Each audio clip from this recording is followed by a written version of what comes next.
Our female protagonist is currently about to demolish a single-family home. She is operating an excavator. The reason is absurd. It's because the author killed off her favorite character. It was the fantasy military novel by the author Park Man called The Dawn of Repentance.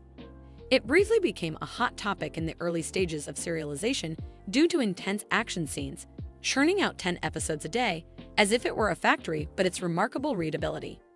Marked by one sentence per paragraph, along with scathing critiques, it became a legendary novel that drove early readers wild.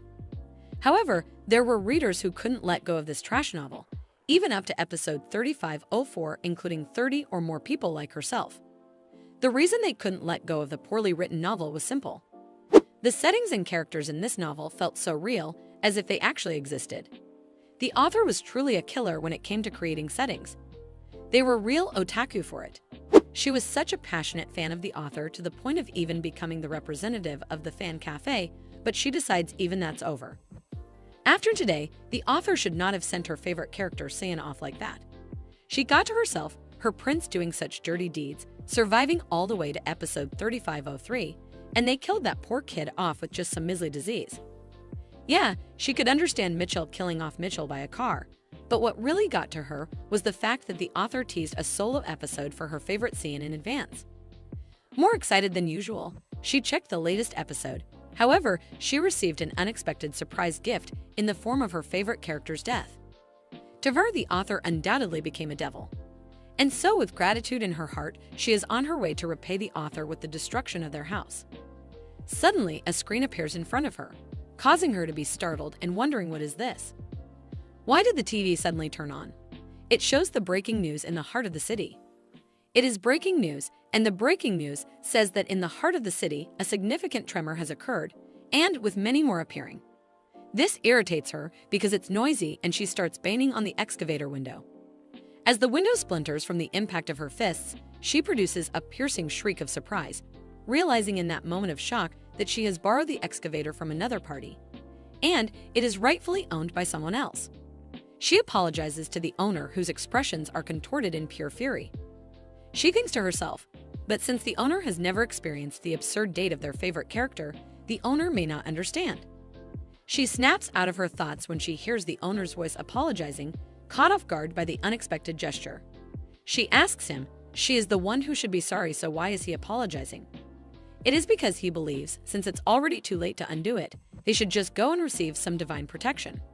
Her mouth drops open, her eyes widen in shock as she struggles to grasp the meaning behind his mention of divine protection, bewildered by his sudden shift into Archaic language. She flinches in shock when she realizes she was just hallucinating about the owner. She wonders, is she losing her mind because it's late and she is tired? She strikes herself in the head with considerable force and tells herself to snap out of it, reminding herself she has to destroy the author's house. Suddenly, her vision blurs, and all she can perceive is a profound abyss of black darkness. She chastises herself that she should not just hit her head recklessly. But to her horror, as soon as she thought that, she opened her eyes. The steering wheel that was in her hand disappeared and countless memories just brushed past her. Perplexed, she wonders, what is this? The memories that come to her mind are not the ones she has experienced. She wonders, could it be that she has gone crazy from stress because of the author? It seems quite plausible that's what is annoying her. As she drove the excavator on the highway, she found herself transformed into Mitchell Nethis. Not only that, but she was also in a state of being imprisoned. Mitchell Nethis is a character from the Dawn of Repentance. She is the daughter of Nethis Duke and the heiress of the Nethis Dukedom. She is known for her magical abilities. She is the owner of silky silver hair and azure eyes like a lake. In the story, she is a notorious villain known for her widespread infamy and nefarious deeds. She is commonly referred to as the Mad Woman of Nethis, but above all else, the most important thing is that Mitchell is one of her favorite characters. The fierceness of her personality was beyond description. She even pressured Cyan, who was a prince, to marry her.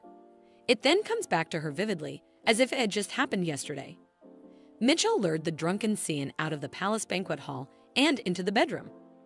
She then pushed Cyan onto bed with such cheesy lines.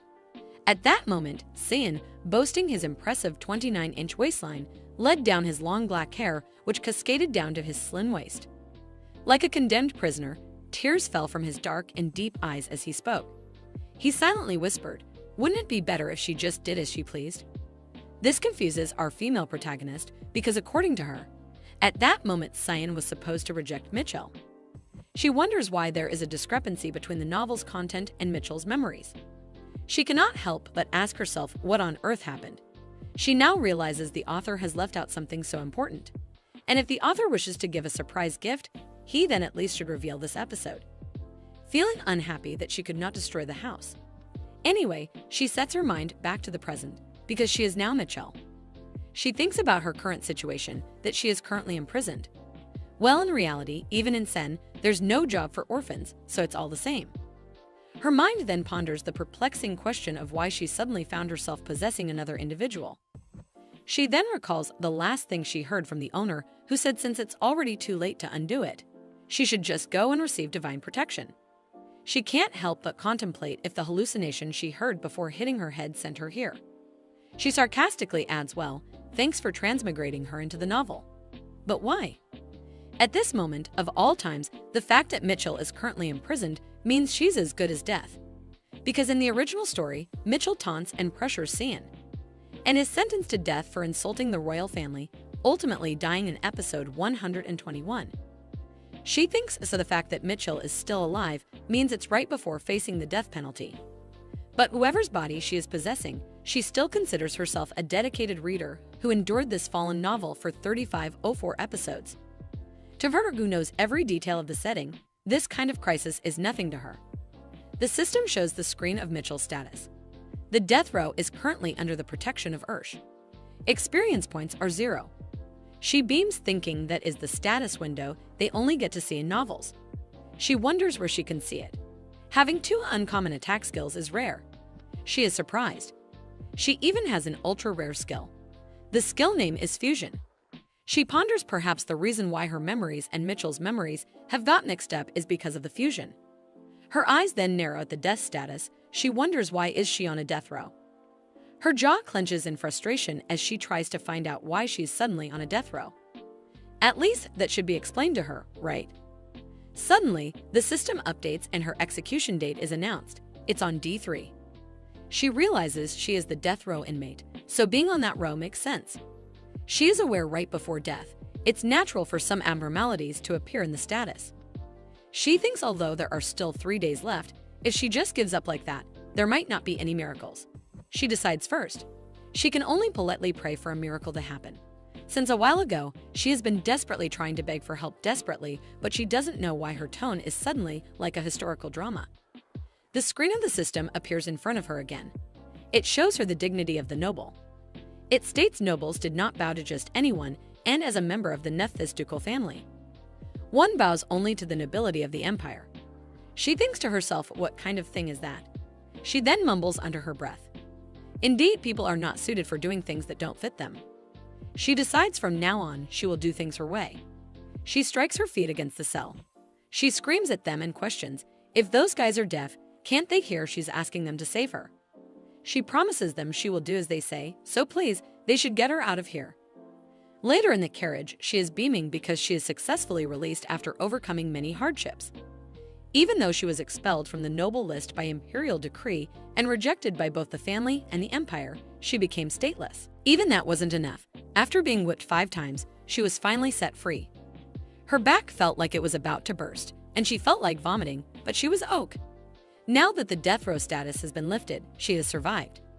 In the original, rather than discarding the family name, she could not escape the death penalty, but instead chose death. However, she thinks but she's not like that now. She is determined to be alive no matter what happens. However, what she does not know is Mitchell's death sentence has been resentenced to do one. In the carriage, she is sitting still and has her eyes closed because now she will just wait until she arrives home. She decides she should invest in her experience. Actually, when she was released from prison and had her death status lifted, experience points came in under a strange pretext. Perhaps because she changed the development of Mitchell's death in the original work. She did not expect to perceive experience points like this. But for her, who knows everything about the novel, she already has plans for which directions to invest her skills. She decides for now she should go all in on freeze. In Dawn of Repentance, the system on reaching level 10 in a skill upgrades it to a superior skill. And since Mitchell already possesses the beginner skill, Freeze as an ice mage, investing in the freeze skill right now to acquire the ice magic skills is a priority. If things go according to plan, using freezing to earn money by subjugating monsters would be possible. Even if she is stateless, she won't have to worry about making ends meet. So for now, finding a means to make money is the priority. When she arrives at the Nethis townhouse, she rushes to home, thinking since she just got expelled from the Duke's house. Soon the story will be heard by Mitchell's parents, the Duke and Duchess of Nethis. She ponders before she gets kicked out with nothing. She will just take all her luxury items and leave. Selling just a few of the jewels should be enough to sustain her for a while. When she goes through Mitchell's stuff, she wonders why did she collect gems instead of hoarding gold, which is much easier to convert into money. Still, this much amount is quite substantial. Suddenly, the door swings open. Her teeth clatter in frustration as she glances behind her to see who it is, scared that it might be the Duke and Duchess. But it's her nanny Eleanor Leif. She thinks that this person ran after her after hearing the news. She has been raising Mitchell since she was a child. She raised her like her own child, scolding her whenever she got herself into trouble. For Mitchell, she's like her own mother. Her gaze falls on the injury on her exposed back, and she demands to know how she got blood on her back. Mitchell cannot believe she's worried about her as soon as she got here. As she was someone who was special to Mitchell, our female protagonist also liked her just as much as she liked any other protagonist, so seeing her in person makes her eyes teary. Mitchell realizes it's way more joyful and touching than she expected. She ends up in her arms, crying her eyes out. She admits it really hurts. Eleanor asks her what is going on. What's all this ruckus? She heard that something serious happened. She demands to know if she really received disciplinary action. First, Mitchell wants to know if she's on her side. She promises her, of course, no matter what happens. She then admits that she almost got sentenced to death for trying to attack the prince. Eleanor places her hand on her chest in a state of shock. But Mitchell continues that having severed ties with the Duke's house and been deprived of her noble status, she has become a stateless person without any status and having to live without an identity. The nanny stands motionless for several moments, but then suddenly she raises her hand with the intention to strike her. Mitchell states that if she slaps her in the back, she will die and reminds her that she said she was on her side. She asks her through clenched teeth what she is now planning to do in the future. Raising her hand in a shrugging manner, she replies she can do labor that even a stateless person can do, and there's no rule that says she will have to die. She questions how she can say something so easily when she hasn't done anything even remotely hard. She doesn't have a reply to that because of course it is easy to say. She thinks there is no way the person must die because this is an experience story. Mitchell might have grown up noble in the Duke's house, but she is different. When she was young, she was taken in by an aunt after her parents died. After her aunt took all parents' inheritance, there was no part-time job she had not done so that she could live. Dishwashing, serving, she did everything. Even when her living expenses were low, she somehow just managed to survive. She believes compared to back then, the current situation isn't much different. Moreover, in just 3 more years, Mitchell will also become an adult and will be able to handle things. She then confesses, for now, she's planning on taking whatever she can and run away. Eleanor observes her silently for a while and then announces that she has got to go get something, so she should hold on a minute.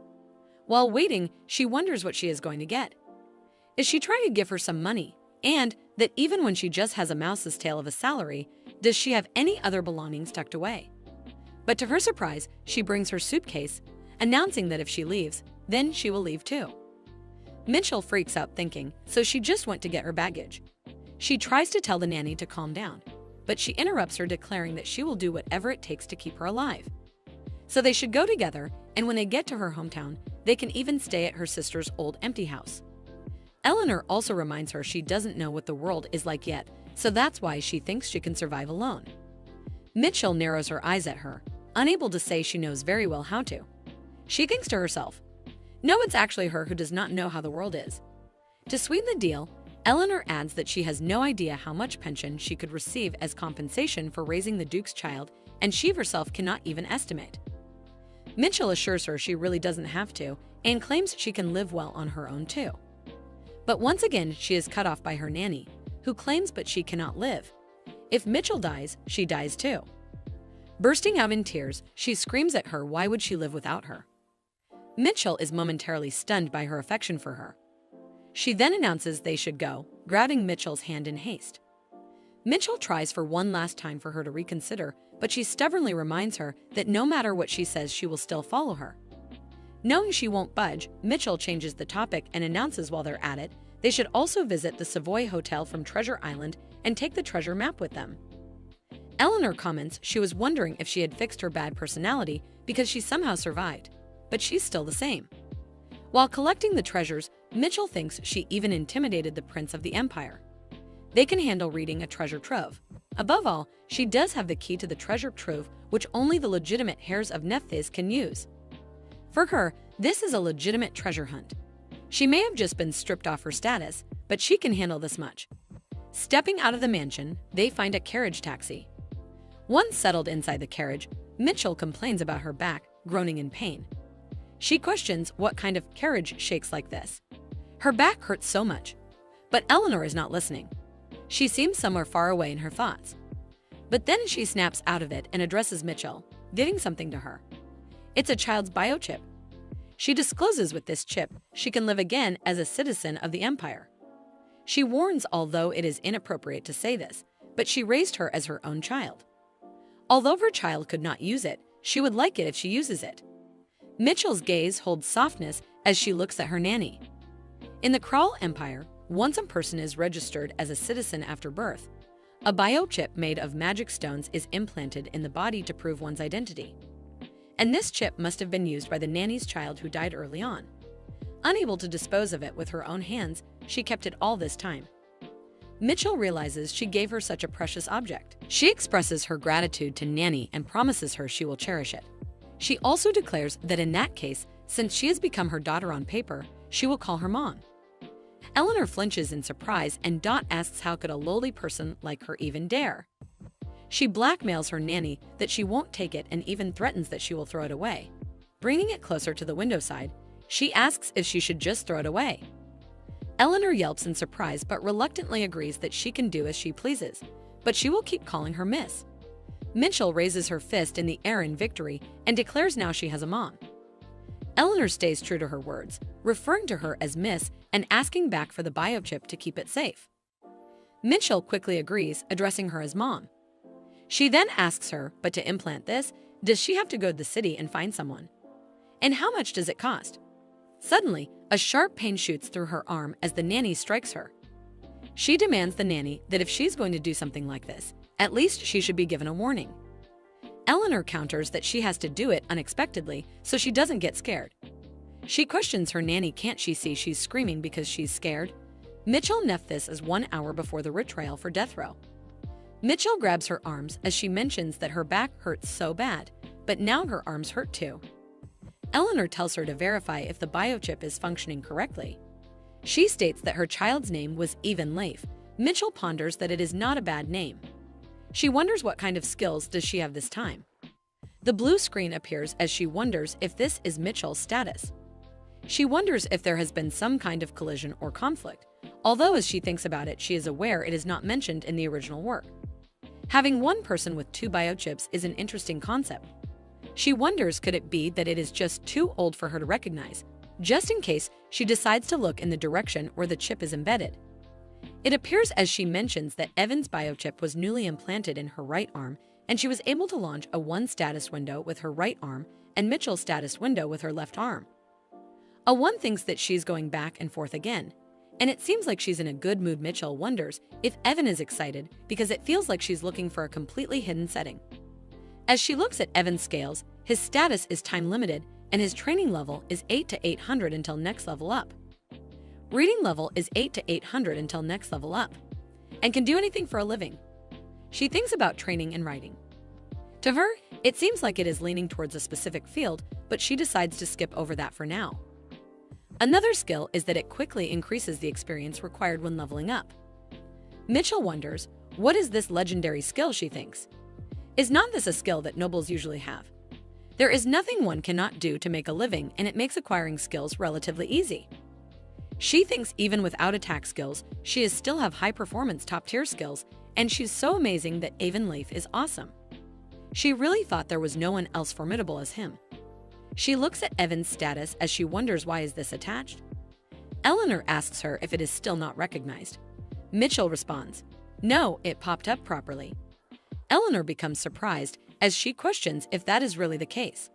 She states that if Mitchell is registered as an imperial citizen, she would not be able to live a normal life normally. Mitchell is aware that she lived her whole life in comfort, and from now on, she has to live like a rat living in the countryside. She wonders if anyone had any disease. If that is the case, it causes her to think, is not this practically over there? Dawn has been reset that upon failing to enter the Crowley Academy. She is surprised as, after some time, Eleanor tells her it is dangerous and asks her why is she doing this. She sits in the carriage as she thinks that they should first come down as she has already lifted the time-limited condition one. And she should not overthink about it first. She wonders why not follow that down. She calls out to Eleanor and states she thinks that she should go to the academy next year. Eleanor responds, "All right, she will prepare everything for admission." She asks Mitchell to only trust her. Mitchell has tears in her eyes as she ponders. The academy's admission fee alone is 100 million crowns, but her nanny could not even secure her retirement pay. How is she going to raise that large amount of money? Eleanor tells her as soon as she enters school she will succeed in life. My child is aware that the problem is that ambition is difficult, and it is not like she is going to enroll tomorrow. She is aware all she has to do is to make some money somehow. She thinks, of course, if she has that much talent to enroll Crowley Academy. As a commoner, she must be incredibly smart, fight incredibly well, or maybe be a good magician. In any case, she has to do extremely well, but if there is a bigger obstacle than that, that is the existence of the main couple in the original novel. From what she remembers, next year is the year those two enter the academy, and the academy that season was nothing short of a living hell. Because all kinds of dangerous devices were put in to help the main character grow. They accidentally activated the magic circle hidden in the academy's basement since the beginning of the semester, opening a dungeon gate. When they were close to graduating, they even summoned one of the 4 great demon kings. Moreover, because of the incident they let, it was said that the number of graduates of that year was only a few dozen. She knows even if she enrolled, it will be difficult for her to graduate alive, but she will die if she does not enroll. Even if she enrolls, there is a high probability that she will die. She is aware that it is definitely worth a try and knows first of all that is the method. She tells coachmen to stop at the first inn. She checks herself in the mirror as she ponders. It is very good. At first glance, she looks like a perfect commoner, and if one's wondering why she ended up like this, it is because she barely briefly disguised herself as Even. While stopping by the village, she knows it is hard to understand why someone would go to such lengths, but it was all unavoidable because Mitchell is a very slender and beautiful girl, and she must avoid being noticed by others as much as possible. This was because there was a need to hide this brilliant silver hair and all-like face. So with the money raised by selling the money and valuables, she hid her shining beauty by buying clothes and glasses. Subtly dull blue hair, unsophisticated round glasses, hair braided into 2 pigtails. Eleanor accidentally sticks a needle into her face as she becomes worried. Mitchell tells her to not worry and mentions that this dye will fade over time. She tells Eleanor to give her heads up next time and apologizes for startling her. She informed us even the freckles meticulously engraved. Eleanor tells her that she is really the best at throwing shade. She mentions that Mitchell is the most unsophisticated girl that she has ever seen. Mitchell wonders if it is a compliment. Eliana tells her yes. Somehow she even smells like chicken poop. Mitchell asks her to leave it there. She wonders that if she looked like this, it would be difficult for even people who even knew Mitchell to recognize her. She wonders, what on earth does she smell like? She thinks not everything is ready. They should get going as she gets inside the carriage, mentioning that it looks like it will be a little while again. She sits down as she tells Eleanor that she does not want to get bored on the way. So why doesn't she tell her about her hometown? Eleanor responds this is a list of port cities, and it is such a rural area that she probably have not even heard of. Mitchell is aware that Eleanor thinks she's a fool. She knows, speaking of night, the king of beasts, it is a nearby city where a sparrow beast was caught in a trap and sold on the black market, and a bear beast goes up to the capital to find the sparrow beasts and becomes part of the protagonist group. Mitchell tells Eleanor that she has heard of it and questions is not that the place that were recently developed. She states that she heard it is near the Beast King Tower. Eleanor responds status right. They say that the scope of activities of beast kings and monsters has expanded recently. As Messiot grew in that area, there was more work to do. Eleanor ponders. It is said that the area around the monster habitat becomes a good environment for magic stones to grow. Mitchell responds it is magic stones. She is aware that magic stones are quite expensive, so if they mine them and sell them, it will work out good before Eleanor asks her what is she thinking of. Mitchell calls out to Eleanor and tells her they should go and buy a pickaxe. She's aware she has to earn admission fee. Eleanor responds that she knew it would be like this. Mitchell thinks that things done ought to be easier than she thought after that. After resting and going for several days, they finally arrived at their destination, Port City. Mitchell questions if this is the port city she heard it is a rural village. She flinches as Eleanor tells her that is right. It is a lot more developed than she thought. She finds it unbelievable that the population could easily exceed 10,000 people. She thinks that she was surprised because it was bigger than she imagined, but it does not mean that she does not understand. She's aware that since the sea is just around the corner there is a big advantage in being able to transport mine magic stone by sea. Eleanor grabs her hand and takes her, asking her to follow quickly. They stand outside of a house as Mitchell asks her if this is the house that her sister left behind. Eleanor responds yes, that is true, and she becomes down as she knows Mitchell, who lived in a huge mansion, would be living here. Michelle tells her that they should first unpack and say hello to their neighbors. In a small town like this, connections are more important. Eleanor responds yes, it is right before a man appears. The man questions them. Who is this? He questions is that Eleanor. Our female lead asks what this is. Eleanor responds it is nothing and Mitchell doesn't have to worry about it. The man begins to laugh as he states she left, acting like she would never come back. Considering that she came back with a child, he asks her, does it seem like there was an accident in the capital? Mitchell questions, what is the matter with that man as she curses him.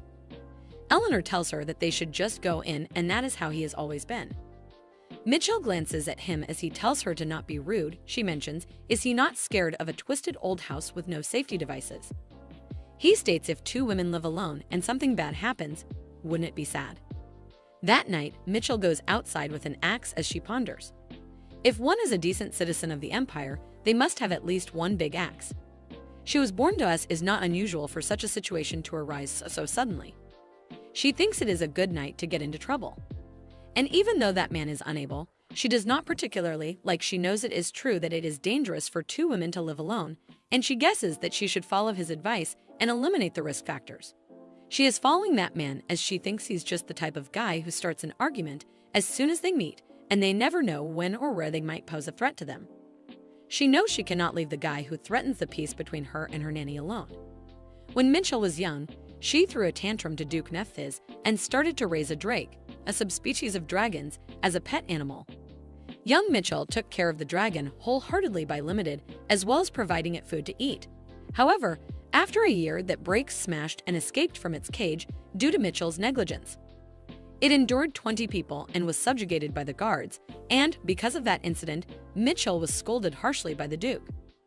The reason that she is suddenly thinking about this is because Mitchell has a past record of injuring people. And talking about her, she used to work at an errant center before, so she also has a record of beating up several bad guys in the past to subdue them. This means that if these two people are combined together, they can beat a person to that. And that guy decided to mess with the wrong person. She points the hammer at that person as she ponders she should hit him then throw him in the sea after his body freezes. The man then yells it is all bees and mentions if she wants to live here, then she should go find a good house downtown. She wonders who is he even talking about.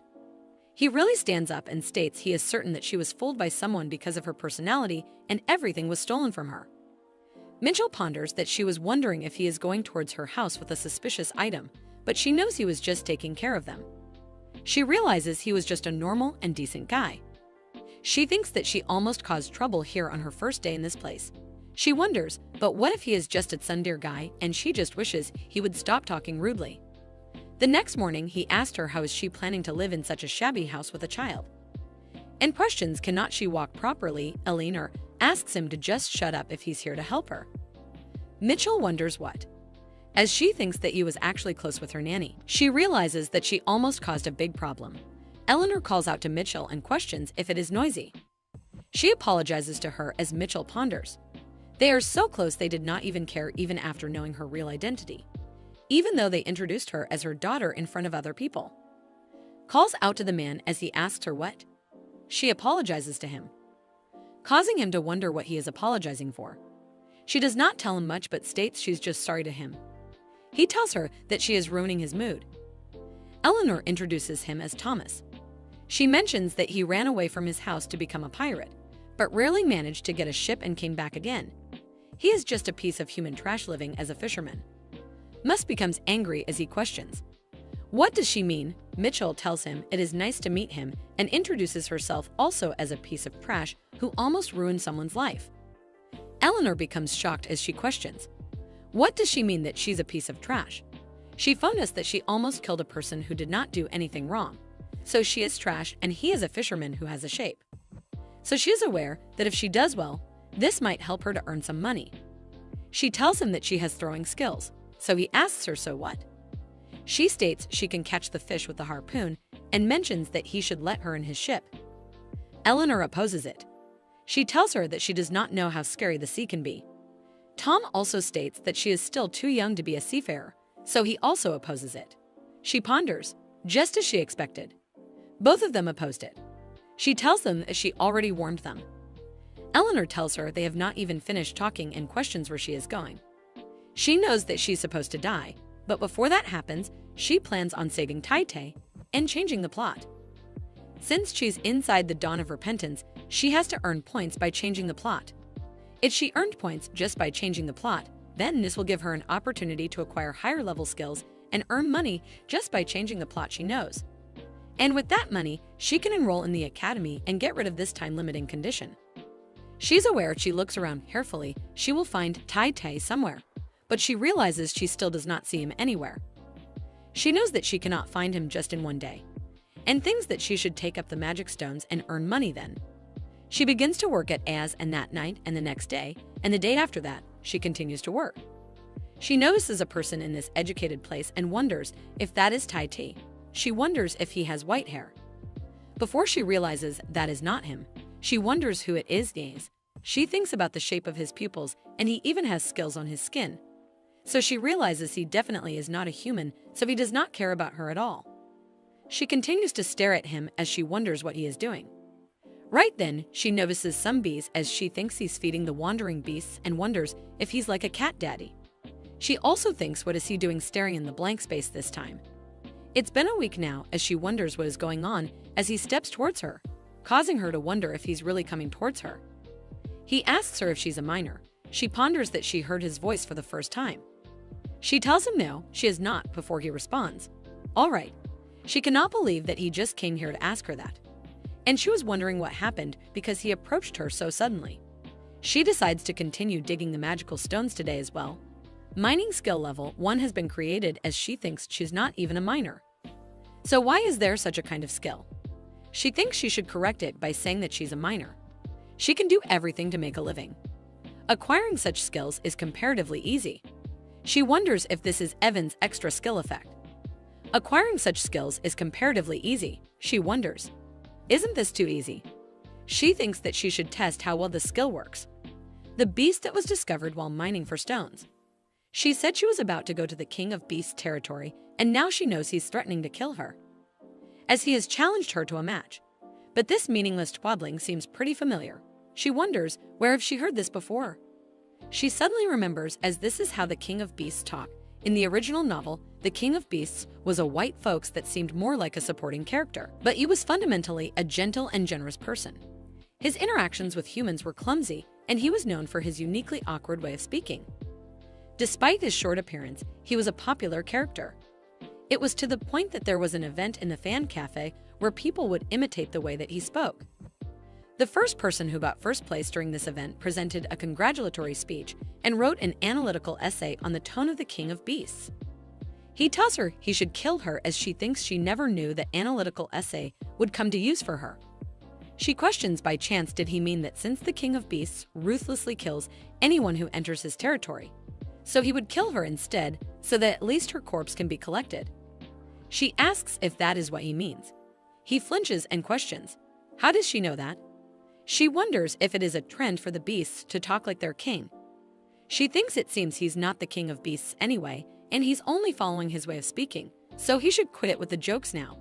She tells him anyway, since he understands he should not worry, as she was joking about entering the king's territory. He asks her if that is the case. She mentions that she will share her food with him as an apology. As he eats it, she then questions how is it. He mentions that he guesses today's meal was a success before he makes any correction, stating that it tasted like garbage before he swallowed it. She apologizes to him as she tells him she has never cooked before. He tells her it is understandable if she does not have experience. She thinks that he can unexpectedly talk nicely. She stares at him for a while, thinking that the beasts are actually quite nice as they provide food for the animals in the wild, and they are a lot better than people who act like they know it all after running into them a couple times. She introduces herself as Evan Leif. She asks him what his name is. As he responds, he is Gert. He asks her if she will come tomorrow as well. She tells him yes, she will, as he tells her he will return the favor tomorrow. The next day, she questions what is all this as there's a lot of delicious food placed. She is aware this is absolutely legit Korean ritual table. He mentions it is the repayment for yesterday. She questions if he made all these. He tells her that is right and asks her to try it. She mentions perhaps it only looks good on the outside as she takes a bite before she realizes it is really delicious. She tells him with this he could get married right away. As he tells her since he has a child, nobody wants to marry him. She questions. Then it means he must be older than he looks. He states that he gave up counting past 500 years. She mentions that he is way older than she thought. She knows the original novel did say that beasts are a long-living species, but she did not know it was up to this extent as the elder of the beast species was 300-year-old, and he looked like a wrinkly old man. She wonders what kind of animal beast must he be to look this young. She asks him what kind of beast he is. Seeing as he does not age, she questions if it is like a snake or something. He does so. She's tried as he is a snake beast. He also speculated that is why he does not age. His skin automatically sheds even if he develops wrinkles. She tells him a snake beast is super honey-like as she is surprised. He questions, what kind of word is that? He tells her, super nice and comfortable and sweet like honey, something like that. Afterwards, he tells her the lunch tastes like super honey. Even while doing other work, he states this seems like super honey and he hopes she returns to a super honey home as he tells her goodbye. She thinks it seems as if she taught him something wrong. She phoned us. It looks like he has taken a liking to that word. It is not really supposed to be used like that, though she understands him, so it does not matter. She just wishes he does not say it in front of others. Because there is no more, she asks if that is all the stones in this area. She knows it has already been a month since she escaped here and there are 126 days until the break of her dawn. She ponders about how due to her tuition fee, her mother or she are taking up all sorts of jobs. But it is so hard saving money. At this rate, she thinks it is unrealistic to gather 100 million crowns and her back is healing. So she should slowly go hide in Sir Thomas' ship to catch some fish. She knows she should go and find a harpoon that fits her hand. As she's looking in the market, she notices the moment talking, causing her to wonder, what are they talking about over there? Right then, Eleanor calls out to her stating she does not expect much. Mitchell should at least just say hellos and goodbyes. Mitchell questions if she's threatening her with a knife. She thinks that her nanny did tell her to remember her greetings, as it is a rule that she must follow her words. She asks the woman over there what is going on. As they respond, it is Eleanor's daughter who has a bad mouth. They look at her and mention, look at that mark on the newlywed wife's face. This states that the man of that house is usually normal, but once he drinks alcohol he starts. They know that she is so deadly pitiful and they asked her to report him, but she just would not listen. Mitchell Sarney decides to go somewhere as the woman asks where she is going. They know that she is meddling in their business. Rachel deep down calls those ladies idiots to see this as mere meddling. She knows this is the golden opportunity to strike business. She runs towards her as she mentions she heard the rumor and she will fix her husband's bad habit. The girl becomes terrified and questions who is she. Mitchell tells her of course it is not for free. The girl asks her what is she saying. States that she should not uselessly interfere and leaves. Mitchell mentioned she's a one who recently moved nearby Captain Thomas' place and if she's interested, she can come by there. She knows since she has introduced herself, She is done preparing for this, and then she thinks she should go and finally buy her harpoons now. She tells the man that if there are no harpoons that fit her hands, she will order a custom and ask the man to state his price. He calls out to her and tells her that she has no manners, and he feels offended. He states that he will take 2 times the price of those on display. She tells him once the harpoon is finished, he will be the first one to be skewered. He states now he will take 4 times the price as she asks him to calm down, mentioning it was a joke, and asks him to give her a discount. That is how she wasted half of her money. She saved up selling the stones.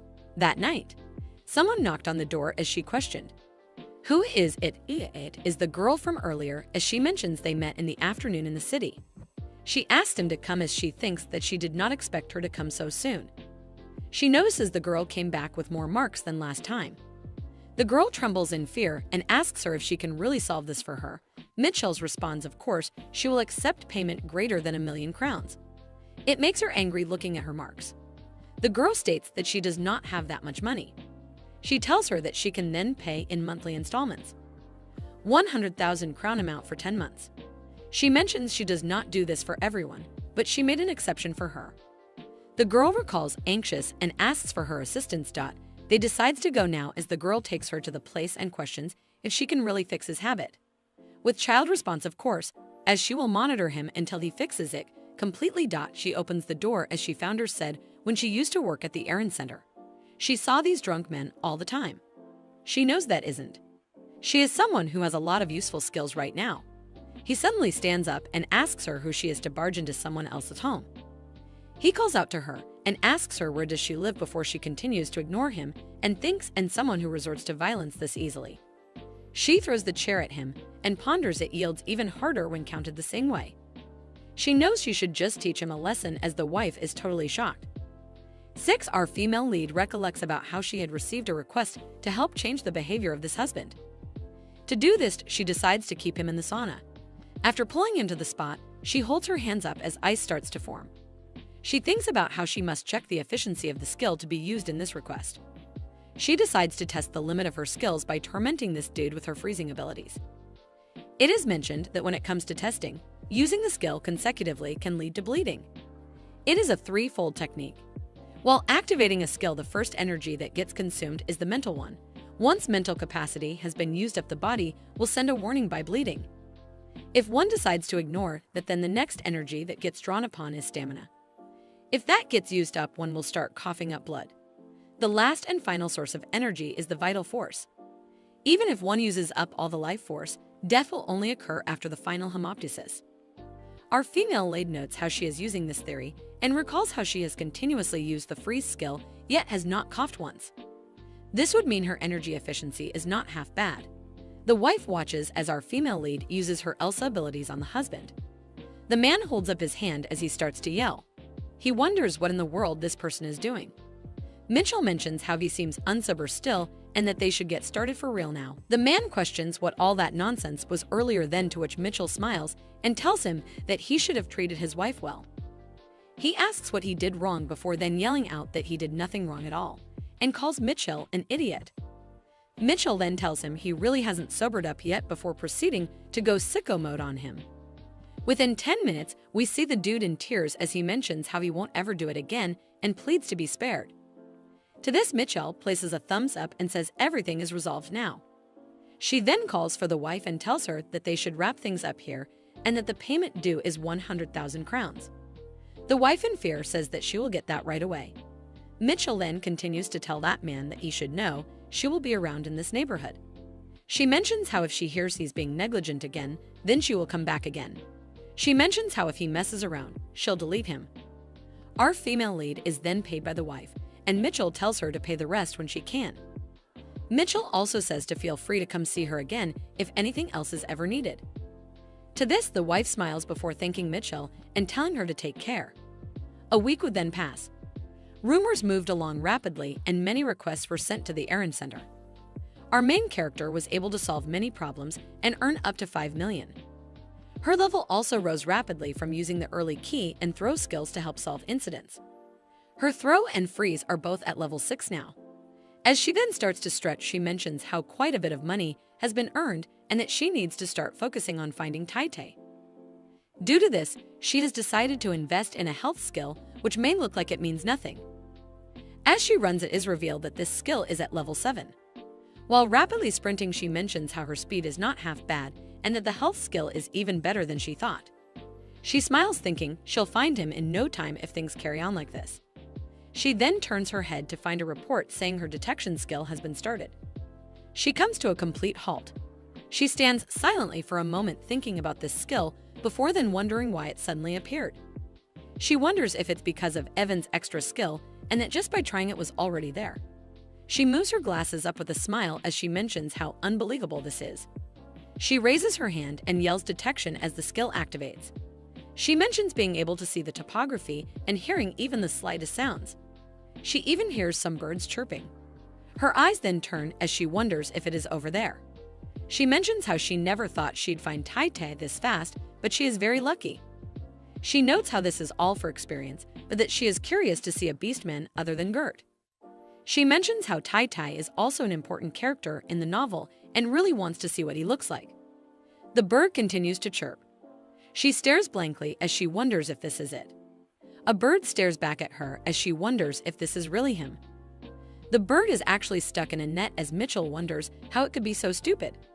She recalled how he got trapped in the novel and taken away. She recalls her thinking it was a very serious matter. She wonders if it was really due to incidents like this that he got caught. The idea is to set up a spot where the birds can pass through and perch. The rope has flimsy tension which keeps the birds from taking off properly. She thinks about how simplistic this is.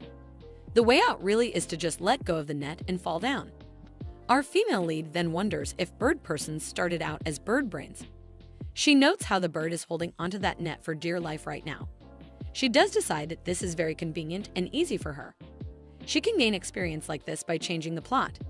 She holds the bird as she tells it to stay still as she sets free. She mentions how if she does this, then it will be done. As she looks up, she mentions how the experience came through right away. She then says, "We're pretty much done here," as she eats the bird. She says goodbye and mentions to not get caught in the future. She mentions how the important part now starts, and it's something she has been thinking since the 2 status windows started coming up. She then places her head to the side of her head and snaps. She wonders where the plot change text would get placed. She first checks with Avon and then with Mitchell. She then yells in excitement as she notes how it came to both. She mentions how sweet this is as she decides to work on Mitchell's freezing first. She continues to smile, mentioning how mining and detecting are both necessary. She then places her hands both up as she mentions how her status window now appears like this.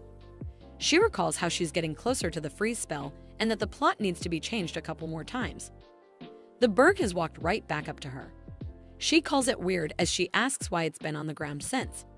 She then realizes that the bird seems to have hurt its wing. She mentions how she's already spared its life, and now does she really have to treat it too? She mentions how ungrateful it is as it chirps. She then says that is enough and to stop following her. She is certain that it should understand this. She mentions how if it's not just a bird, but also humanistic as well, then it should understand this and not be stupid by following her. Our female lead arrives back and greets Mom. Our female lead is then asked what that bird behind her is. All she can think about is what a bird brain it is. She yells, mentioning how she told it not to follow, but it only chirps in response. From Evan's perspective, she introduces her name as Mitchell before correcting it to Evan Rafe. She happens to be a teenager who ran away from home, although she has planned that she will return home once the sun goes down, but she is still running away from home anyways, though the reason was certainly absurd. Yesterday, Titty, the bird she saved from the trap, was not grateful enough and followed after her. Her mother used the medicine on the bird that was hers, which made her more frustrated, thinking that the bird took over her house and even used the injury as an excuse to monopolize her mother's attention. Her mother liked the bird very much, which irritated her. She turned around and told her mother that she didn't want to know anything and they both can just live happily like that, as she decided to leave. Her mother reminded her that she has just come back, so where was she off to all of a sudden? She responded that she was heading to the south. Her mother asked her how can they go to the south, to which she questioned if they shared the same blood. Leaving her mother confused, she asked her what did she mean to say by that. Her mother soon bursted out with anger and yelled at her daughter by her full name. Questioning if she won't stop right there, she was aware that after getting called by her full name, if she happened to be caught she would surely die. so she decided to save herself and continue to run. That's how she ran away from home. She is aware that this is the second time, but it was not voluntarily. She believes it's not running away as she was planning to go out anyway. A woman notices her and greets her, thanking her for helping her last time. She deep down wonders who is it. Not remembering helping someone, but then is also aware of the fact that she has done so many things so she can barely remember, the woman reminds her that last time after she found her child who ran away from home, her child's habits have completely changed. By this, she remembers that this is the person who asked her to find the youngster that ran away from home. She realizes that for the sake of the chore sender's reputation, it's better that she does not mention that she has run away from home too. The woman states that it seems like the javelin she ordered at the blacksmith shop last time is finally finished, asking if they shall go and take a look.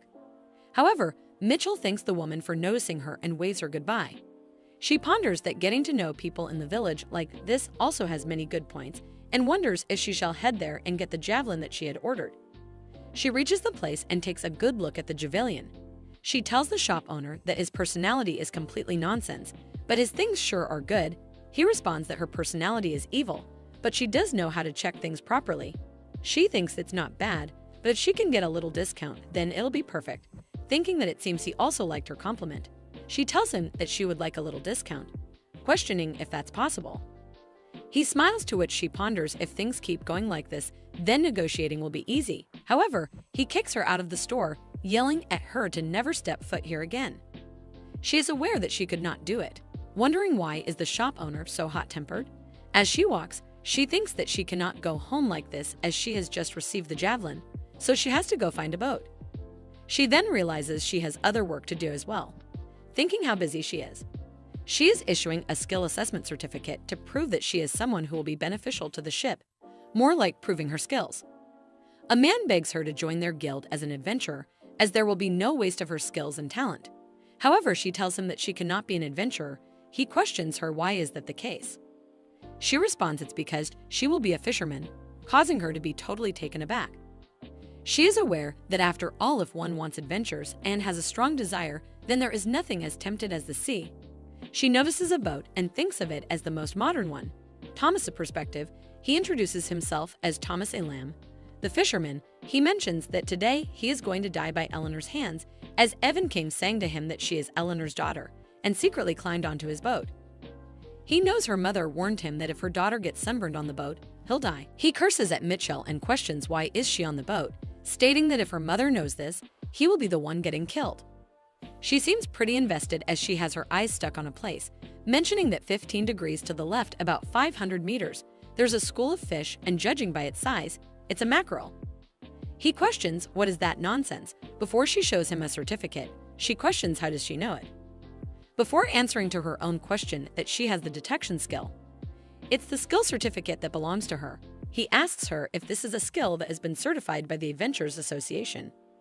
He is totally shocked as he mentions if her detection skill is level 4, it is definitely top-notch grade A, questioning what has she been doing, to which she says she is just a laborer.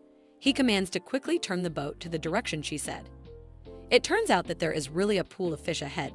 Thomas responds. Of course, that is to be expected with a detection skill of level 4. He then asks her where should they go next. She ponders that this sundear old man is also an inevitable slave of capitalism. She suddenly flinches and runs ahead, to which Thomas asks her what is she doing. She looks at the sea and asks him how much is the bluefish around here. He asks her why. Before stating it's 10 crowns per kilogram, without thinking twice she tells him she will go catch a bluefish and bring it back, so he should please wait for her. He is totally taken aback and calls her crazy as she jumps down. After a while, she is back on the boat, totally exhausted, as she thinks she drank too much seawater. Thomas yells at her, questioning what has gotten into her. Why did she suddenly jump into the sea? She tells him that there was no other choice, to which he asks her what does she mean. She tells him that there was a bluefish, knowing she cannot just pass on these 20,000 crowns. She knows it might have been more expensive if it were Dorado, but today she will just have to be satisfied with this. Moreover, she knows she jumped into a cold sea and almost froze to death, as her cold resistance level 1 skill has been achieved. Since she also acquired the cold resistance skill, she'd say she did pretty well for her first day's catch. Thomas is done with her as he tells her that he thinks he will surely die because of her. She smiles and tells him it's okay as people do not die that easily. He is really anxious, though she asks him that next time they should go even further as she will definitely catch a Dorado next time.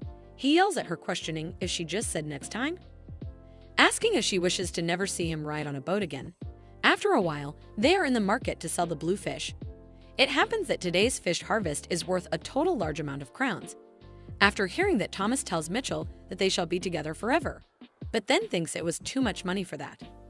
That afternoon at Evan's house, Thomas asked her mother that isn't it better that he take care of her rather than her working in an unknown place? He tells her mother that he will take good care of her, so next time, before he pauses, as the expression on Eleanor's face is very frightening, Eleanor kicks both of them out of the house.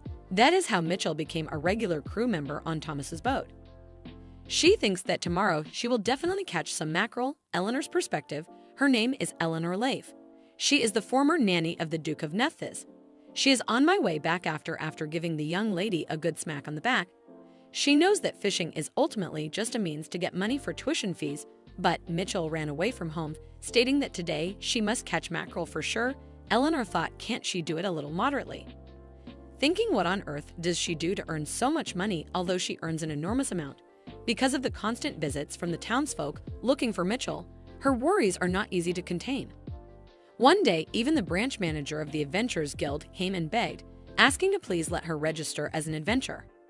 The Youth Association, the Elderly Association, and even the Women's Association, people of all ages and genders, have been searching for Mitchell, leaving them with no quiet days lately, and on top of that, even kids have been offering money to her. She cannot believe Mitchell would resort to taking advantage of kids for money.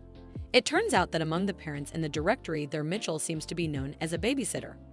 Surprisingly, all of this happened within just 1 month of living in the directory. Eleanor thinks that she does not know, compared to when they first met at the Duke's estate. She seemed to have grown up decently. She still cannot figure out what is going on in Mitchell's mind. She asks Titty, the bird, if it's weird that she's worried, because she thinks that Mitchell is very nice, to which the bird chirps shockingly. Eleanor thinks that the thing is, it's like Mitchell has become a different person. She used to only see people as things, not as individuals, not even caring about how many people in a family someone might have, and thinks that was not she, just a crazy person. The only humans she considered equals were her own parents, the Duke and the Duchess, and she even thought of the royal family as being beneath her. But still, even if it's just out of obligation, would not it be nice to show some respect for someone who raised her for a lifetime? She knows that she used to be like that for sure, but now her personality has brightened up. She cannot believe that she gets so along with the people in her neighborhood. It really feels like they are going to live a long time. Thinking was being in prison a turning point in her life.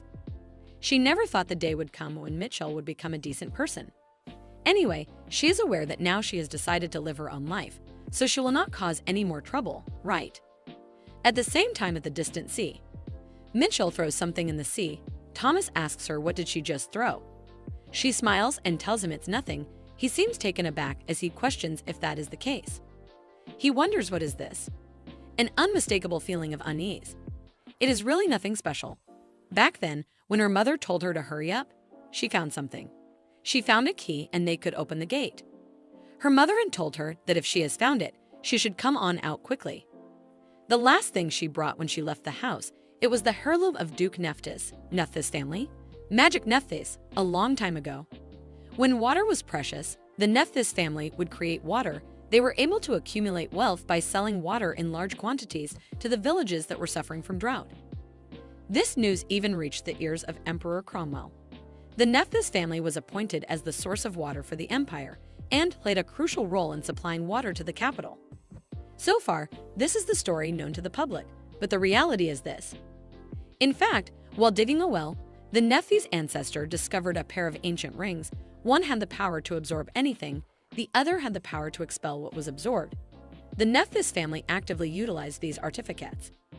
Open the gate by throwing a device that absorbed anything into areas with abundant fresh water, and they would sell the water that the device expelled, amassing great wealth. In other words, the magic Nethis actually means they achieved everything not with magic skill, but with the water of their artifacts. Furthermore, water pipes were laid throughout the empire 30 years ago, making it impossible to trade water.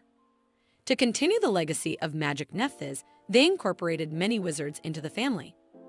finally giving birth to Mitchell, who possessed magic skills. Anyway, currently that relic is being cherished as the Nethis family's treasure. But she left the house. She snatched it sneakily, the ring that absorbs anything. She threw it deep into the sea using a tool. Now that she wears the ring that expels and opens the gate with her freezing skill, seawater will come out as ice cubes. And if she aims well and throws with her throwing skill, a perfect natural harpoon without spending a penny. She seems very excited as she mentions that today they are really going to catch some swordfish. Thomas asks her why is she so excited about catching a swordfish. She responds that they are expensive, and she's going to the academy, but she does not have the money for the tuition fee. Thomas begins to cry as she asks him why is he suddenly crying. He tells her that he did not know she had such circumstances. She tells him that she is a very amazing person. He decides that he will then sail the boat for her every day. With a determined expression, he tells her to come out tomorrow as well. Next day, they are told that typhoon forecast today, so he cannot raise the sail. Both of them are quiet, as they know boat ride everyday disappointment in just one day. She is aware that the application period for the academy is approaching, so she needs to quickly gather money. So today, instead of fishing, she will go mine for mana stones. As she is walking towards the place, she notices that it seems like most of the mana stones have already been mined in the safe zone. She wonders if she should go a bit deeper before she notices a man. She calls out to him and tells him it's been a long time. She calls him Gertrude. He stares at her, to which she questions why is he staring at her like that. He states that humans really grow up fast. She responds that she is an exceptional. He tells her that she is a fast-growing girl, mentioning that she has become much stronger compared to before and asks her if it is all right. Can he touch her? She notices the animal behind him, wondering where is that animal sound coming from. He tells it that it is oak. She realizes it is a white fox. The fox is growing as Gertrude tells the fox that Mitchell does not misunderstand such things. The fox seems angry towards Gertrude as she wonders if the fox is apologizing as Gertrude asked to touch her body or something. She understands because of his taming skill, and it seems like Gertrude is having a conversation with the fox. She tells the fox that it is oak. She mentions that the growth rate is impressive and asks Gertrude if he wants to explore muscles. He tells her yes. It mentions that she certainly understands. She questions if he is curious about whether the reason she became stronger is physical training or related skills. He responds yes, that is right. She gives him the permission to touch her. He grabs her arm and takes a good look. He notices that seeing that the muscles are not sticking, it seems to be the effect off before he pauses and questions why did she come today. He's aware that she's truly born to be a miner. She came to mine for gems. He tells her that there are only a few mana stones left ahead. Going further in, she won't be able to handle it. She tells him that it is oak. She will only mine for today and won't come again.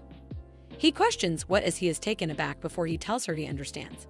She knows it is a bit hard to understand this time as the fox is noisy. Gertrude tells Fox there is a way. She wonders in the middle of this he understood. Seems like a cat whisperer. He then looks at her and asks her where should he go to meet her dot. She asks he means that he wants to come to visit her. He responds yes. She shows him the location of her house. The fox ponders that he got it and that it is a success. The fox name is Hubert.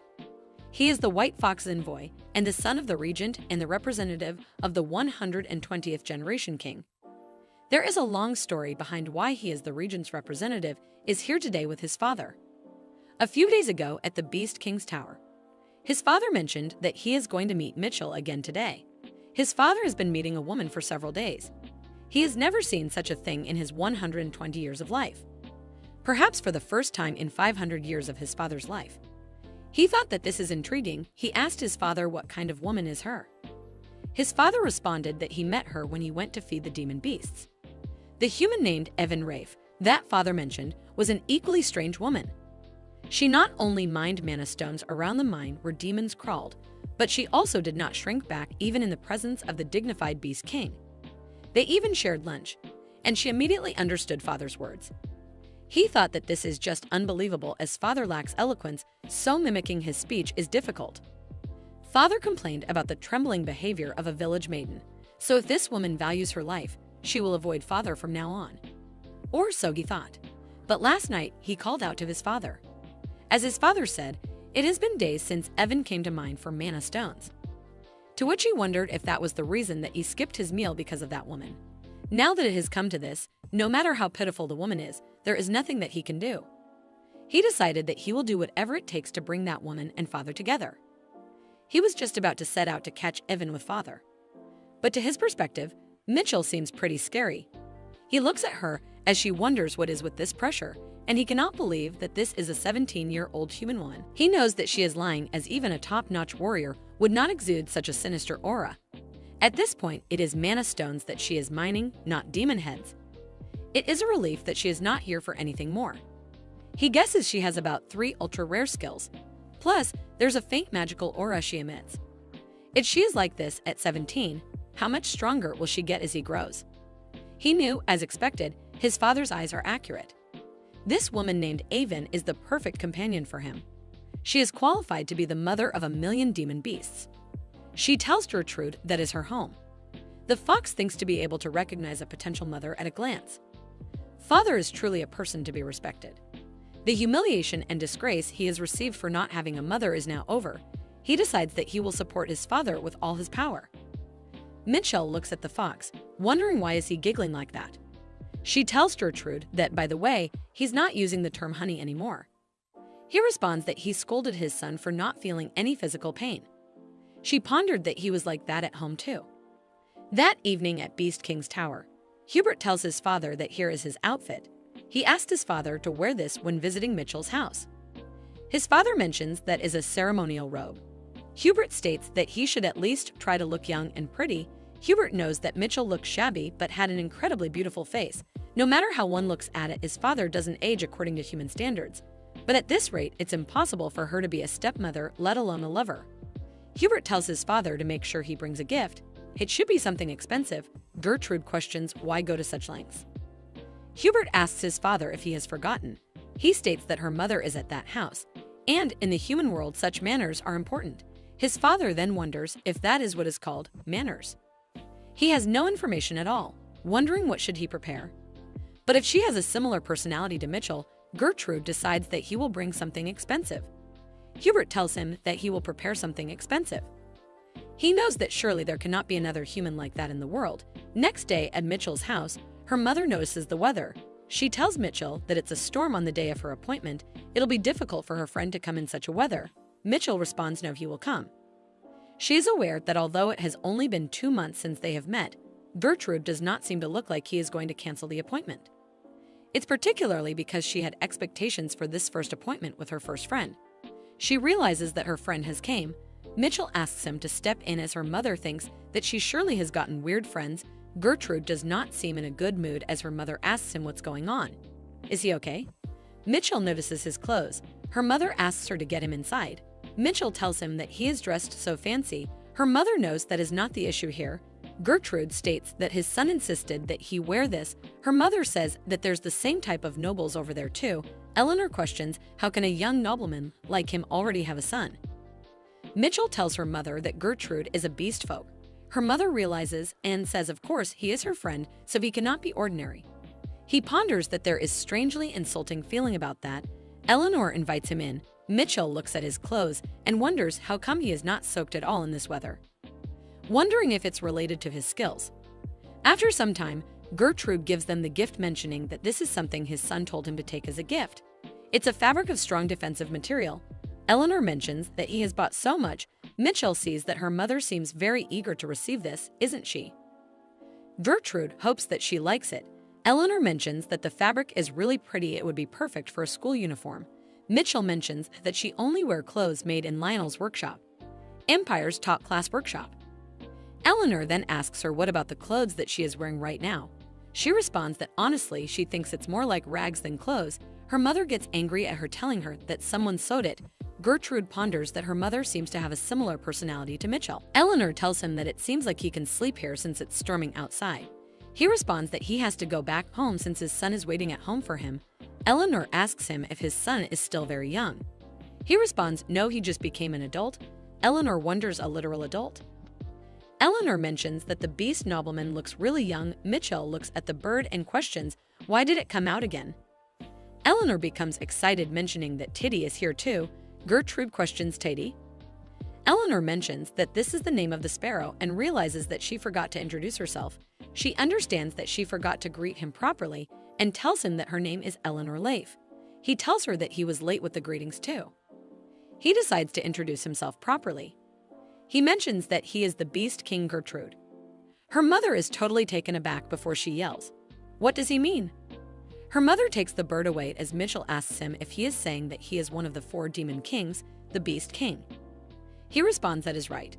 She points at him, questioning if he means that he is the Mechanical King, the Luminous King, the Dragon King, and the Beast King. He responds that she is knowledgeable among the 4 demon kings. He is the Beast King. She ponders that she realizes that he is the Beast King and with a similar way of speaking.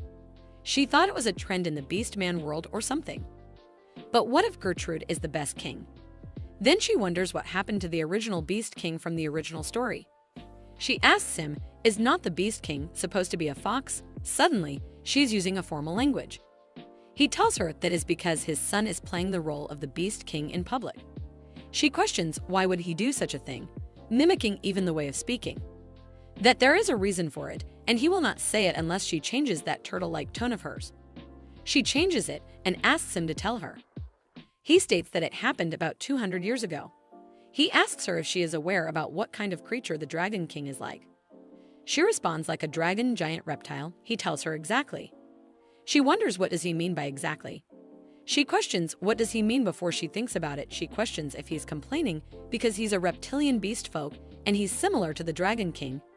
He tells her that when someone came to the Beast King's tower and caused trouble because of the overlap, he got annoyed and just created Hubert as a substitute. She wonders if there is such a guy.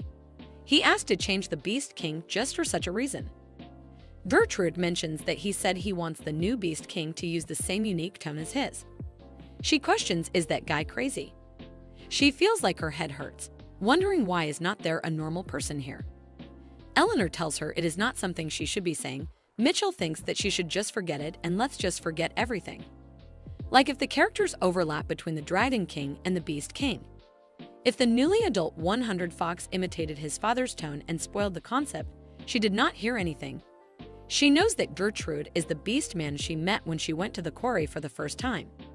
He is her first friend she made here, and that is all that matters. She knows her friend speaks in a strange tone and is actually old, but he's handsome. She tells Gertrude that they should have their meal now. Eleanor asks him if beast folk gentlemen handle spicy food well, as Mitchell prefers spicy, sour, and salty food. Go ahead and enjoy it, and if it's not enough, he should just say so. Michael seems hungry as she says she'll eat well. Gertrude mentions this is more like poison than food. Eleanor becomes angry thinking of hitting him before Mitchell tells her that she should hold on as he is the Beast King and she should remember that. She knows before Mom gets more upset, she should just send him back quickly as they might end up causing a big accident if this continues. Mitchell asks Gertrude if he could leave now and meet again next time. He tells her that now that he thinks about it, his son asked him to come and tell her something. She questions, what did he say? Eleanor mentions they shall hear what kind of nonsense his son said. Gertrude mentions that he wants to formally propose a relationship with Avon Rafe, talked for a while before she decides that she should just take calm. Wondering if this is a proposal just for friendship or is it a setup for a lover? Eleanor is ready to beat him up before Mitchell asks her to hold on a moment. Mitchell tells him if that relationship means just being friends, she already considers him as her friend and it is an unnecessary proposal. He responds if that is the case, then that is a relief. He then says that he would like to make a proposal again. He states that ultimately he wishes to mate with her. The plot has changed slightly and she is awarded 10,000 experience point.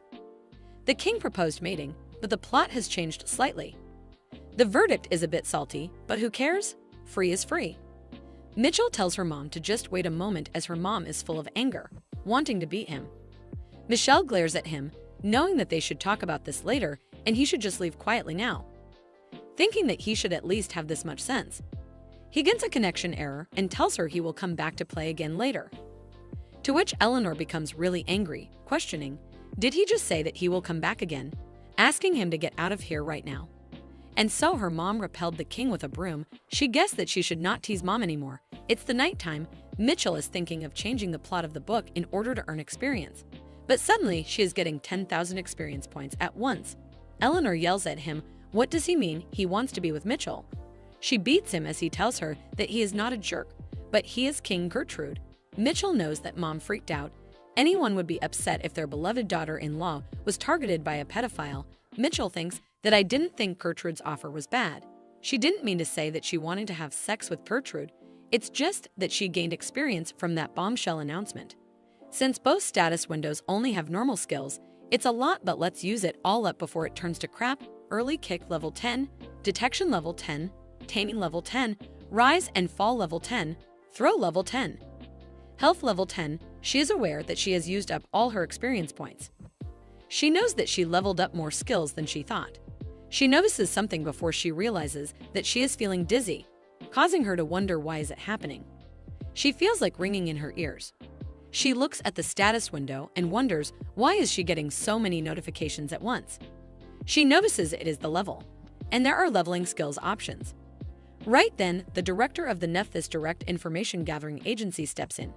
He mentions that they have found Lady Michael's whereabouts. His Highness asks if that is true, questioning where is his daughter Michael now. He is Duke Nethis, filler at Nethis. He has been given the report. It is said that she is hiding in her nanny's hometown. He questions if that means she is with Eleanor. They have the pictures of her.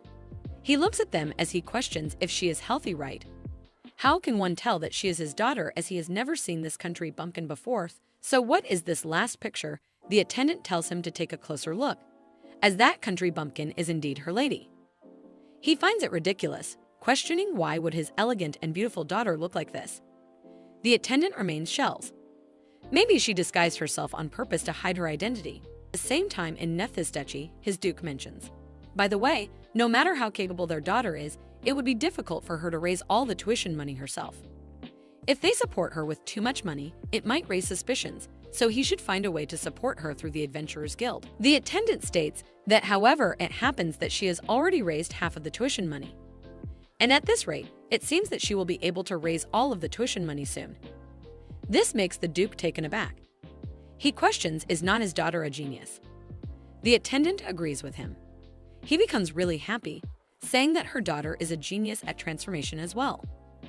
The attendant ponders that he cannot really do anything with this foolish laughter. He tells the Duke that according to the information he obtained from the head of the Adventurers Guild in the Elam branch, it seems that she is currently staying in Elam and saving up for her academic tuition. He states that is his daughter for sure, as graduating from the academy is the easiest way to regain her noble status. The Royal Krull Academy is a prestigious institution, and just to get into it is considered an achievement. But they are also known for their special privilege. The Scholastic Department, where the knowledge seekers of the Empire gather, the Combat Technique Department, where physically elite individuals pass through, and even the Magic Department, where various types of archmages are trained. In these three departments were Starlight talents. Those who are ranked first and second in each department will be given the title of nobility. So his poor daughter, she must have decided to enter the academy with the ambition to regain her lost noble status. He knows she refused to rely on Nethys' power and decided to stand up again solely on her own strength. He begins to cry, thinking that how could his daughter be so smart, so opportunistic, and so good at everything? Thinking his poor daughter, how can she be suffering at the hands of the incompetent royal family? She is such a great child, and she might be a little bit awkward when it comes to love. But wouldn't it be a blessing for the powerless prince to have a daughter like theirs? And besides, it would be great for the imperial family to have a relationship with the Nethys family, so why did they sentence her to death? He knows he will pay them back for this debt someday. He mentions that Mitchell will have her own thoughts on this matter. So Nethys will only support her in situations where it is truly necessary. In the meantime, they should prepare Prince Cyan as a gift for Mitchell to reward her for her hard work. The attendant tells him that the young lady has already rejected him, so how can they do it again? His father mentions they will brainwash her or something. There are many ways, questioning why is he asking him this question when he already knows the answer. The attendant wonders if he is really her father. He responds that he understands. The next day, Mitchell's young brother, Lael Nethys, calls up his father asking him if it is true that his sister is going to enter the academy. His father tells him yes, that is surely the case. The son looks at his father and seeing him very happy makes him feel good, thinking that it is good to see his father finally regain his composure. He feels so glad that he has the opportunity to see his respected sister again. And he's going to enter the academy too and be with his sister. And just like that, they'll be the way they were back home. Tell him to get out of the way, as he would say that she is calling his name the wrong way. He would correct his name, telling her that it is not Ruval but Lael. He remembers that she told him to get out of here because his presence is even offensive to him. The other time she called him Leon, to which he was like, not even one letter is right. He remembers that even though she has not remembered his name for 15 years, it does not matter. As she too, his sister has her own flaws. He tells his father that he wishes to enter the academy too, and asks him that he should please go ahead and hire him a private tutor. His father chuckles as he questions if the son is talking about his main subject, and if that is the case, then surely he will go ahead and hire him a private tutor. The son becomes really excited as he decides that he will go and study right now. His father looks at his son as he thinks to be a role model for him. Even from far away, his daughter is really amazing. He knows that his daughter, even though this father is far away, he will always support her. So she should always be healthy and happy. Meanwhile, in her house, she feels like she's going to die as she's taking rest on her bed. Her eyes feels like she is really sleepy. She stares at the ceiling as she becomes aware that what happened is that she collapsed. Her mother is sitting right next to her. She calls out to her mom as she flinches and asks her out Alina questions if she is back to her conscience. Right then, Thomas also appears with the bird. He seems pretty shocked and startled as he questions if Mitchell woke up. Even the bird and Thomas and Eleanor, all of them stare at her with worrisome look. Thomas tells her that she was fine after falling into the sea in the middle of winter. So why is she suddenly spitting up blood and causing a scene? Her mother questions how is her body feeling right now. She blames it all on her father and curses him, saying that it is all because of him that she's in shock. Mitchell tries her best to speak, though she knows that it would be really nice if all of them can leave quietly. Mitchell is feeling dizzy. She thinks to herself that from now on, she should not raise her skills without thinking like this. Because no matter how much she grows, if she dies, it will still be in vain. She sees a window notification as she wonders what it is, as it came right after she came to her senses. She thinks the charisma of a noble and the charisma of a beast. Is it because of Mitchell's fusion skill that this option appears? She is aware that first of all, the charisma of a noble man can be seen in her name. It is a 100% enhanced version of nobility. Even now, the way she speaks is like this because of that skill, and if it gets any worse, her social life at the academy will be a mess. She imagines herself greeting people like, "Nice to meet you, nobles who suck the blood of the people." She then thinks, so what is left is the charisma of the beast. She realizes it also has an ominous name. Still, she is aware no matter what it must be with the letters King or Huang attached to it, it's better than the characteristics of being treated like a superior. She decides to click on the beast's charisma. She believes that the charisma of the beast is the best. She then wonders if it is time to test this now. She thinks that she should say she is going crazy, so they should be quiet. Being aware that if she succeeds in this, she can lead a normal social life. She calls out to her mom as her mom questions if she needs anything. She tells her mom to stop being noisy and shut up. Both Thomas and her mom are at a loss of words. She realizes that she lost it. Her mother tells her that they were very noisy, right? So she's leaving now, and if she needs anything, she can call her. Mitchell curses the system window. She wonders why she is speaking more harshly than before. She then sees the level 1 description, which is she does not listen to those who are weaker than her. It has the effect of intimidating beasts. She questions what is added if the description comes first before the skill. She is getting a headache, but she continues to think that before that, this is also a skill. It takes mental energy to learn. She finds it so annoying as she mutters it out. Her mother listens to it. Both she and Thomas are startled. Mitchell tells herself to come back to her senses. According to her mom, the second time she blacked out, it was said that beast men, who are presumed to Gret's friends, visited. Among them, the spider beast man looked at her, stating that Hubert is going to make a fuss. She said that and left the gift. She does not know why, but the tiger beast came to her excitedly when she was sick and said, "Let us wait and see," as he turned and walked away. She thinks to herself that Gert seems to have a lot of friends, perhaps because he has a good personality. He is a total extrovert. She is aware that her only friend here is Gert. She knows he said that but did not even come in person to see her. She tells herself that she needs to stop thinking about random things and go out and make money. As she decides to step out, her mother calls out to her asking where is she going when she is not feeling well. She responds she's going to catch tuna. As she is walking outside, she thinks to herself that she's saved up about half of the entrance fee, but it is still far from enough. She knows that first of all today, she will go to her uncle and find out the departure time. Right then she feels something as she turns around and notices a person attacking her. She dodges the attack as the person becomes frustrated, questioning how did she notice. It is the tiger beast. She seems surprised by her speed and power, wondering if this really is her body. She thinks that her reflexes are insane, wondering if that is because of the newly acquired skills. The tiger beast man tells her that indeed, she is doing quite well. She then focuses on him as she looks at the pattern and tail, wondering if this is a tiger beast. She understands that it looks like he is Gert's friend who visited when she was sick. She wonders what does he know and thinks since he attacked first she will also attack. She uses the throwing ice skill. He suddenly becomes worried, trying to dodge her attack. She thinks since she used water drawn from the artifacts rather than water made from mana, wondering if it consumes less mental power. However, she is aware it is impossible to fight for a long time with a body that has not fully recovered. She decides that now she should finish this slowly and launches another attack. The tiger beast tells her to not look down on him, questioning if she thinks she can defeat him with this kind of toy. Right then she runs to him with maximum speed. She ponders right when he knows it. It's in front of him. It attacks him. He falls down on the ground. He mentions that she's a lot more than he thought. She looks down on him as she questions quite what? After a while he is laughing. He mentions that he has lost and he has no choice but to admit it, causing her to be confused. She punches him, asking him what is he admitting to.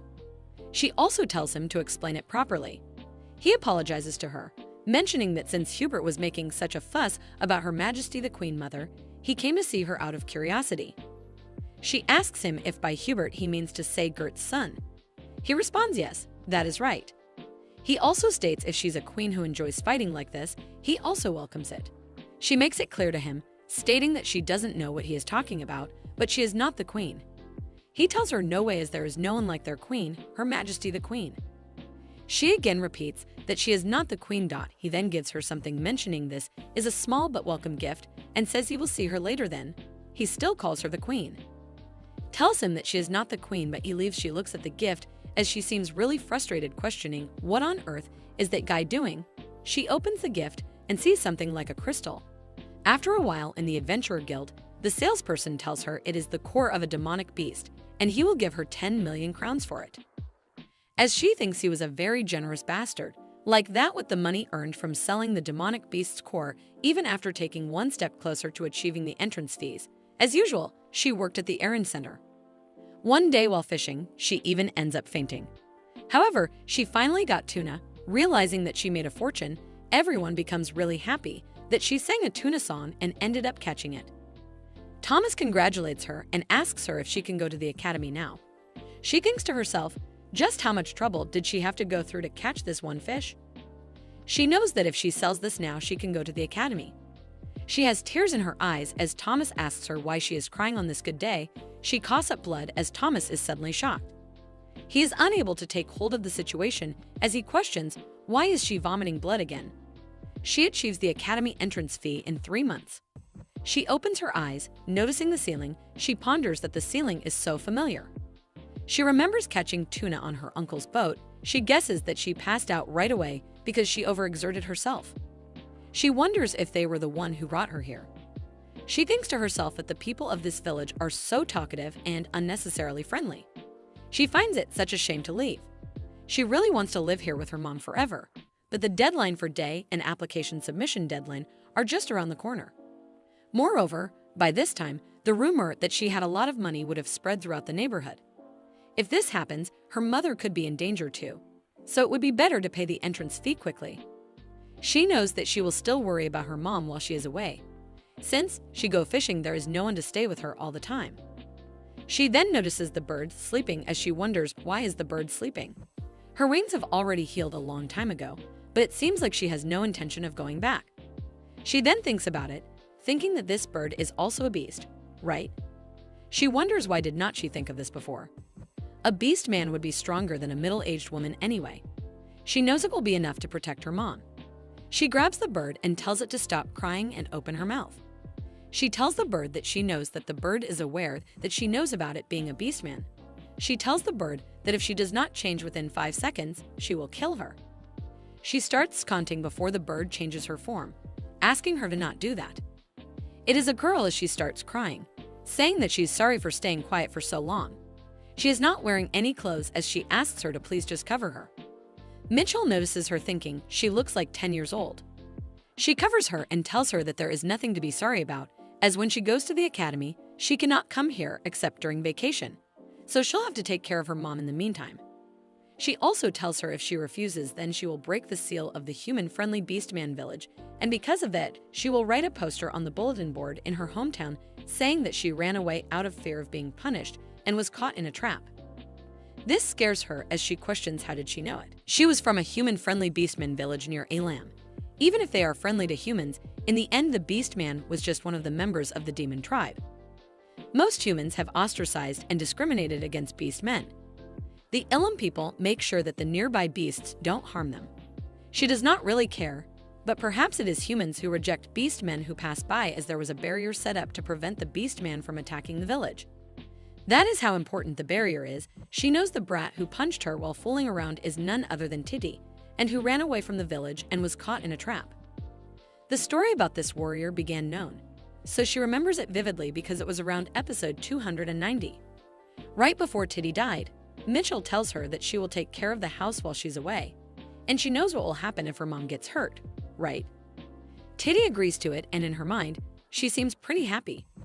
She thinks that it worked, thinking she thought she would not be able to return because the village barrier was destroyed. But now that she's here, she'll have to reveal her identity to her mom and live with her forever. She runs to Eleanor and calls her mom. Eleanor becomes shocked, yelling that there is a thief. Titi seems hurt that Eleanor did not even listen to her. Mitchell states she's going to leave her while she goes to the academy. Eleanor goes to her, telling her she almost got her head smashed without even knowing that. Mitchell thinks if she was worrying about her mother for no reason. She knows that is how her mother gave birth to 2 daughters in 3 months. She goes out as she is aware today is the day that Gert invited her to the Beast King's tower as a thank you for inviting him last time. This time, he said he would treat her. She thinks it was disappointing not to see her nose bleed after falling, but she knows the timing is perfect. She is aware that she should say hello and let him know that she will be leaving soon. She calls out to Gert and questions if he came to greet her. He looks at her as she questions if he got home safely last time. She questions why did he come this far to meet her. He does not know how to respond before he extends his hand. He asks her to hold his hand. She's totally taken aback before she questions what does he mean to say. Does he mean to walk hand in hand? He becomes embarrassed before he tells her he does not mean that, stating that beastmen born in the Beastmen Tower can use the return skill. So she can come with him, she can get to the tower in one go. She understands it. Then she mentions if that were the case, there was no need to be embarrassed as he has touched her body before too. He says that he does not know why he did that either. She then grabs onto his hand questioning if she can just hold it like this. He states yes, and this is her first time, so she might feel dizzy, so she should close her eyes. She then closes her eyes for a moment before she opens it. She finds herself in a different location. He tells her that this is the top floor of the Beast King's tower. She is totally shocked as she questions if this is for real. She knows it is the Beast King Tower. The Tiger Beast Man and White Fox Beast Men she saw last time were all here. She notices the top, finding it luxurious, and thinks everyone is gorgeous. Right then, she suddenly feels like it stinks as she calls out to Gert. He asks her why is she calling him as she tells him she needs to go to the bathroom. He tells her it is over there as she runs to the washroom, wondering what is that smell as her nose feels like it is rotting. She knows it seems to be the smell of rotting meat beasts and other different smells wafting from the tower. Her senses are sensitive thanks to her superhuman skills. He can hear them having a conversation as the tiger beast asks isn't she too sensitive as questioning if it smells too much. The other one is embarrassed as stating that she said before to remodel and then call her. Hubert always said that he smelled it. They probably do not know because they are used to it. Dirk becomes really embarrassed as he wonders if it really smells to the extent of throwing up like that. He calls out to Even and tells her to get out now. Right then Hubert appears and takes her out while calling his father an idiot. He runs from the tower while apologizing to Evan, telling her he is sorry for calling her without any preparation and asking her to wait for a minute. Meanwhile, she is feeling very dizzy. In the end, she got off halfway and vomited. Hubert asks her if she's okay. She responds that she is fine. She thinks now that she has gotten off and breathes fresh air, she's feeling a little better. Hubert apologizes to her, telling her his father did not ask her to leave because he disliked her. She tells him she knows as he said he would call her back later, so he told her to go back for today. Hubert becomes startled, questioning how did she know. She tells him that is because he has no reason to be mean to her. She already knows his personality, so she will not misunderstand anything just because of the tone of his voice. She knows when she came out, she saw that he looked shocked. She wonders if he heard anything. Hubert tells her he will invite her again once he finishes remodeling and he will get rid of the smell. She tells him all right before she wonders. Wait a minute, her back is bent over. She realizes the charisma of the beast is not activated, which means this guy is stronger than her, thinking no wonder he is the Beast King's representative. Hubert states that he is glad she did not misunderstand. She is aware she could not even bow her head to Uncle Thomas as it was her limit. Hubert took her back near her house and then returned to the power. It was only after seeing his back that she realized it. She went to see Jurt for the last time today to say goodbye. That night in her house, she pondered to herself that Jurt will probably be hesitant to see her until the tower is fixed. So she guesses she can just leave a letter for him through Titty. She has also packed all her luggage that she needs to take with her to the capital. And she has already bought a horse, so she is all set. She thinks she will have to leave home tomorrow early in the morning if she wants to get to the capital to make her school uniform and earn some money. She knows when she is in the academy, she won't be able to see her mom for a while, so she takes the pillow and runs to her mom. She decides that she is going to sleep with her mom today. She sleeps hugging her mom, as in the middle is Titty, who thinks it's her spot. Her mother wishes for her to sleep soundly. The next day, as it is time for her to embark, her mother tells her to take her words to heart. She states that she should always take care of herself and she should eat well and take her medicine regularly since she has been fainting a lot these days. If the noble kids bother her, she should tell them that she is Nethis' successor and smooth things over. Mitchell tells her mom that if she does that, she'll be kicked out. Her mother states even so, it is not good for her health to hold it in, to just smooth things over. Stating that she is good at it, Mitchell responds, her mom really knows her the best. Mitchell then calls out to Titty, she gives her the installment ledger, mentioning that when it is time for the clients to pay, she should collect the payments properly and also conduct a patrol to ensure the after-sales service has no problems. She asks her if she can entrust this to her. Titty wonders what kind of life has her sister led. Mitchell tells her mom that she will come during vacation. Her mother wishes her best of luck. Thomas and the villagers are standing to say her goodbye. With tears in his eyes, Thomas tells her to make sure she passes the academy and comes back. He calls her the pride of their village. The other villagers wish her to have a good trip and to please register with the Adventurers Guild when she goes to the capital, as well as asking her to come play again when she's on vacation. Mitchell seems emotional as she thinks everyone came out to see her off, thinking she guessed she has worked hard in this neighborhood. She thinks Uncle Thomas and the sailors, as well as the blacksmith and the Adventurous Guild people, and errand clients and whatnot. Everyone came to see her off after hearing that she was going to the capital. She knows she should at least give them a sincere thank you. She thanks them for coming all the way here. Thomas knows even in the end, she cannot even fix her habit of saying things. She knows she has said her goodbye and gets on the horse. She mentions that you come back during the vacation and everyone until then should stay healthy. Her mother had stirs in her eyes as she tells her to come back healthy. Mitchell thinks that she feels like she's going to cry because her mom is crying. She wonders if she should leave tomorrow and have a little conversation. But she knows that is wrong and starts riding the horse. She is aware she has not even left, so she should not have a weak heart as a few months will pass by in no time. She tells herself to not be sentimental. After setting out like that, she ran almost non-stop thanks to her riding skill. The saddle was so comfortable that she almost fell asleep while riding. As she went along, she robbed any bandits she passed by. So she was able to avoid getting bored and prevent drowsy driving. After 4 days, she notices something as she wonders, is that a town over there? She wonders if she already arrived at the capital. The capital of the Krull Empire. Crown Police. Upon arriving in the capital, she decided to proceed with the most essential tasks first. First, she would sell the horse and pack her belongings at the inn, and then, most importantly, make her uniform with the fabric Jurt gave her. She thinks it has been a while since she has done this. She says goodbye to her raggedy clothes. In Runnell's clothing store, this was a clothing store that Mitchell frequented. They mainly made clothes that were stylish, beautiful, and comfortable, so they were popular in the first place. The number of branches increased considerably as rumors spread that the successor of the Nethis was a regular customer. She thinks if there is one problem, that is that the reservation line was long and the price has gone up since it became famous. She wonders if she should cause a scene and say that she is the successor of Nethis like her mother said. As she steps in, a woman looks at her and calls her a peddler. Telling her that she cannot come in here with those shabby clothes, she tells Michelle to get out of here right now before Mitchell throws a dagger towards her, scaring her. The woman asks her what is she doing before Mitchell states she is not a peddler but a customer. The woman states that she is going to call the guards before Mitchell tells her to call them as the academy has extraterritorial rights, so she will not be punished for killing her. The woman then asks, so she's an academy student, but then states what can she do when she's dressing like a peddler. Mitchell punches her, asking her to call her manager. The woman leaves to call for the manager and asks her to have some tea and wait.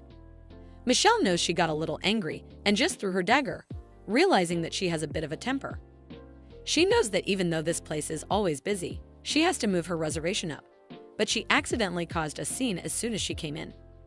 She thinks since she caused a scene anyway, should she try to blackmail them? She suddenly got a prison resistance scale as she thinks no way the clerk put poison in the tea she gave her. She is thankful for her as she made her make a weapon like this without even knowing. The manager appears and greets her, asking her what brought her today to their clothing store. The manager thinks that she can sense something suspicious. Mitchell tells her for now, just to give her one packaging box. She's told that they are a clothing store, not a general store, asking if she came to the wrong place by mistake. Mitchell mentions that the woman behind her put poison in her tea, so she should pack it nicely in the box and take it to the guards as she will file a complaint and have them punished. The manager asks her if that is true. As the woman says, it is not poison, it is just a little laxative in it because she was angry. Laxatives are considered poison too. Mitchell stands up and takes the cup, mentioning if she doesn't give her the box, she will just take it to the guards like this before the manager asks her to calm down, stating there is no way their employee would do that. Mitchell mentions a precious drop has been spilled before. The manager states all right, she will do anything that she wants. Mitchell realizes that she got her. She tells the manager if she says so she has no choice and asks her if she can make her a Crowell Academy uniform as quickly as possible and in the highest quality. Mitchell gives her the fabric as the manager is totally shocked, stating that this fabric is of the highest quality. She mentions it must have been tough to find and asks her how did she get it.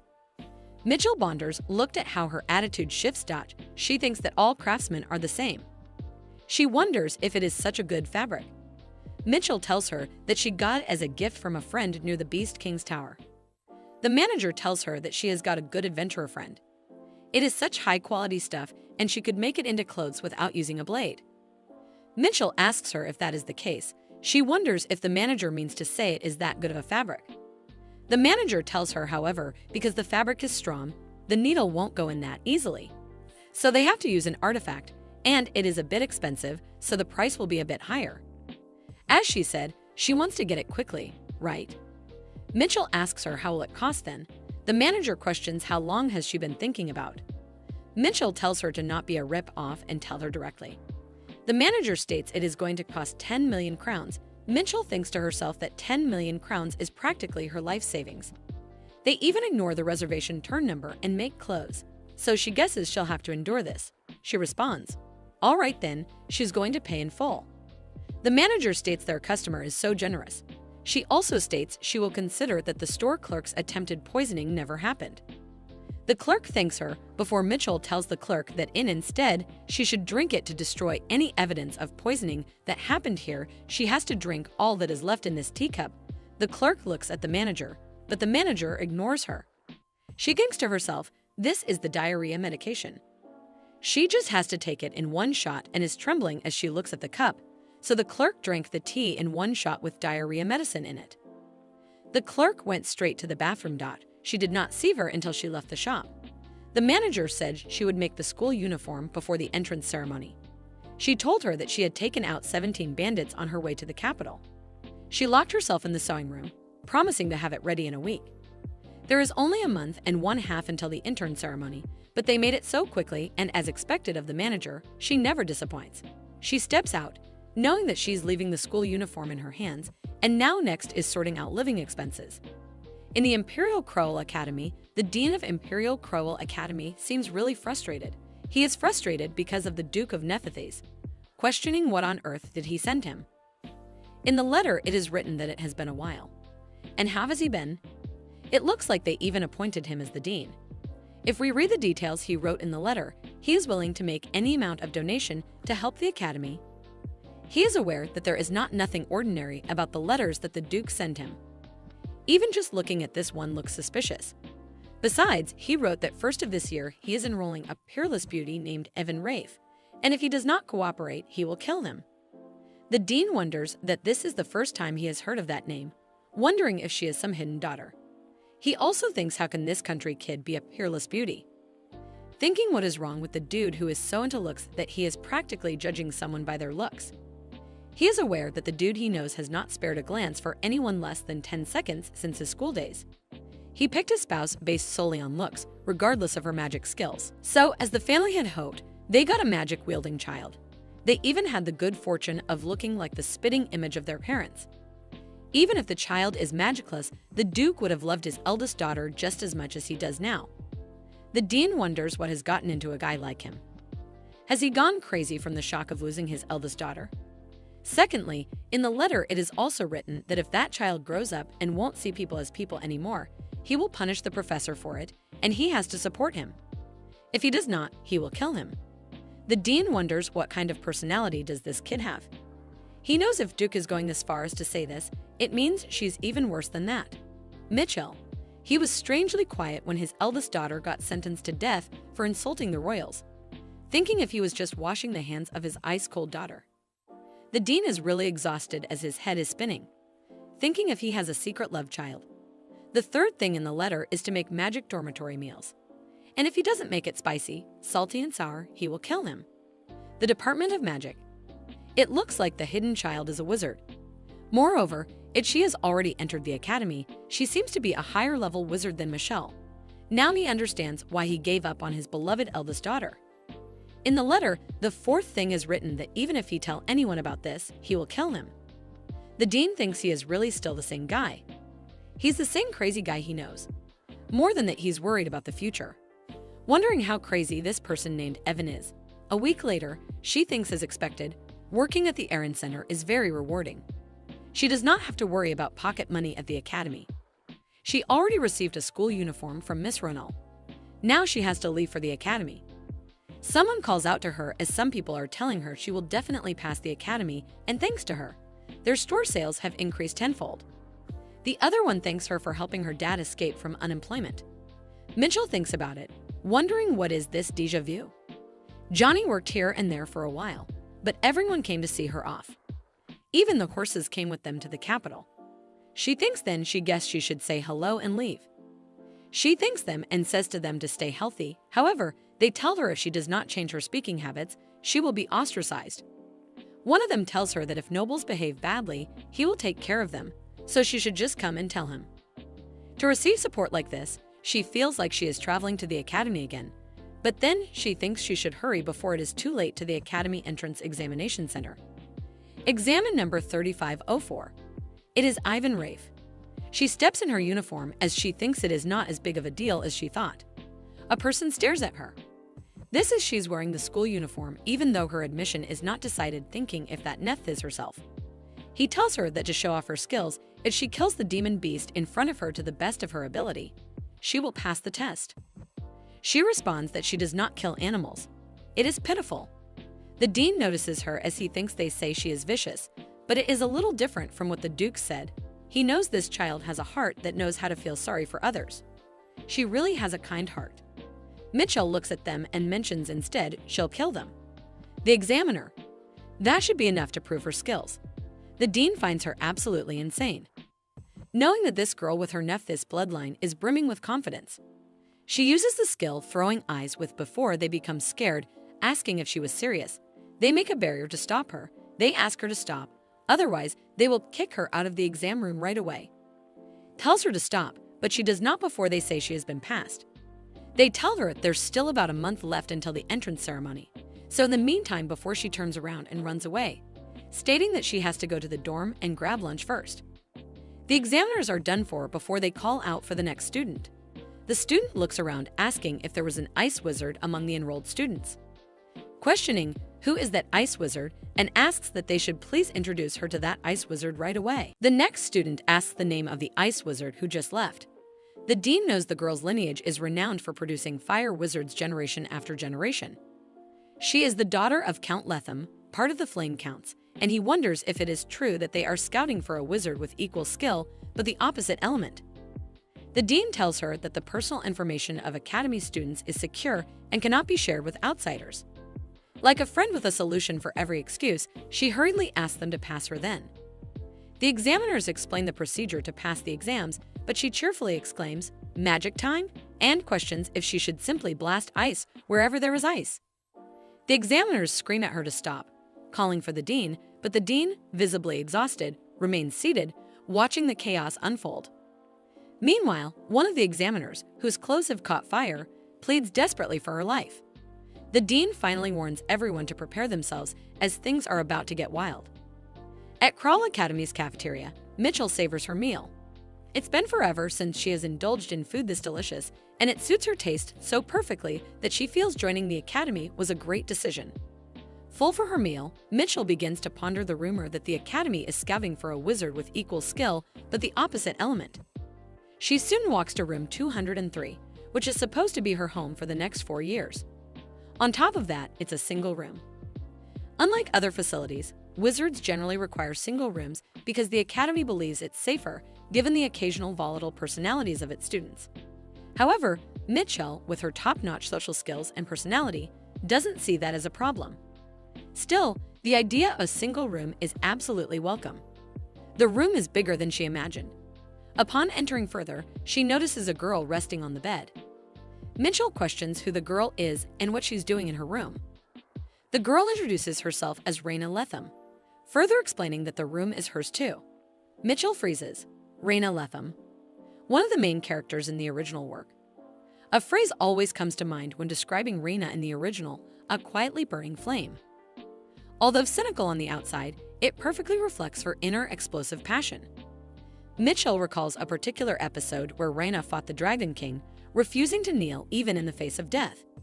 It was breathtaking when Reina burned through her vitality and unleashed her magic. However, Mitchell can't reconcile that image with the grumpy girl winking at her now. Mitchell demands her to stop lying and calls her a fake Reina. She shouts for the dormitory director, claiming an impersonator has broken into her room. Reina tries to calm her down and insists she's not pretending. She pleads with Mitchell to listen, promising she'll be fascinated. Reluctantly, Mitchell encourages her to speak up. Reina explains that Mitchell is a freeze wizard, and she is a fire wizard. Confused, Mitchell listens as Reina adds, "What happens when ice and fire combine?" Mitchell points out its bad compatibility, to which Reina agrees, calling it a dog treat. She elaborates, explaining that in industry terms, their elements are referred to as hate. Mitchell wonders to herself, what kind of industry is that, Reina? Reaching for Mitchell's hand, suggests that they could be great haters together and proposes becoming academy celebrities by pretending to be on bad terms. Mitchell yanks her hand away, suggesting they just have a fight instead. Reina clarifies that's not what she meant. She explains her plan to fake a rivalry, claiming other students would love the drama of their bickering. Later, if they ever have to kill or save each other, the moment would be epic because they'd be the only ones to trust each other. Mitchell, confused, asks what they would gain by upsetting everyone. Reina simply replies it would make her feel better. To Mitchell, Reina is a crazy person, and she decides it's not worth talking to her. Reina mentions that it's their first meeting, and since wizards are usually assigned single rooms, this situation is unique. She rants on, unfazed, while Mitchell decides to move to another room. Reina asks which other room Mitchell plans to move to, smugly revealing she asked her mother to close all remaining accommodations. Shocked, Mitchell demands to know if there's truly no other room available. Furious, Mitchell draws her weapon, vowing not to let this slide. She thinks that if she gets rid of Reina, she might be able to use solitary confinement as her personal space. Reina, unfazed, declares that's unacceptable. Mitchell and Reina activate their powers, ice and fire clashing violently. Mitchell's ice begins to melt, making her wonder if they're equally skilled. Resorting to physics, Mitchell draws her sword and demands Reina bring the real Reina. Reina, unable to understand, stops Mitchell's sword with her bare hand. Mitchell is shocked at Reina's strength, wondering why a wizard would possess such a superhuman body. The dormitory leader finally arrives, demanding to know what is happening. Reina declares he shouldn't intervene, claiming they're deciding who will own the room. Mitchell is baffled by Reina's sudden shift in personality. The dormitory leader places a hand on Mitchell, stating that fighting in the dormitory is prohibited and both girls will have 1 point deducted. Mitchell questions what happens when points are deducted. The leader explains that losing 5 points results in expulsion from the dormitory, and expelled students usually live in homeless villages until they graduate. Shifting tactics, Reina and Mitchell suddenly hold hands and claim they were just having a cute little squabble. They plead with the leader to reconsider the point deduction. The leader tells them he will not deduct their points. He adds that there's a store system in the dormitory, warning them not to fight again, and leaves.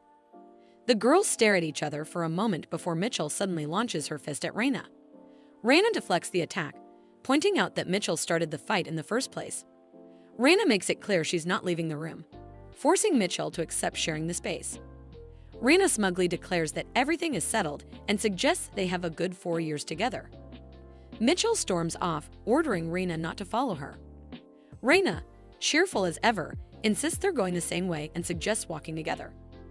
Hours later, Mitchell huffs in frustration, unable to understand what's wrong with Reina. Meanwhile, Reina happily reflects on their first night walk together, much to Mitchell's dismay. Mitchell is confused over how can a wizard like her have a superhuman body. She knows she's stuck with the wrong person. Since the day Mitchell and Reina started living in the same dorm, they have become the kind of friends who fight whenever they are bored. Just to clarify, Mitchell doesn't pick fights because she wants to, but can we blame her when Reina herself jumps in with her passionate concepts every time she sets her eyes on Mitchell?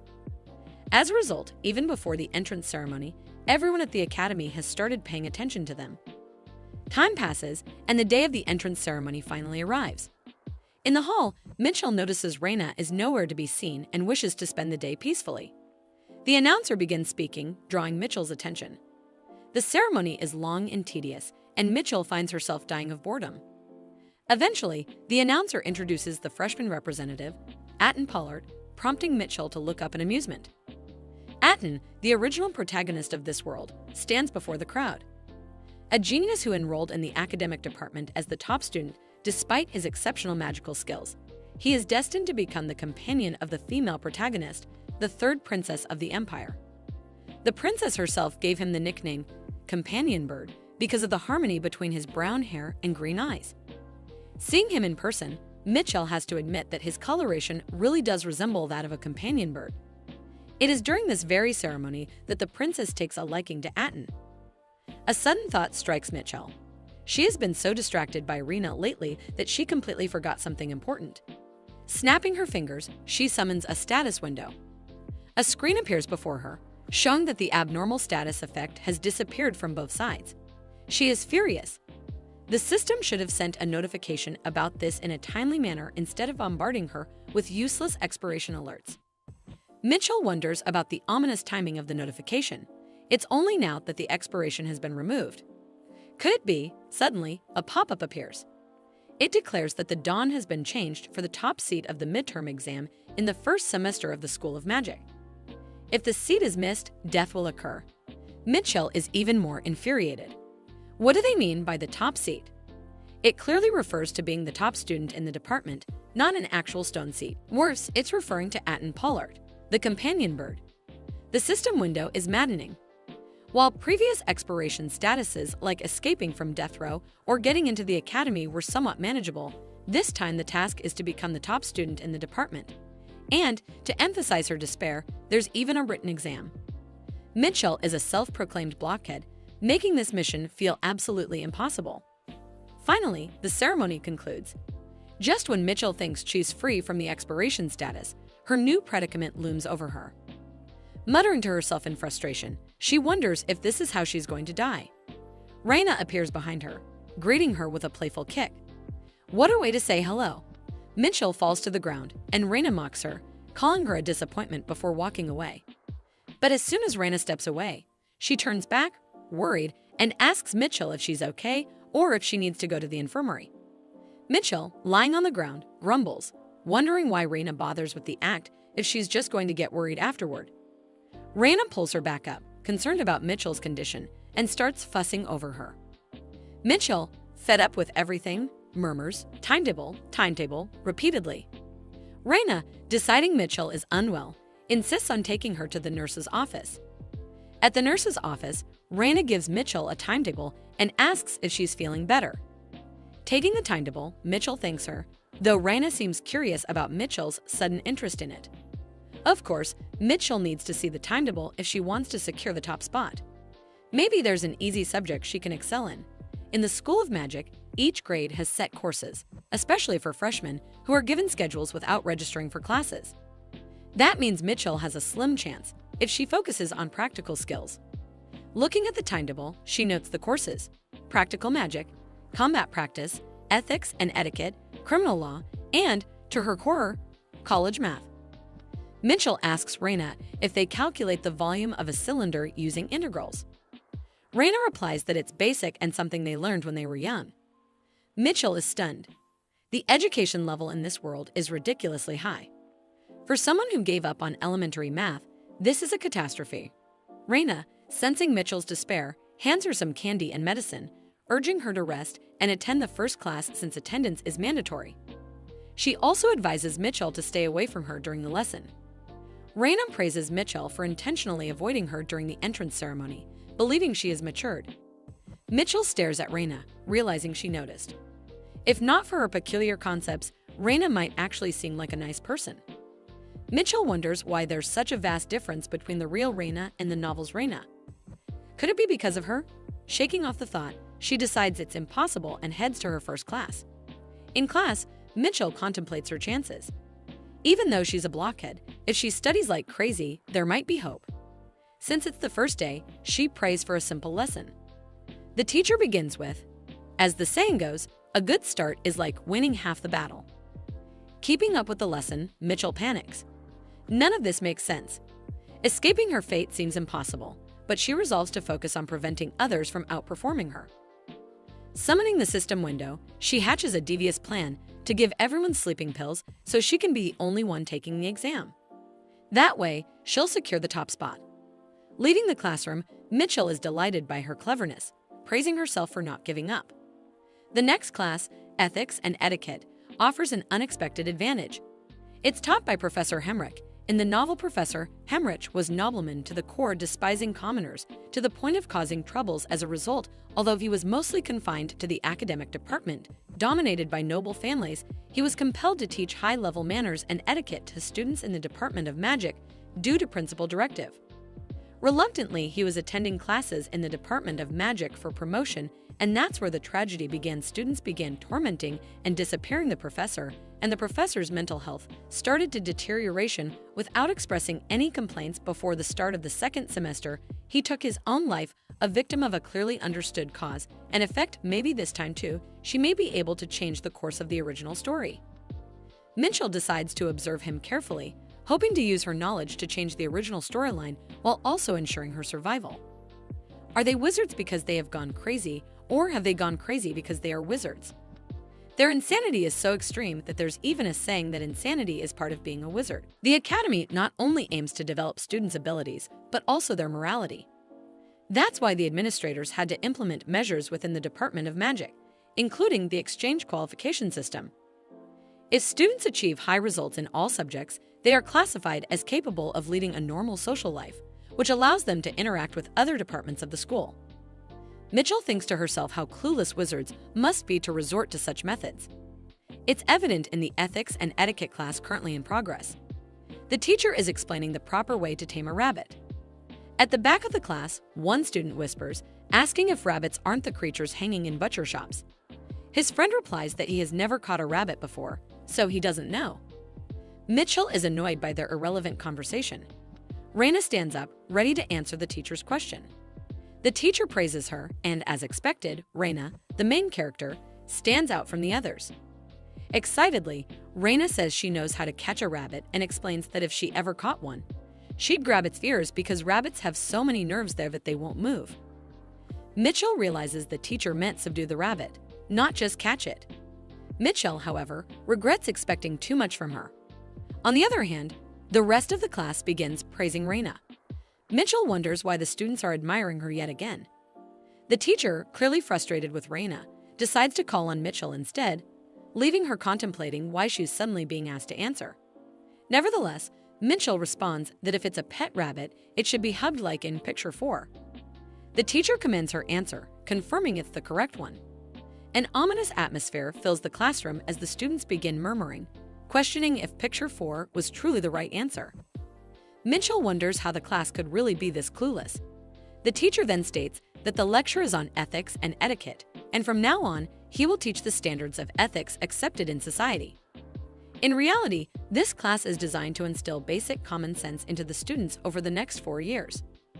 Mitchell realizes it's going to be exhausting to live with these students for 4 years. The draining ethics and manners class finally ends, which is also the first and last class of the day. Feeling relieved, Mitchell decides to gather wild vegetables on the hill behind the dorms, not for food, but to level up her skills. The peaceful outing is disrupted when Raina tags along, pointing out the homeless village sign for the Starlit Village. Looking at the sign, Mitchell finds it ridiculous to go through the trouble of making a sign that blatantly advertises a village as homeless. Sarcastically, she suggests Raina should live there since it suits her caliber. Raina retorts that she wouldn't go without a friend. Dumb and Dumber duo for real. Raina finally asks why Mitchell is walking up the hill. Mitchell explains she's there to pick vegetables. Raina, confused, questions what vegetables are. Frustrated, Mitchell spins around and yells at Raina to stop bothering her. Suddenly, something catches her eye. It's a fern. Thrilled, Mitchell hadn't expected to find one so easily. She explains to Raina that these are Western ferns and quite large. To Raina, they look like weeds, and she questions if they're edible. While picking the ferns, Mitchell assures her they are edible and tasty when prepared properly. Curious, Raina takes a bite but quickly remarks they aren't tasty. Mitchell nonchalantly mentions that the ferns are poisonous if eaten raw, causing Raina to spit them out in horror. Furious, Raina demands to know why Mitchell didn't warn her sooner, but Mitchell simply mocks her, saying no one told her to steal and eat them. Raina blames Mitchell for watching her eat without stopping her, but Mitchell, unfazed, opens her screen system to check her skill progress. She discovers that eating raw fern indeed increases poison resistance skills. To advance the math midterm as planned, she realizes they'll need to diligently build their poison resistance starting now. With no other choice, Mitchell eats the raw ferns despite knowing they're poisonous. Raina, shocked, questions why Mitchell is willingly eating something poisonous. The scene shifts to Mitchell receiving a certificate for completing a work-study scholarship application. The scholarship offers 300,000 crowns per month, which Mitchell considers very little, barely enough for pocket money. She realizes she will need to work during vacation to earn extra money, as leaving the academy requires crossing a large freshwater lake, making part-time work outside impractical. She guesses her mother doesn't have the flexibility to provide extra funds. Walking out, she notices the signboards for the combat technique department and the magic department. The two departments traditionally don't get along, and even the graffiti matches their long-standing rivalry. Mitchell wishes she had a camera to take a picture, wondering if Raina has one. Suddenly, she senses a dark aura. It's Professor Hemrick, rushing somewhere. The reason why he was rushing was the stalker behind him. Mitchell quickly recalls the plot involving the professor, who became hostile toward commoners due to a stalker. The professor endured the stalking of a female student until he couldn't take it anymore. He erupted his pent-up emotion, called her filthy and disgusting, and lost his mind. At the time the students who witnessed, the scene started tormenting the professor. Showing him their true colors, unable to bear the pain, the professor took his life, and the female student who stalked her withdrew from the school shortly. Mitchell intends to change the plot. To prevent the professor from taking his life, the simplest way would be to kill him before he commits suicide, but that would just be a different way, which would lead his death. This doesn't change the plot. Unable to bear the torment, he eventually took his own life. Determined to change the plot, Mitchell decides to confront the stalker. Using her ice skill, Mitchell terrifies the girl stalking the professor. As the girl's hair slides away from her face, revealing a scar, Mitchell realizes the girl wasn't hiding her face for fashion, but because of the scar. Mitchell firmly tells the girl to stop following the professor as it makes others uncomfortable. The professor, initially hesitant, mutters that it's fine, but Mitchell presses if he is fine, then can she follow him too? Even after graduation, she will follow him until his death. Professor finally speaks. He detests of being followed. Mitchell encourages him to speak up more often instead of bottling up his emotions. Professor points isn't etiquette score more important, to which she replies she hopes he can tolerate the penalty points. While walking away, he praises that she still has some common sense. Mitchell is pissed if he is going to only do this much to save himself. Turning to the girl, Mitchell repeats her actions are making others uncomfortable. She leans forward, not to hide her pretty face, and to walk with confidence. Embarrassed, the girl pushes Mitchell away. Mitchell apologizes, saying if people praise her beauty too much she might go crazy. The comment only makes the girl blush harder. As Mitchell walks away, she reminds the girl not to do things that make others uncomfortable and adds that she hopes the stalking will stop. Mitchell feels satisfied with herself, thinking it's a perfect execution and an even more perfect exit. Meanwhile, the girl places a hand on her chest, her mind racing. She marvels at how entirely different Mitchell is from the professor. Blushing again as she recalls the compliment, a small smile creeps onto her face, and she finds herself longing to know Mitchell's name.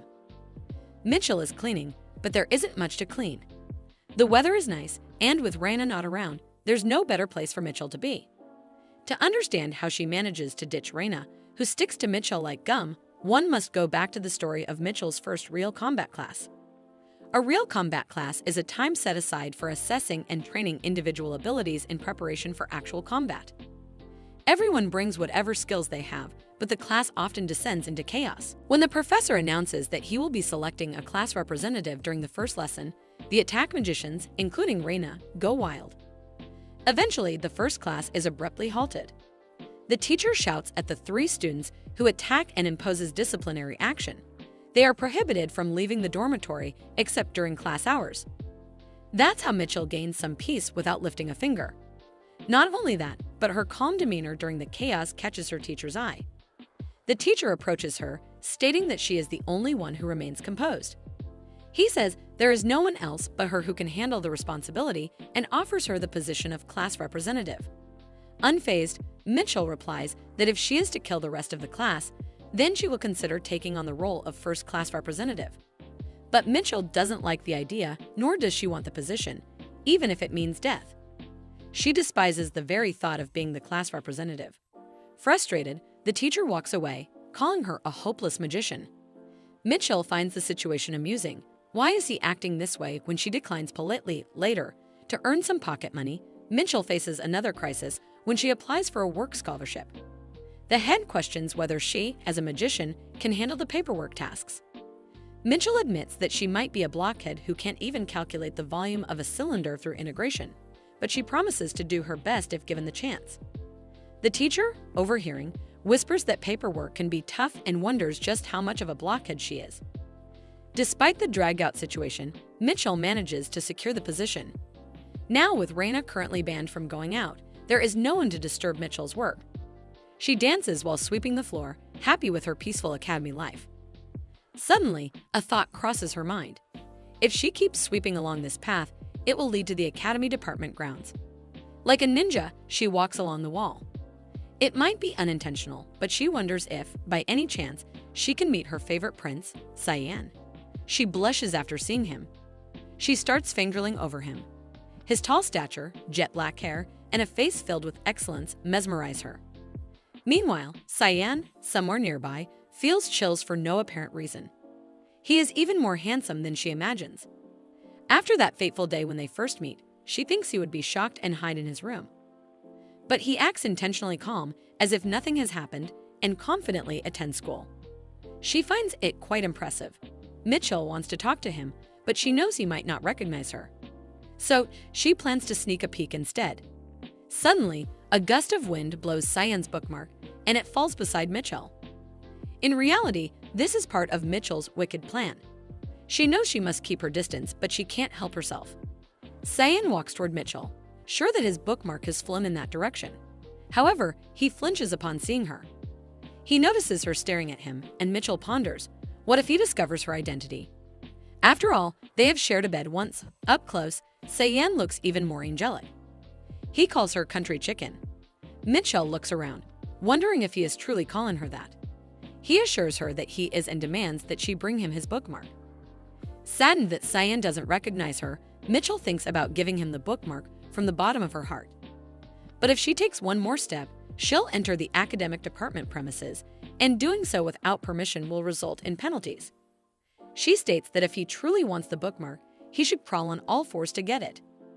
In her mind, however, the translation is, "Dear Cyan, please come closer." Cyan asks if she knows who he is, to which she answers no. She then asks if he knows who she is, though internally she thinks, how could she not know her favorite prince?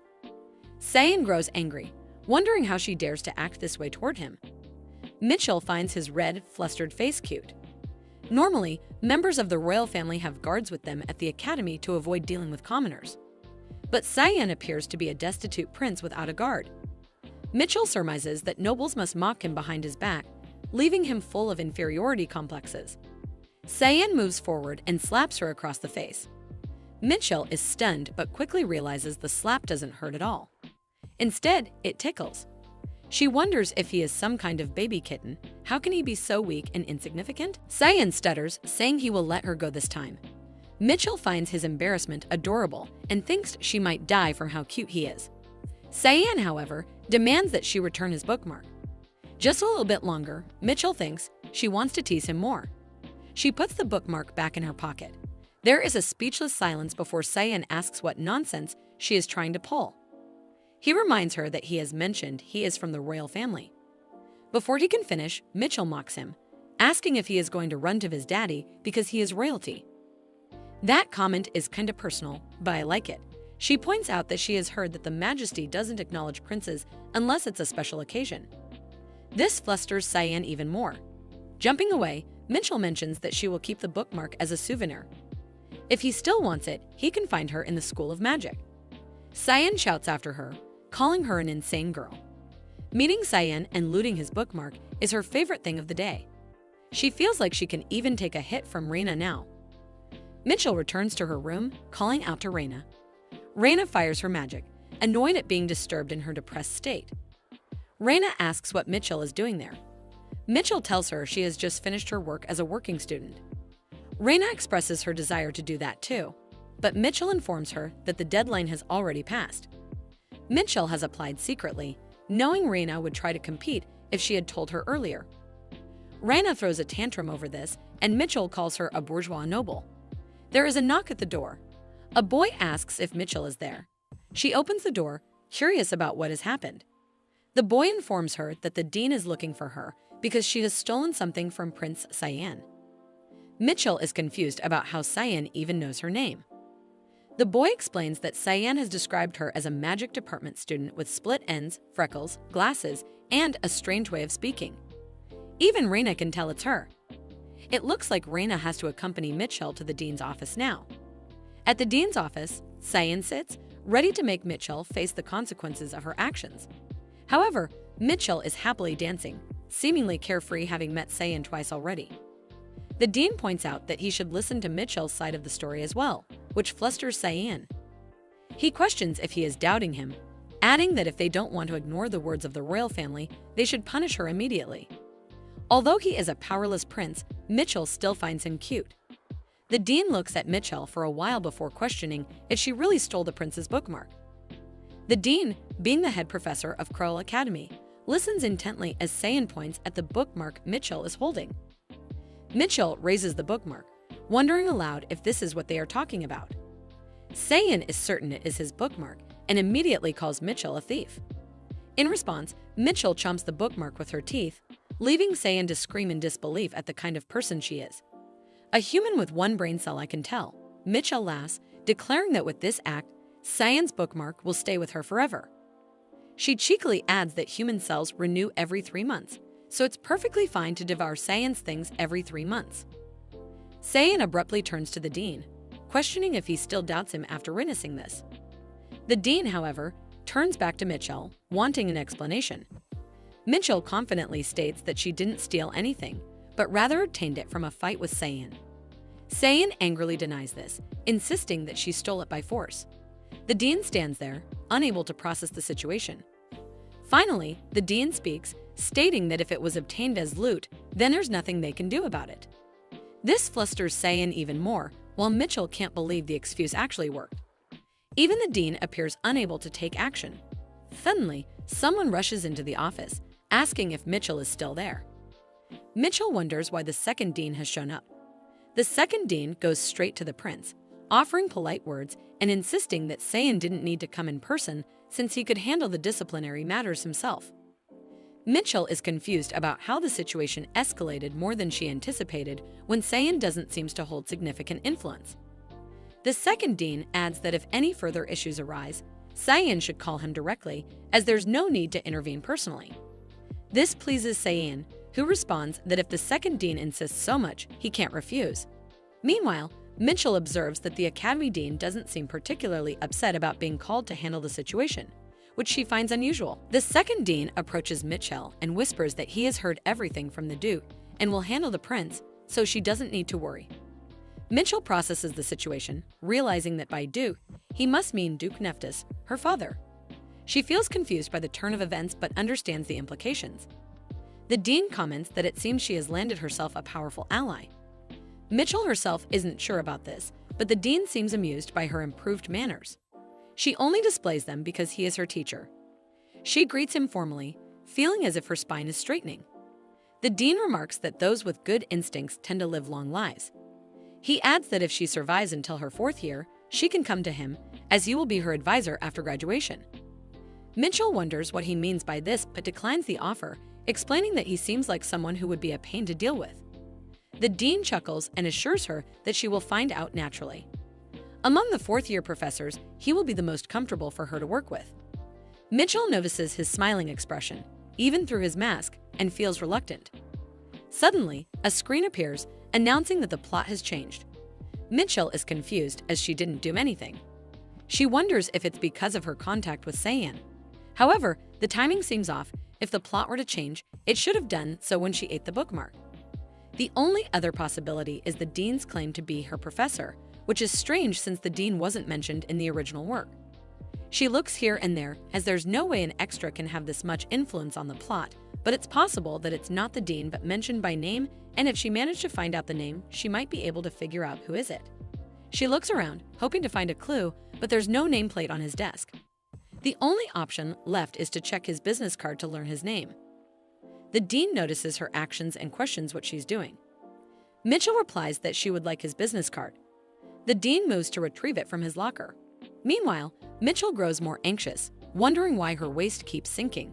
Her forced combat power measurement skill, Beast Charisma, gauges an opponent's level based on the stiffness of her neck and waist. For example, even saying hello is the limit when facing Reina, and Mitchell can barely lift her head in front of the second dean. Yet with this dean, her waist bends more than it did in front of Hubert, the deputy director who fought the main character of the original work for 2 consecutive nights. Mitchell realizes that this dean is an even greater monster than Hubert. She feels she must measure his power carefully. Kneeling was fine, headbutting too. However, the dean tells her there's no need to kneel just to get a business card. Mitchell insists that she just wanted to kneel. Her knees and everything was trembling because she was really scared. The dean finds her behavior strange, but finally hands over his business card. Mitchell quickly takes it and leaves the office. The dean watches her go, calling her a peculiar student. Outside, Mitchell runs to hide behind a wall, shivering from the entire experience. She pulls up the card, eager to see the dean's name, only to find the words, "Common Professor." Mitchell bursts into laughter at how absurdly generic the name is, concluding that it must be a pseudonym. Realizing the business card was meaningless, she slumps to the ground, comforting herself by pleading internally for the professor not to misunderstand her intentions. She prays the professor doesn't get any dreadful ideas. Mitchell comforts herself with the thought that in life there might exist a professor named simply Professor, as she also lives with 2 biochips implanted in her body. Although unsettling, this isn't important to her right now. Her focus is on becoming the top student in her class, as it is the only way to escape the time limit she is under. To achieve this, she has been diligently working on her toxin immunity, though she cannot determine exactly what level 5 entails. She ponders where she might find something stronger than ferns and wonders if she should visit the academy department and test whatever poison she comes across. Her eyes catch sight of the little shiny stalker she noticed earlier. It seems the girl has given up on her vision-blocking hairstyle. The girl comes running toward Mitchell, making her wonder if she has ever told the girl her name. If not, how did the stalker manage to find her? The girl eagerly asks Mitchell how her freshly cut bangs look. While Mitchell finds her beautiful, the bangs themselves look like a mess to her. The girl panics and Mitchell grows curious about what she used to cut them. Hesitant, the girl eventually reveals a pair of scissors. Not only are the scissors large, but they are also vicious-looking, prompting Mitchell to wonder where the girl could have possibly gotten them. Mitchell takes the scissors from her and asks the girl to close her eyes, assuring her she will fix the bangs. Once finished, Mitchell is relieved to find that her part-time job skills have not rusted. The bangs now look absolutely perfect.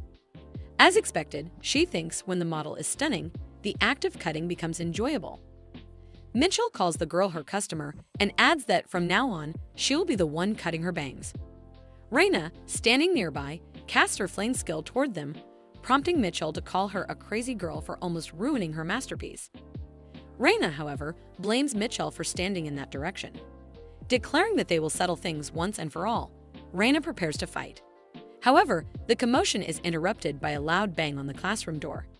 The teacher enters, calling them darned brats and ordering them to stop moving as the class is about to start.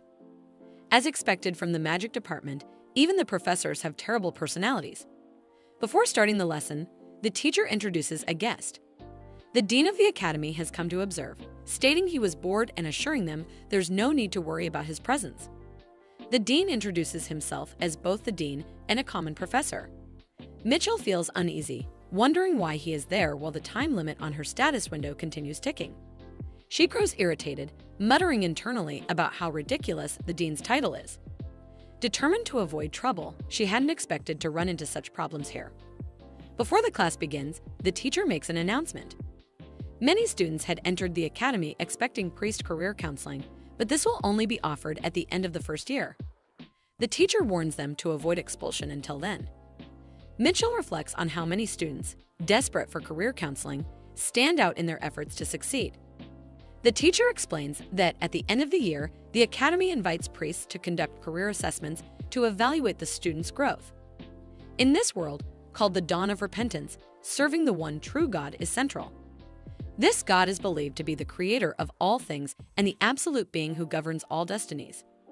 Those who serve this God are known as priests of fate.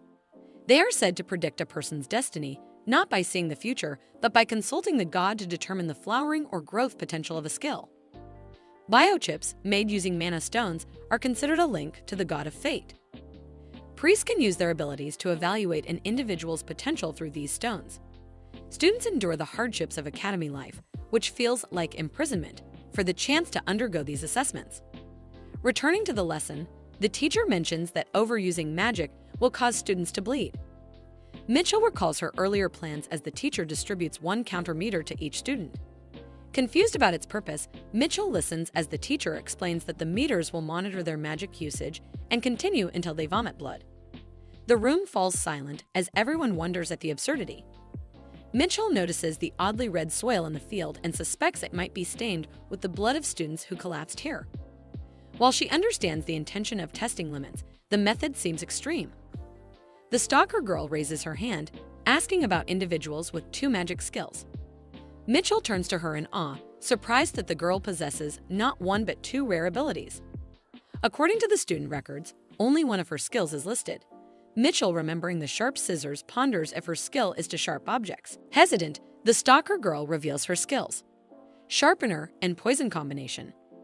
Mitchell is confused as to why someone with no ties to an assassination lineage has such a dangerous poison-based ability.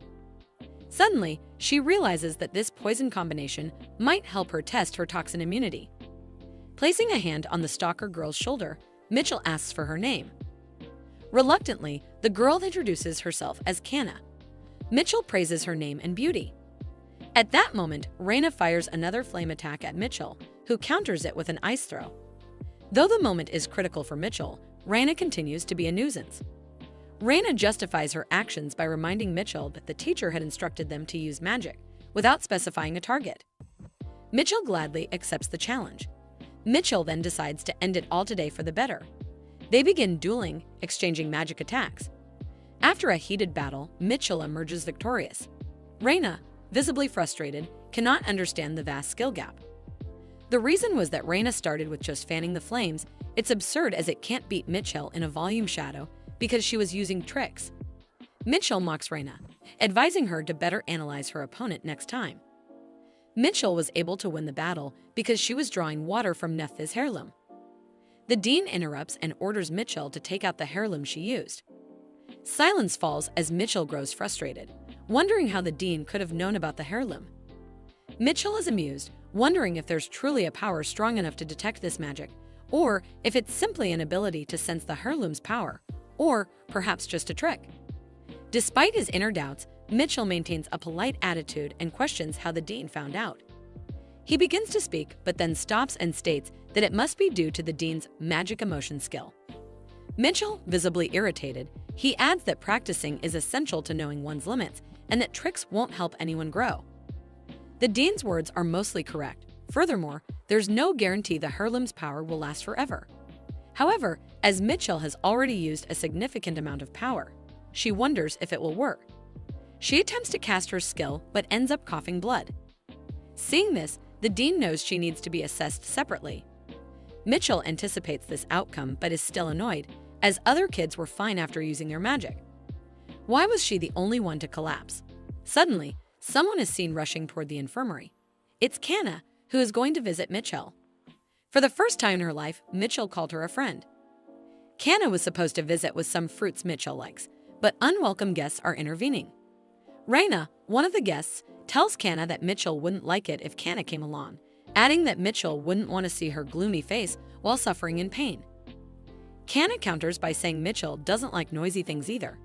This annoys Raina, who retorts by asking what Canna even knows about Mitchell. Canna pauses and gives a detailed list of everything Mitchell likes, causing Raina to feel uneasy as she wonders how Canna managed to gather such information. Raina asks if Canna knows everything about her too, to which Canna replies it's an occupational hazard. Raina feels even worse and questions what kind of occupational hazard an academy student could have. Canna stays silent, not wanting to reveal her secret. She belongs to an assassination organization. If Raina knew this, it might put Canna on Mitchell's bad side. While Canna knows Mitchell is not someone who judges others based on their past, she still doesn't want to risk getting caught. Mitchell has done so much for her without expecting anything in return, even calling her a friend. Canna recalls her father once telling her that no one would like her if she were ugly. If someone did like her, he had said, they must be a good person and should be made either a friend or a spouse. Back then, Canna had sought kindness from Professor Hemrick, who treated her well for the first time. She used to follow people around, trying to make them fall for her. But after meeting Mitchell, she realized that the kindness Hemrick showed was superficial, something anyone could offer. Mitchell, on the other hand, gave her genuine advice, telling her not to do things others disliked. Mitchell even complimented her, calling her pretty despite her disgraceful reputation in the family. Although it hasn't been a month since they met, Mitchell means the world to Canna. She shifted her target to Mitchell, and so far, everything has gone according to plan. Intentionally, Canna messes up her bangs to catch Mitchell's attention and subtly shows her a combination of magic spells she discovered through research, successfully piquing Mitchell's interest. When Mitchell trimmed Canna's bangs last time, it gave her a strangely pounding heart, something she interpreted as a bond of friendship. Canna's next plan involves helping Evan develop immunity to poison while secretly mixing in brainwashing drugs to secure a lifelong friendship. However, everything was ruined because of Raina. If Raina hadn't provoked Mitchell in the first place, she wouldn't have collapsed. Canna plans to kill Raina. Although Raina is a noble, Canna believes that if her family handles the aftermath, there won't be any problems. Suddenly, Cyan arrives. Reina is furious, wondering who would dare to interrupt, but upon noticing him, she realizes it's Prince Cyan. Both Reina and Canna greet him and ask why he's here. Cyan explains that due to Mitchell's clueless actions, he has been assigned 30 hours of campus volunteer work. He needs to borrow books from the library and insists that Mitchell accompany him. Reina is confused about what this has to do with volunteering. She tells him Mitchell is sick and in the infirmary, and Canna seconds this. Unfazed, Cyan demands to know what they expect him to do after learning about Mitchell's situation and asks to be guided to the infirmary. Both Reina and Canna silently wish they could kill him. Reina knows that even though he is a prince, he holds no real power. He is often called Prince in name only Cyan Crowell. There are several reasons why he is known by that name. Generally, household with advanced skills are successful by women. This fact has been proven genetically after 1,000 years of trial and error with a high probability of the same lineages, skills being expressed through the mother's line. Sometimes there are cases where men succeed to ensure concerns about hereditary diseases and the influx of stronger skills, but this occurs rarely, once every 3 generations. That in most families the eldest daughter inherits the line. The royal family is no exception. It's unlikely that the successor position will be stolen unless some serious mischief happens, and with the current empress possessing charisma skills and being the eldest daughter, it's unlikely that the successor position will be stolen unless some serious mischief happens. The conservative class would prefer the eldest daughter to succeed to the throne without any upheaval. Therefore, there's no reason to entertain the demands of a pitiful prince who lack both talent and solid background. Reina doesn't want unnecessary trouble, but decides a brief visit to the infirmary won't hurt. Confident that Mitchell will choose her over the others, Reina agrees to guide Cyan. Canna, however, worries about Mitchell's opinion. When they enter the infirmary, Reina demands to borrow Mitchell's camera. Cyan insists Mitchell accompany him to the library, and Canna suggests Mitchell might need more blood. They all argue about who Mitchell will choose. Sitting with the dean, Mitchell is confused by their sudden arrival and the nonsense they are speaking. When forced to choose, she surprises everyone by choosing Cyan. Reina calls her a crazy girl and demands an explanation, but Mitchell jumps out of bed, eager to go to the library. Unfortunately, she collapses from dizziness. Determined not to let something like dizziness stop her, she begins crawling. The dean advises her to wait for the medicine to take effect, but Mitchell stubbornly refuses. Reina wonders why Mitchell chose the prince over her, while Cyan smirks sarcastically and tells Mitchell to get going. Reina contemplates killing him out of frustration. Canna notes that the royal family is peculiar, which makes Reina suspicious about how Canna could say something like that. She begins to wonder if Canna would truly kill a noble without hesitation. Meanwhile, Mitchell feels overjoyed at the prospect of a library date with Cyan, thinking it must be her lucky day. She has made friends with someone who has combination poison skills, received sweet advice from the dean at the infirmary, and now has this unexpected opportunity to go on a library date. However, she suddenly notices a familiar medicinal scent coming from Cyan. As she tries to recall where she has smelled it before, she remembers. It's the scent of the wound medicine she once used on her back. She gets worried over why Cyan smells like it. She calls out to Cyan, telling him that he stinks. He tells her to stop talking nonsense, but she insists that it does stink. He turns to her, stating that his whole life is cleaner than hers, pointing out if she is trying to insult him. To Mitchell, his grim face appears cute, and she wonders how he can be so prickly with such a beautiful face. She mentions that he smells like medicine, as the scent of wound ointment emanates from him, pointing out that she knows this scent since she has been using it for quite some time. This flinches him, but he dismisses it, saying it is none of her business. Mitchell ponders if he got hurt, as it is said that every prince is wounded enough to need ointment. Nevertheless, he hands her a list of books she needs to borrow, pointing out that she should borrow them in her name, not his. She checks the list, confused if this is really what he wants her to do, contemplating why he isn't doing it himself. Gripping the situation, she understands that Cyan wants to borrow books that are all in the field of criminal law and political science. If he gets caught borrowing such books, it could be revealed that he has not received proper education as a member of the imperial family, which might turn him into a laughingstock. That is why he doesn't want to do it himself. Since the imperial family doesn't teach governance studies to Cyan, it seems he wants to study them on his own. It's like the great Cyan making futile efforts to climb a tree he cannot climb. Cyan questions what she is looking at, wanting to know when she will leave to fetch the books. Pointing at the list, she mentions that a new edition of the General Theory of Criminal Law has been released. She knows this because she was forced to study it at magic school. In the original work, Cyan was embarrassed due to his wrong knowledge during a fight with the third princess, and perhaps he got this misinformation from outdated books. The new edition contains other modifications as well. As she leaves, she points out that she will ask the librarian to get the book for him. Meanwhile, Cyan mutters, calling her a scoundrel, saying that's not even funny. When she returns, she raises a book titled 30 Ways to Win an Argument, mentioning that they gave her this book as a reward, and she thought he might need it in the future. Cyan is visibly furious over her mocking him. Mitchell, however, grows concerned about whether he can carry all these books at once since they are quite heavy. This angers Cyan further as he questions how she views him. She retorts, asking what he means, pointing out that he is weak and incompetent, despite having the pride and demeanor of an elder. His abilities, she notes, do not align with his pride, leaving him filled with feelings of self-destruction and inferiority. Mitchell criticizes him so effectively that he is consumed with rage. He grabs one of the books, threatening to punish her for insulting the royal family. Mitchell mocks him further, suggesting he doesn't even have the strength to do so and pointing out how pathetic he looks. A while later, Cyan is out of breath. Mitchell recommends that he should run to increase his lung capacity. Cyan calls her an insolent woman. As she takes her leave, she remarks that if he feels embarrassed about training in the academic department, he can feel free to visit the magic department. From behind, he shouts that he won't come there. Mitchell recalls how she herself was criticized by the dean of her department for lacking physical strength. The dean had told her that the reason she fell while using her mental powers was due to her weak physical condition.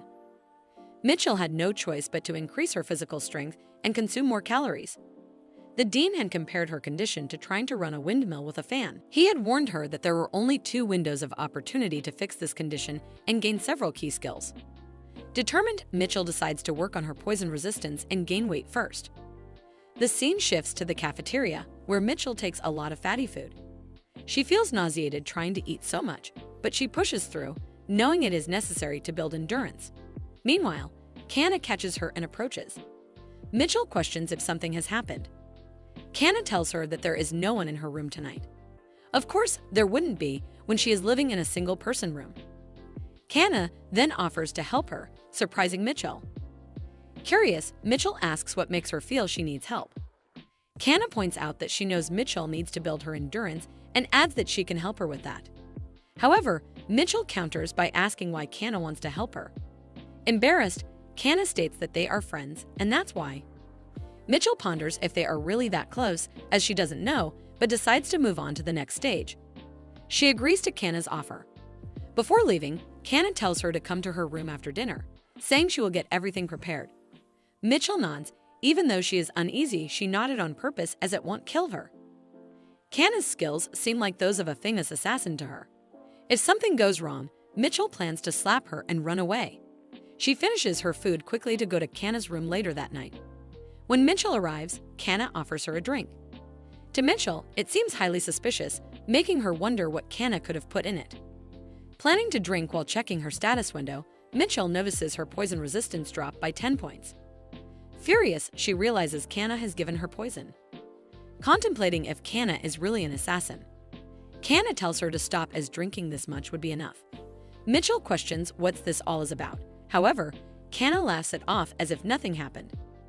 Canna promotes her that she can ask her anything as she is willing to help her in anything because she is her best and only friend. Mitchell states how she suddenly became her favorite. Canna presents a necklace and a cup with a candle, insisting her not to hesitate as they are best friends, making Mitchell even more annoyed by her constant use of best friend. Mitchell grows more irritated but decides to stay as there is nothing physically wrong with her body. Before revealing her plans to Canna, Mitchell asks if Canna herself has poison resistance. This makes Canna flinch. Mitchell adds that if Canna feels uncomfortable, she won't force her to talk and states that she doesn't care if Canna has a partner. The mention of a partner makes Canna light up with excitement. Twisting Mitchell's words, Canna suggests that they could be partners, as this is their first collaboration together. Mitchell denies this, but Canna ignores her, overjoyed at the idea of collaborating. Kana finally admits that she doesn't have poison resistance. To achieve it, one must start training from a very young age, and perhaps even more rigorously than Mitchell did.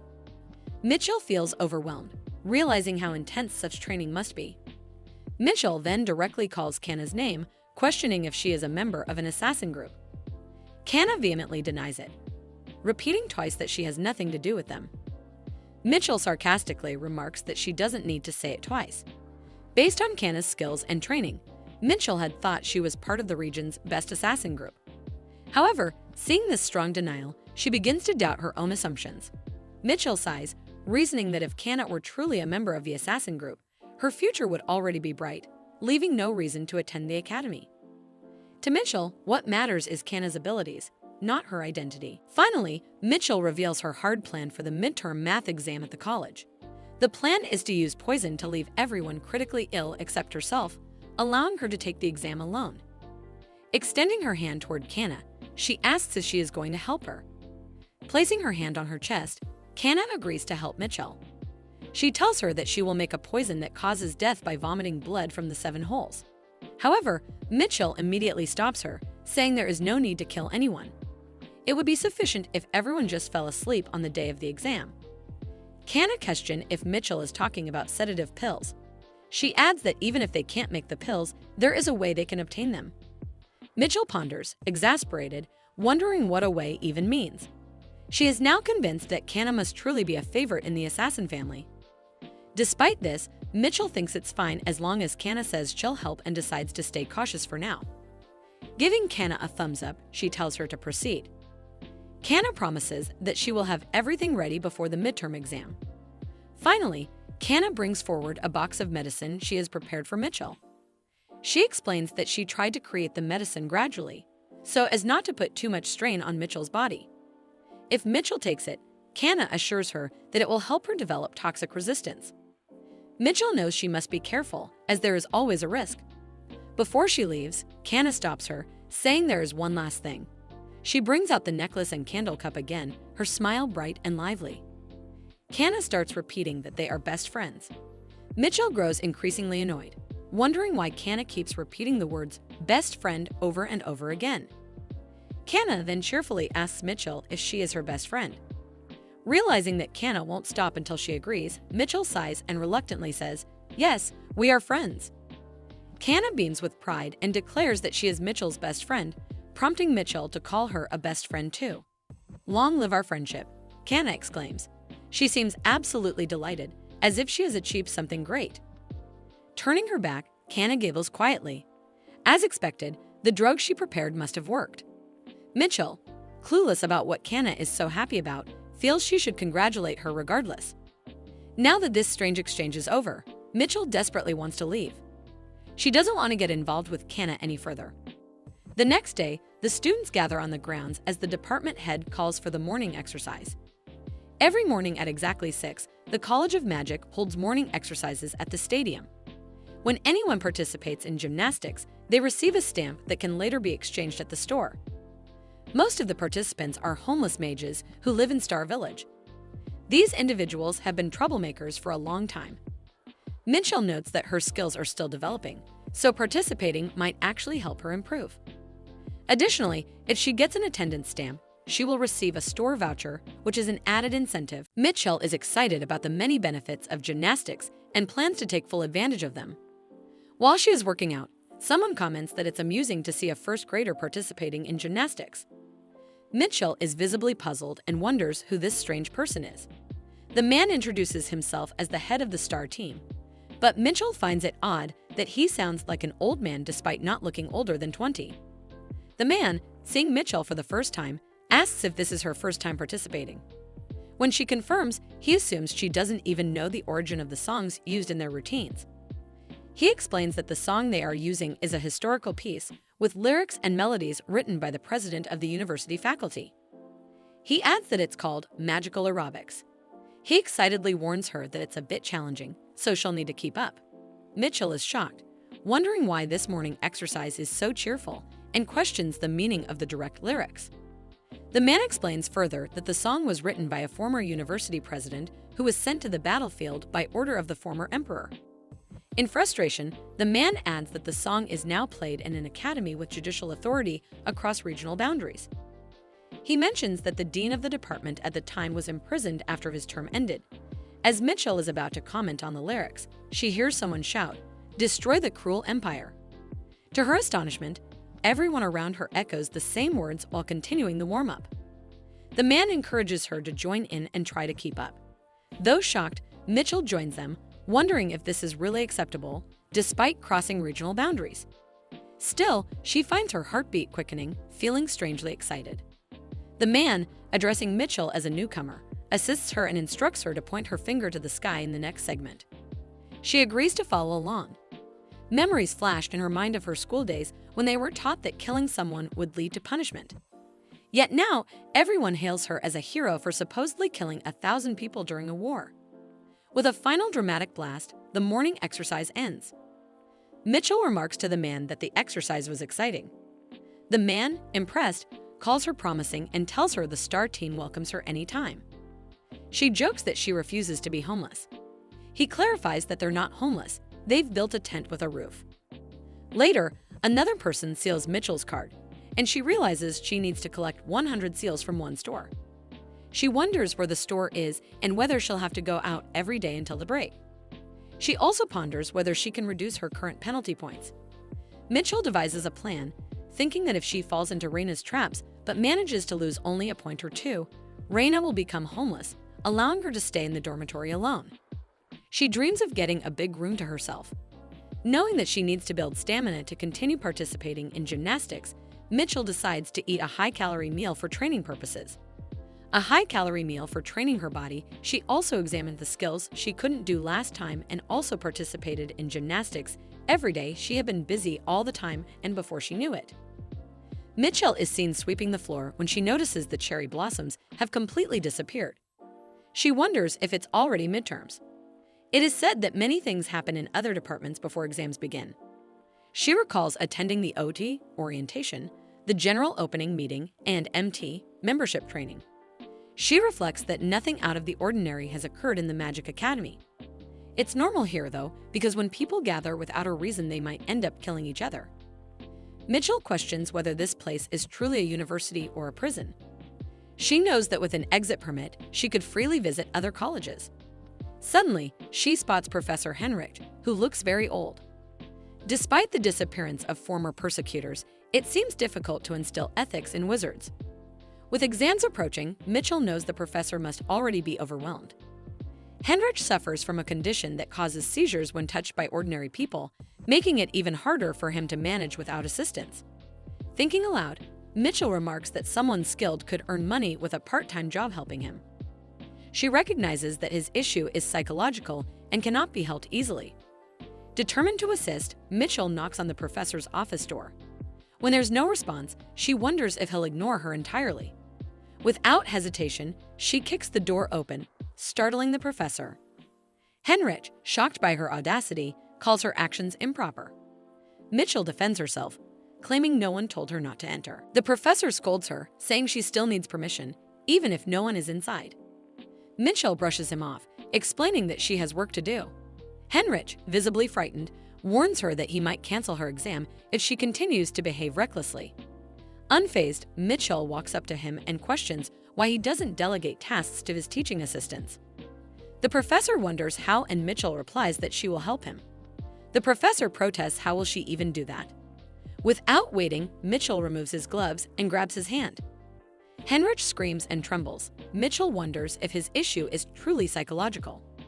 She reasons that since he struggles to interact with ordinary people because of his condition, she, being different, shouldn't pose a problem. Though she acknowledges that her actions were reckless, Mitchell had intended to help. Now, the situation has only grown more chaotic. Mitchell can't believe the professor is acting like this just because she held his hand. She wonders if this is acceptable behavior from an ethics teacher. The professor, on the other hand, is visibly confused and questions what is happening. Mitchell is equally puzzled as to what he means by that. The professor then asks why nothing is happening to him even after holding hands with her. Mitchell ponders if he is avoiding commoners due to some skill issue. In many ways, she thinks that's fortunate. The professor calls out Mitchell's surname, Rafe, and points out that he isn't familiar with any noble person by that name. He questions if she is an illegitimate child of some noble family. Mitchell, however, believes he doesn't need to know. The professor insists, stating that if she tells him the truth, he will treat her accordingly. But Mitchell remains indifferent, satisfied with the treatment she's already getting. Finally, Mitchell proposes working as his assistant, adding that the hourly wage of 30,000 crowns isn't a bad deal for him either. Mitchell reflects that this is the least she can expect from a person like him. If she performs well, she might even get a chance to sneak a look at the exam questions. However, the professor bluntly dismisses her hopes, stating that he will never entrust her with the question papers. Even so, Mitchell accepts the position and becomes busier than ever. With her morning exercises, campus work, classes, errands to the science lab, assistant duties, and preparation with Kana, she can't even remember the last time she rested in her dorm. As Mitchell is walking to Reina's class, she wonders what Reina wants. Reina, looking worried, asks why Mitchell has been acting so indifferent toward her lately. These words give Mitchell chills, finding them creepy and unpleasant. She thinks she would prefer Reina to curse at her rather than speak like this. Reina, saddened, points out that Mitchell hasn't been spending time with her, asking if she is taking the concept of obsession too seriously. But Mitchell insists she has never had such a concept. As Mitchell tries to leave, Reina suddenly jumps on her, clinging to her and crying, begging to be taken along. Mitchell pushes Reina away, telling her she's taking this obsession thing too far. Reina insists she will cover her face so no one will know it's her. But Mitchell counters that everyone will recognize the tall, red-haired girl clinging to her. Reina, the heiress of Letham, retorts by asking why her house is so famous. Mitchell sighs and replies that Reina isn't famous because of her lineage, but because of her personality. She then wonders how Reina ended up like this. Mitchell tells Reina she's going to her part-time job and that Reina can do whatever she wants. Reina, undeterred, decides to tag along. Walking down the corridor, other students pity Mitchell for dealing with so much. Mitchell snaps back, stating that it has always been like this. Everyone around her greets her, laughing at how funny it looks. Reina comments on Mitchell's sociable and cool personality, but Mitchell corrects her, saying she isn't cool or intelligent. Reina refuses to believe her, arguing that her blue eyes, blue hair, and ice magic give her an undeniably cool aura. Mitchell insists otherwise. Reina jokes that Mitchell is lying because someone cool and intelligent like her wouldn't push Reina away. Mitchell, fed up with Reina's earlier corny remarks, decides to ignore her and focus on her work. They arrive at the professor's office, where the professor greets Mitchell but is shocked to see Reina with her. Mitchell internally notes she was right. The professor recognizes Reina even with her face covered. Mitchell explains that she brought Reina along because he told them not to wander alone. Though confused by her reasoning, the professor thanks Mitchell for her hard work. He then hands Mitchell some papers and instructs her to make 7 copies for his class. Mitchell wonders why 7 when there are 8 second-year students. The professor, with a straight face, informs her that one of them died yesterday during practice. This revelation shocks both Reina and Mitchell. Mitchell, however, maintains a straight face, reflecting on the absurdity of the magic department. She realizes the department is crazy and vows complete her 4 years soon to graduate as quickly as possible. She takes the papers to make copies. Reina jumps down and raises an objection. She argues that having Mitchell help him compromises the fairness of the exams. She points out the lecture material on his desk and suggests Mitchell might memorize it for the exams. The professor calmly replies that Mitchell isn't smart enough to do so. Mitchell seconds this, questioning why Reina is so angry over it. Reina stubbornly insists that Mitchell, her cool and intelligent girl, can't possibly lack intelligence. The professor refutes her again, questioning why he would lie about such a thing. Mitchell agrees, admitting she's a blockhead who can't even measure the volume of a cylinder using integration. Reina, confused, asks Mitchell if she's ever done such a thing. Mitchell counters by asking Reina if she even knows how to solve a cylinder problem with integration. Reina panics, wondering if that question was supposed to involve integration. The professor mocks Reina's intelligence, making her scream in frustration. Mitchell feels slightly guilty, as it seems both of them are at fault. Deciding to focus on her work, Mitchell completes the professor's errands. Her next task involves borrowing books for Cyan. Looking at the list, she finds it amusing and notes that Cyan's dreams are unrealistic. She recalls reading similar books in a corner of her room, smiling at the stories, only to cry under her blanket when faced with reality. Mitchell vows to keep Cyan's book list a secret. Later, Mitchell and Kanna finalize preparations for their upcoming experiment. Kanna explains that they'll inject medicine into tomatoes to observe the results. She notes that people often care about small details, such as exact weight differences of 5 grams. Mitchell wonders if anyone actually cares, but Kanna assures her that many do. Mitchell remarks that the world of assassins is scary. Kanna mentions that finding the center of balance in objects is crucial for detecting hidden drugs. Mitchell doesn't fully understand but is content as long as the plan works. After all the planning, Mitchell heads back to her room, exhausted but relieved that preparations are nearly complete. All she needs to do now is get a good night's sleep, write her name on the exam paper, and leave. She enters her room thinking even if she just wrote her name only and leave, the only one who would be giving exams would be she and Kanna, and even if she scores 0, the grade will be still confirmed as a plus. Mitchell decides to quickly wash up and go to sleep. Mitchell prepares to sleep. Raina suddenly shows up wearing glasses and a different outfit. Raina mocks Mitchell, stating that her cool and intelligent girl is actually not smart, and Mitchell is confused as what in the hell is this situation. Raina points that if Mitchell can't solve college-level maths, she won't be allowed to sleep tonight. Mitchell, frustrated, complains over how this situation can completely derail her plans. Early in the morning, just before the exams, Raina is determined to make Mitchell smarter. Raina, who looks somewhat dangerous, appears unexpectedly. Mitchell, finding it all nonsense, decides to leave this crazy place. As she reaches the door, she realizes there is no doorknob. Frustrated, she shouts at Raina, demanding to know where the doorknob is. Raina, intentionally acting clueless, wonders aloud where it could have gone. Then, in a second, she excitedly admits she broke it. Mitchell curses her, shouting so loudly it echoes throughout the dorm. Mitchell now realizes that all the noise she heard earlier, even during her shower, was Raina removing the doorknob. Mitchell activates her power, planning to break the door, but Raina insists she should think it through. Raina warns that breaking the door would result in both of them receiving penalty points. Even shouting in the dorms at night and calling the dorm supervisor could lead to the same outcome. Mitchell hesitates, realizing Raina has a point. However, Raina also mentions that if they manage to stay quiet until morning, only she will receive penalty points for breaking the doorknob. Mitchell ponders this logic and reluctantly agrees. Raina, with a commanding tone, orders Mitchell to sit at her desk if she doesn't want penalty points. Mitchell, though angry, has no choice but to comply. She reflects on Raina's situation, knowing Raina already has 3 confirmed penalty points. If Raina gets caught twice more, she'll be expelled from the dorm. Mitchell is confident that if Raina discovers how much of a blockhead she is, particularly in math, she might run away from her. Mitchell has always been notoriously bad at math, even before possessing this body. She wonders if she can truly handle starting from scratch with quadratic equations. By sunrise, Mitchell is still sitting at her desk. That crazy and cruel Raina has actually managed to make her solve calculus with her own hands. Mitchell is utterly confused. How could this have happened? She looks at her paper in disbelief. Is it possible that overnight, a blockhead like her managed to grasp vectors, trigonometric functions, and differential calculus? Mitchell begins to think Raina might be a genius teacher, born to instruct. Raina, exhausted and about to pass out on her bed, casually remarks that Mitchell's intelligence isn't so bad after all.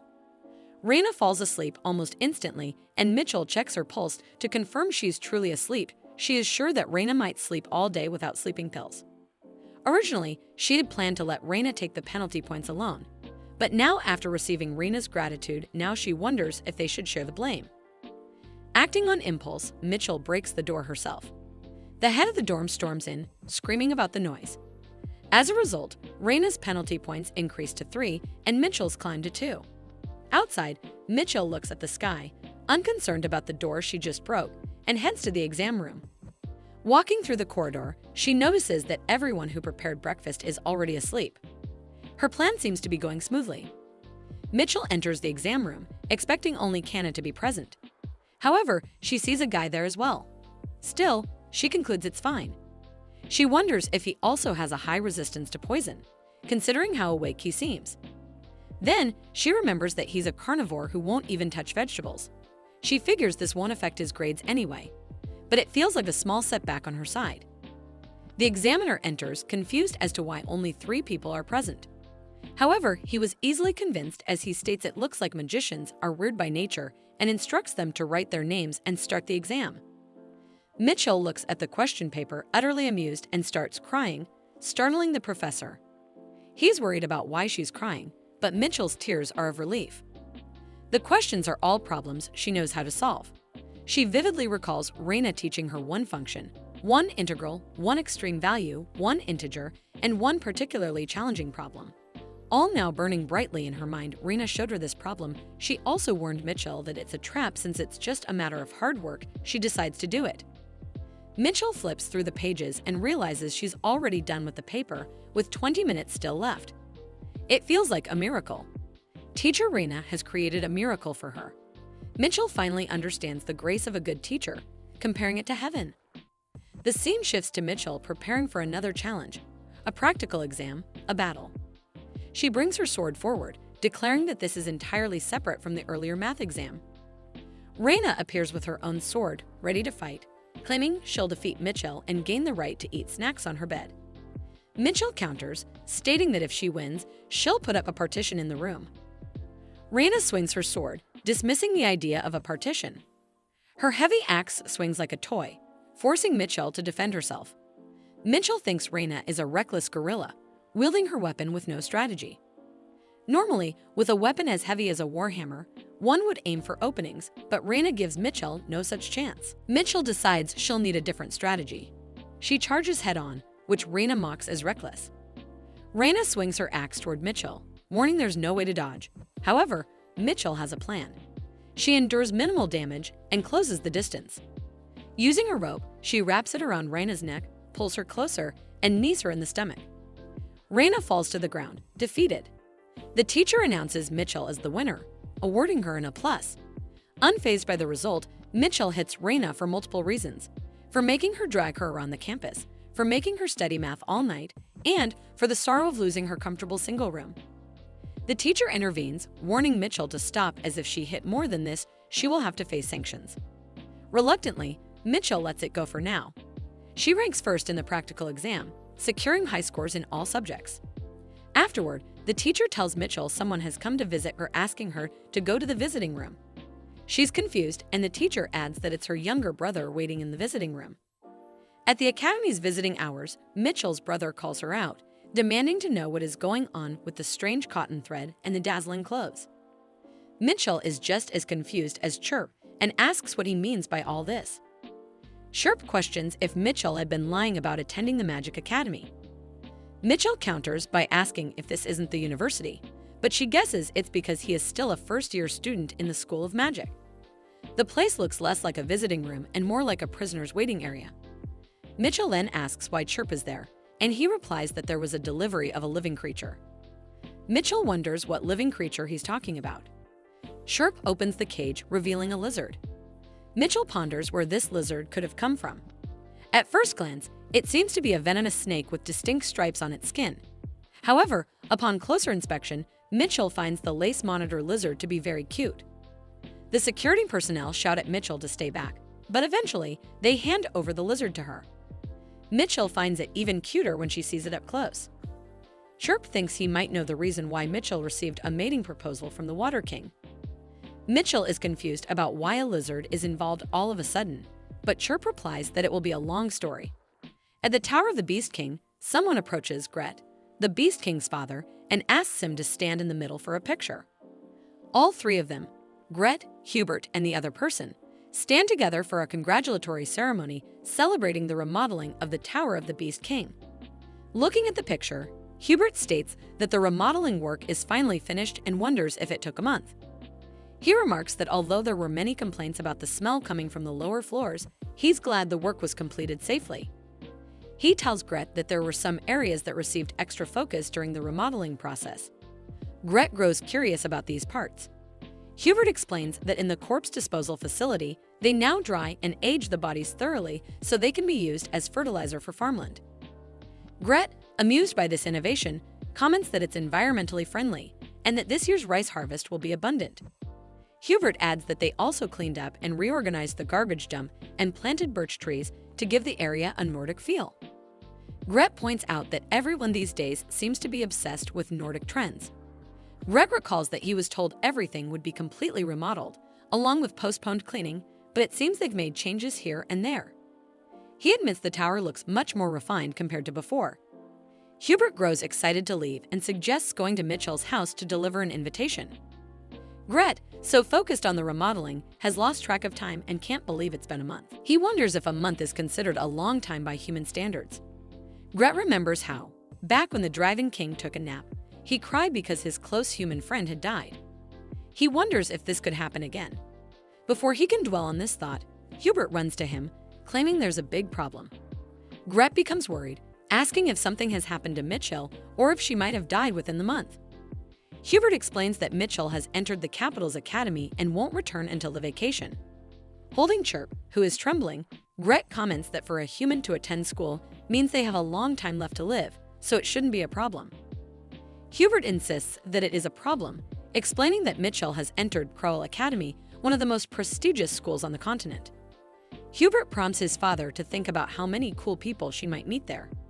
He worries aloud about the possibility of Mitchell getting into a relationship or even getting married. Gret is confused and doesn't understand what Hubert means. Hubert elaborates, stating that Mitchell has eyes and will obviously prefer someone lively. Gret confidently replies that he is lively too.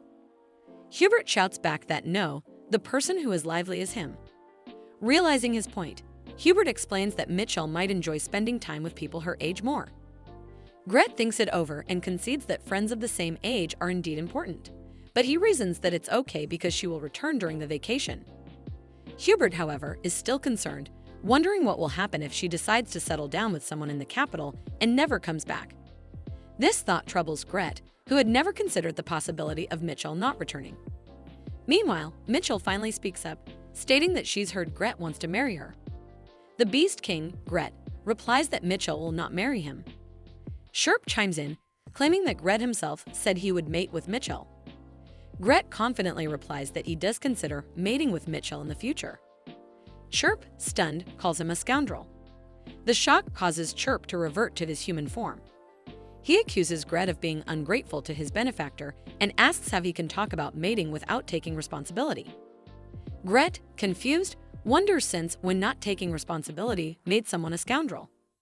He is utterly puzzled about what taking responsibility even means. Hubert covers Chirp's face and urges his father to check on Mitchell's situation instead. Gret rises from his chair, stating that they can figure out the responsibility part later. Suddenly, Gret slashes off his own arm.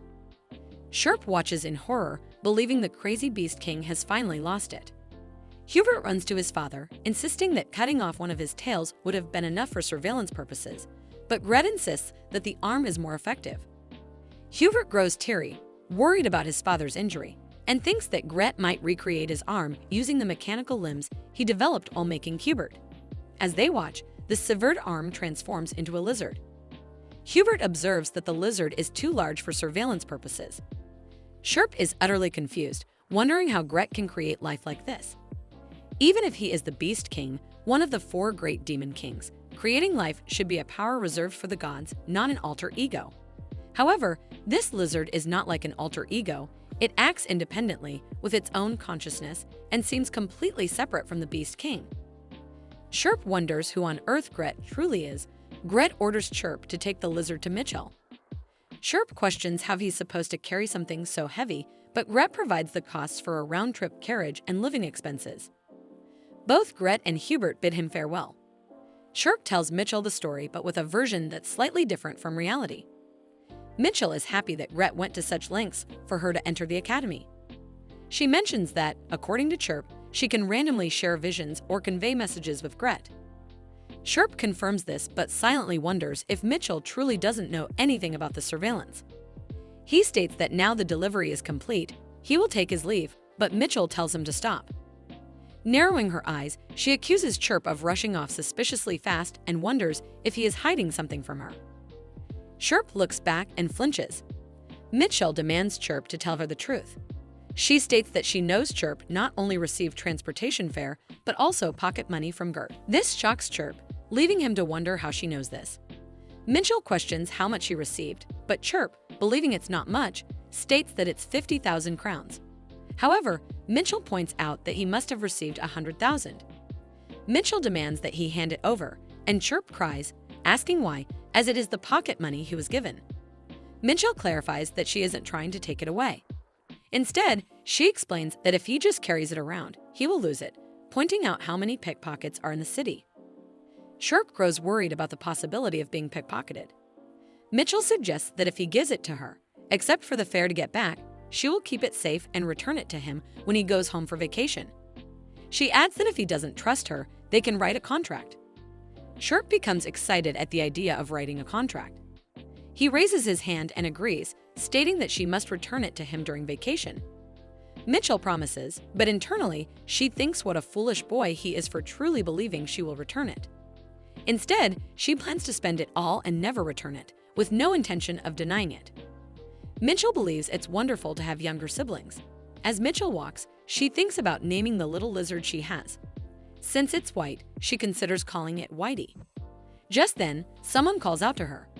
Hearing Cyan's voice, Mitchell becomes excited, but Cyan angrily shouts at her, asking where she has been, as today is the book return day. Mitchell ponders about the book return day and remembers that today was indeed the last day to return that embarrassing signboard. She has been so busy that she completely forgot. Cyan yells, asking if she wants to embarrass him on purpose. At that moment, the lizard jumps off Mitchell, lands on Cyan, bites his leg, and makes him run around in a panic. Mitchell shouts at the lizard, demanding it calm down, pointing out that Cyan is no different from a paper doll. She catches the lizard and scolds it, asking who told it to behave like that. Then, she turns to Cyan, questioning if he's fine or hurt anywhere, though it's clear that he's not okay at all. Mitchell wonders if Cyan, even as a powerless prince, might be executed this time. In the nurse's office, Cyan shouts that he will kill her, declaring that this time he will definitely have her executed. Mitchell thinks to herself that if he keeps making a fuss like this, someone will hear them. Realizing there's no other option, she takes something from her pocket and drinks it, pointing out that she'll have to put him to sleep using the emergency sleeping pills Kana gave her. She places her hand on Cyan, who questions what she's drinking all of a sudden, but before he can react, she kisses him. Flustered, Cyan screams loudly, asking what she is doing and what she just fed him. More importantly, he insists this doesn't count. Mitchell asks if this was his first kiss, but Cyan insists it doesn't count as his first kiss. However, he then questions if this wasn't her first kiss, and Mitchell, after some thought, realizes it was her first time as well. Whether it was her first kiss or not, she knows that he dislikes it, though she doesn't understand why. Wishing he would fall asleep because he's too noisy, she hits his neck and demands he sleep already. Mitchell thinks to herself that since he took the sleeping pills, he should sleep soundly now. She then plans to inspect the wound to destroy any evidence. Of course, she is confident that Gret wouldn't send anything dangerous, but since it might be poisonous, it would be wise to consult Kana about it. When she removes his clothes, she notices the scars on his legs. They appear to be from being beaten or whipped. The scars don't seem recent but rather old, and there are also burn marks in areas that aren't visible, along with traces of something that was cauterized and healed. Mitchell wonders if the smell of medicine she noticed before could be because of this. No matter how powerless Cyan is, he's still a prince. Mitchell reasons that there are probably very few people who would remain unharmed after injuring a prince.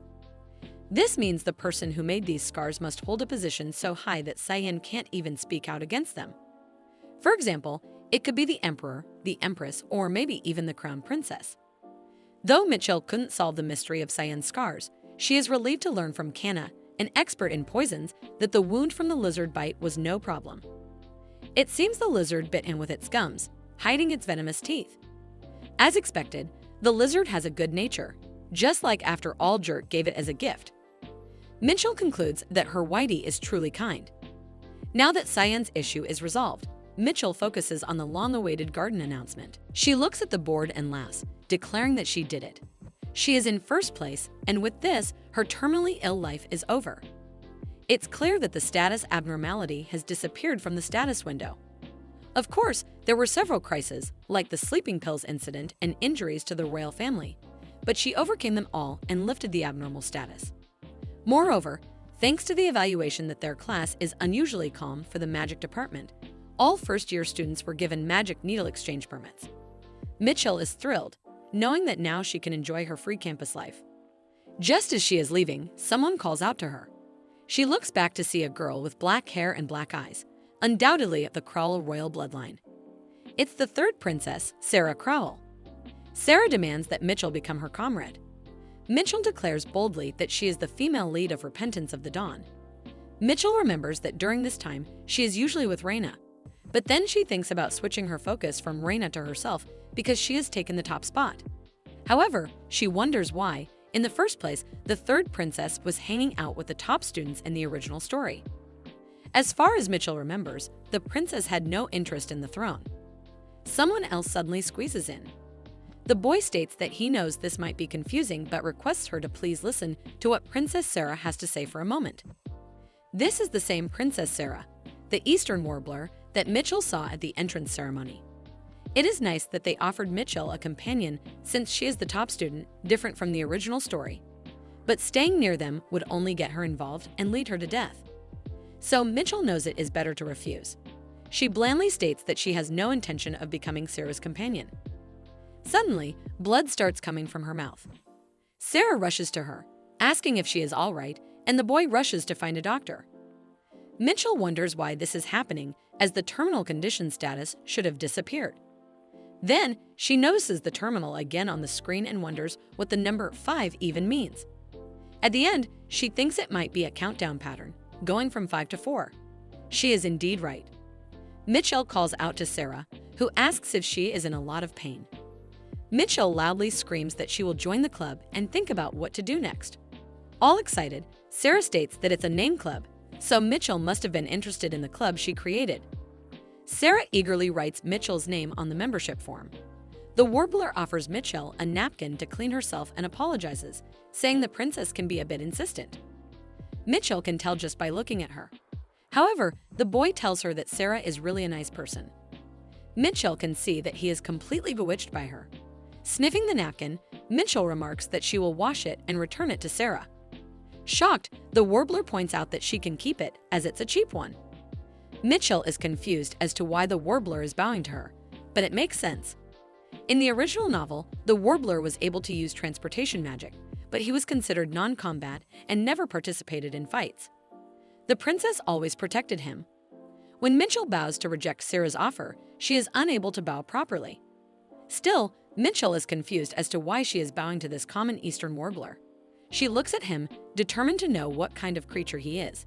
Anyway, since everything seems suspicious but she is already joined, she decides she might as well fulfill some of her own desires. Mitchell has a condition for joining the club. Sarah questions what the condition is. Mitchell wants Sarah to include Cyan in the club as a member too, but Sarah seems not to know who Cyan is. The Warbler whispers to Sarah that Cyan Crowell is her elder brother, who is older than her by 1 year. Sarah is shocked to learn that her brother attends the academy. Meanwhile, Mitchell cries over how insignificant Cyan seems. Sarah clears her throat and assures Mitchell that making Cyan join the club is easy. They all move to Cyan's residence, which is located within the academy's residential area. Sarah screams from the outside for Cyan to come out. The Warbler, ever innocent, suggests that since Cyan isn't responding, he's probably not home. But Sarah is sure Cyan is at home. She kicks the door, breaking it, and barges in.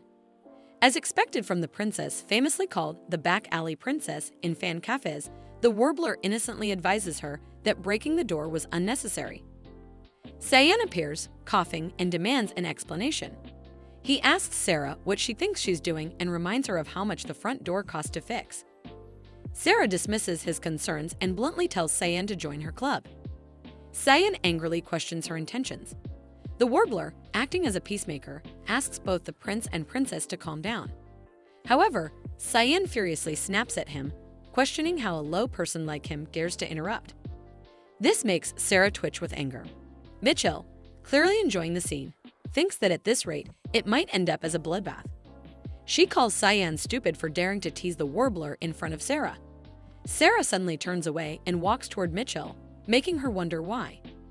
Sarah slaps Mitchell and tells Cyan to watch what he says, adding that the warbler is not lowly and that Cyan cannot belittle him just because he was born into the royal family. Cyan is furious and demands to know why Mitchell was dragged into this. Sarah coldly replies that since the warbler is precious to her, she decided to humiliate someone who is precious to Cyan in return. Cyan flinches, confused by her words. When Sarah raises her hand to slap Mitchell again, Cyan grabs her hand and says he will apologize to the warbler if she stops. However, Sarah insists that if Cyan is truly sorry, he must join her club. Cyan grudgingly agrees but states he will only write his name and nothing more. Turning away, Sarah apologizes to Mitchell, admitting that even though she needed Cyan's permission to join the club, she was wrong to slap her. She offers Mitchell a chance to hit her back as compensation. Mitchell is amused, wondering if Sarah realizes she is a princess. After all, who would dare hit a princess with full force? Still, Mitchell decides she will gladly do it. Warming up, she warns Sarah that she is strong and the slap will hurt. Sarah, prepared, reminds Mitchell that she hit her off guard, so the shock must have been greater. Mitchell slaps Sarah as hard as she was slapped. Cyan grabs Mitchell's hand, scolding her for not going easy. Sarah raises her hand and points out that there's still one hit left. Mitchell replies that it's fine. After all, Sarah is truly a princess. All swallowed by hits, Sarah announces that she will now go recruit other members and wishes Cyan and Mitchell a good time together. Cyan, visibly trembling with anger, shouts have a good time his ass and points Mitchell to get out of his house. Mitchell, the innocent female lead, gets kicked out of her lover's house. She wanted to explore Cyan's house more. Suddenly, a voice speaks, startling her. Mitchell wonders where this voice is coming from. It's Gret, who says it's been a long time since they last met. Mitchell recognizes Gret's voice but wonders how it's possible. She speculates that it might be the random functioning communication chirp mentioned before. Gret asks how she has been.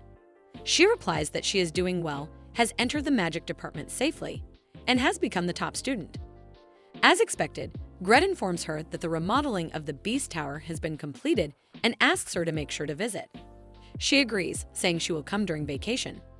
Suddenly, Gret directs her to walk 50 meters in the 2 o'clock direction. Mitchell questions why, and Gret responds that there's someone he knows. Mitchell is confused, wondering who at the academy Gret could know. It was strange for Beats King to have an acquaintance in the academy. She ponders what kind of person they might be. The two walk together and reach the second dean's room. Mitchell wonders if the person Gret knows is Dean. Gret urges Mitchell to ring the bell, even though Mitchell doesn't want to be there under any circumstances. She reluctantly rings the bell and the image of the dean appears. He immediately questions what brings her there and promptly asks if she has finally chosen him as her advisor. Mitchell thinks to herself that this is something that will never happen in her lifetime. Mitchell, holding Gret, states that she has heard the dean and Gret know each other. The dean looks startled and Mitchell wonders about the sudden change in his demeanor. The dean turns his face away and Gret, in his lizard form, questions if the dean has no shame.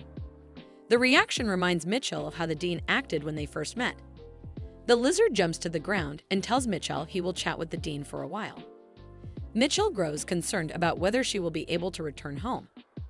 Gret reassures her that he cannot return on his own, but Whitey can help her. Mitchell thinks to herself that Whitey is indeed very smart. Now that the communication permit has been issued, Mitchell decides to go for a walk before heading back. She enjoys her time alone for a while. The status window no longer shows a time limit condition, which allows Mitchell to attend school without any problems. Occasionally, when the communication line is clear, Mitchell talks with Gret and Hubert, enjoying a peaceful life. This is the campus life she always dreamed of, the ordinary college life. Walking on the school grounds, Mitchell hopes things will remain this way. During class, the teacher announces that today's practical combat class will be an exchange session with the combat techniques department. The combat techniques students step forward, mocking the magic department students, saying they look boring and confidently claiming they will secure the top score this year as well. The magic department students retort that they won't lose this time. However, Mitchell seems uninterested. The combat techniques students boast that their group includes the famous Northern Grand Duke, Eugene. Mitchell is shocked and turns around, wondering if the Northern Duke has really come forward. Eugene clarifies that he is not a Grand Duke but a Marquess and his father is still alive. His classmates proudly exclaim if anyone has heard of him, referring to him as Killer Eugene. Eugene, embarrassed, insists he is not a killer but simply Eugene, the Northern Spear Duke. Eugene is a character from The Repentance of the Dawn. In the novel, he was heavily utilized on the battlefield, earning the title of Grand Duke of the North. He fought silently to protect his wife despite being exploited by the imperial family, but ultimately died a tragic death due to his sins. However, that event is far in the future. During his school days, Eugene does not hold the title of Grand Duke, but everyone naturally calls him that because he fits the image perfectly. Eugene is 190 centimeters tall, with hair as dark as the night sky and sharp red eyes that seem to bleed. His massive, solid chest and thighs appear ready to burst with muscle. His devoted nature and love for women make him extremely popular on fan sites. Minchell never understood his popularity when she read about him, but seeing him in person, she thinks the combat techniques uniform suits him well.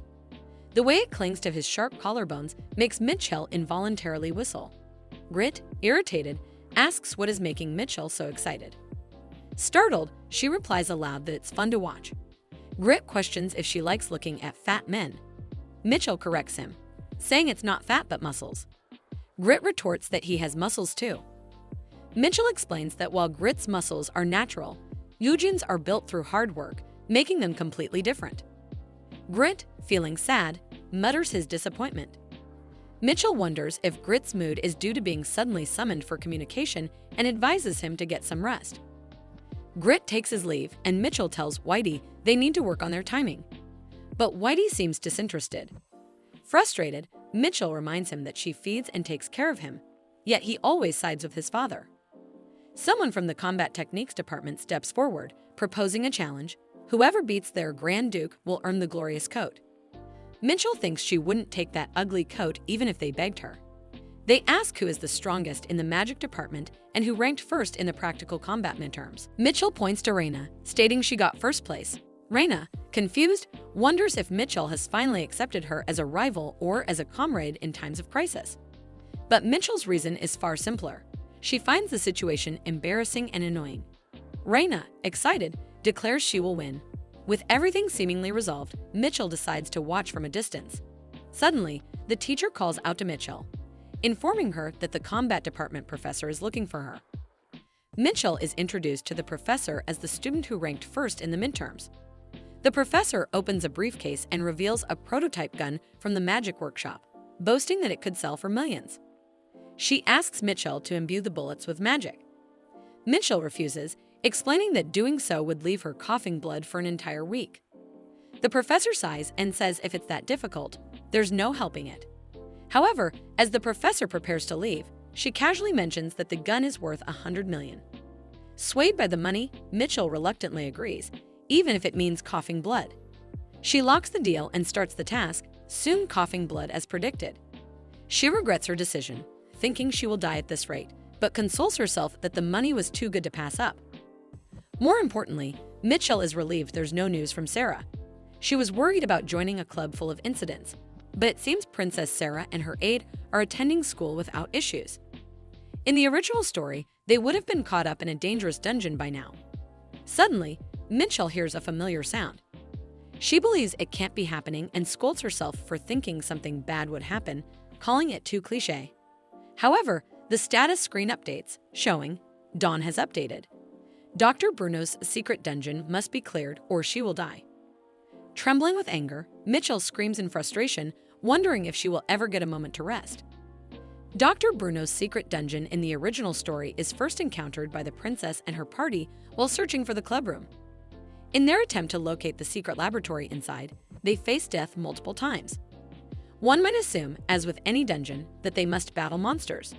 However, this dungeon is unlike any other. There are no monsters, not a single one, because the dungeon is meant to house forbidden books, and these books must remain undamaged. Releasing monsters would risk destroying the books.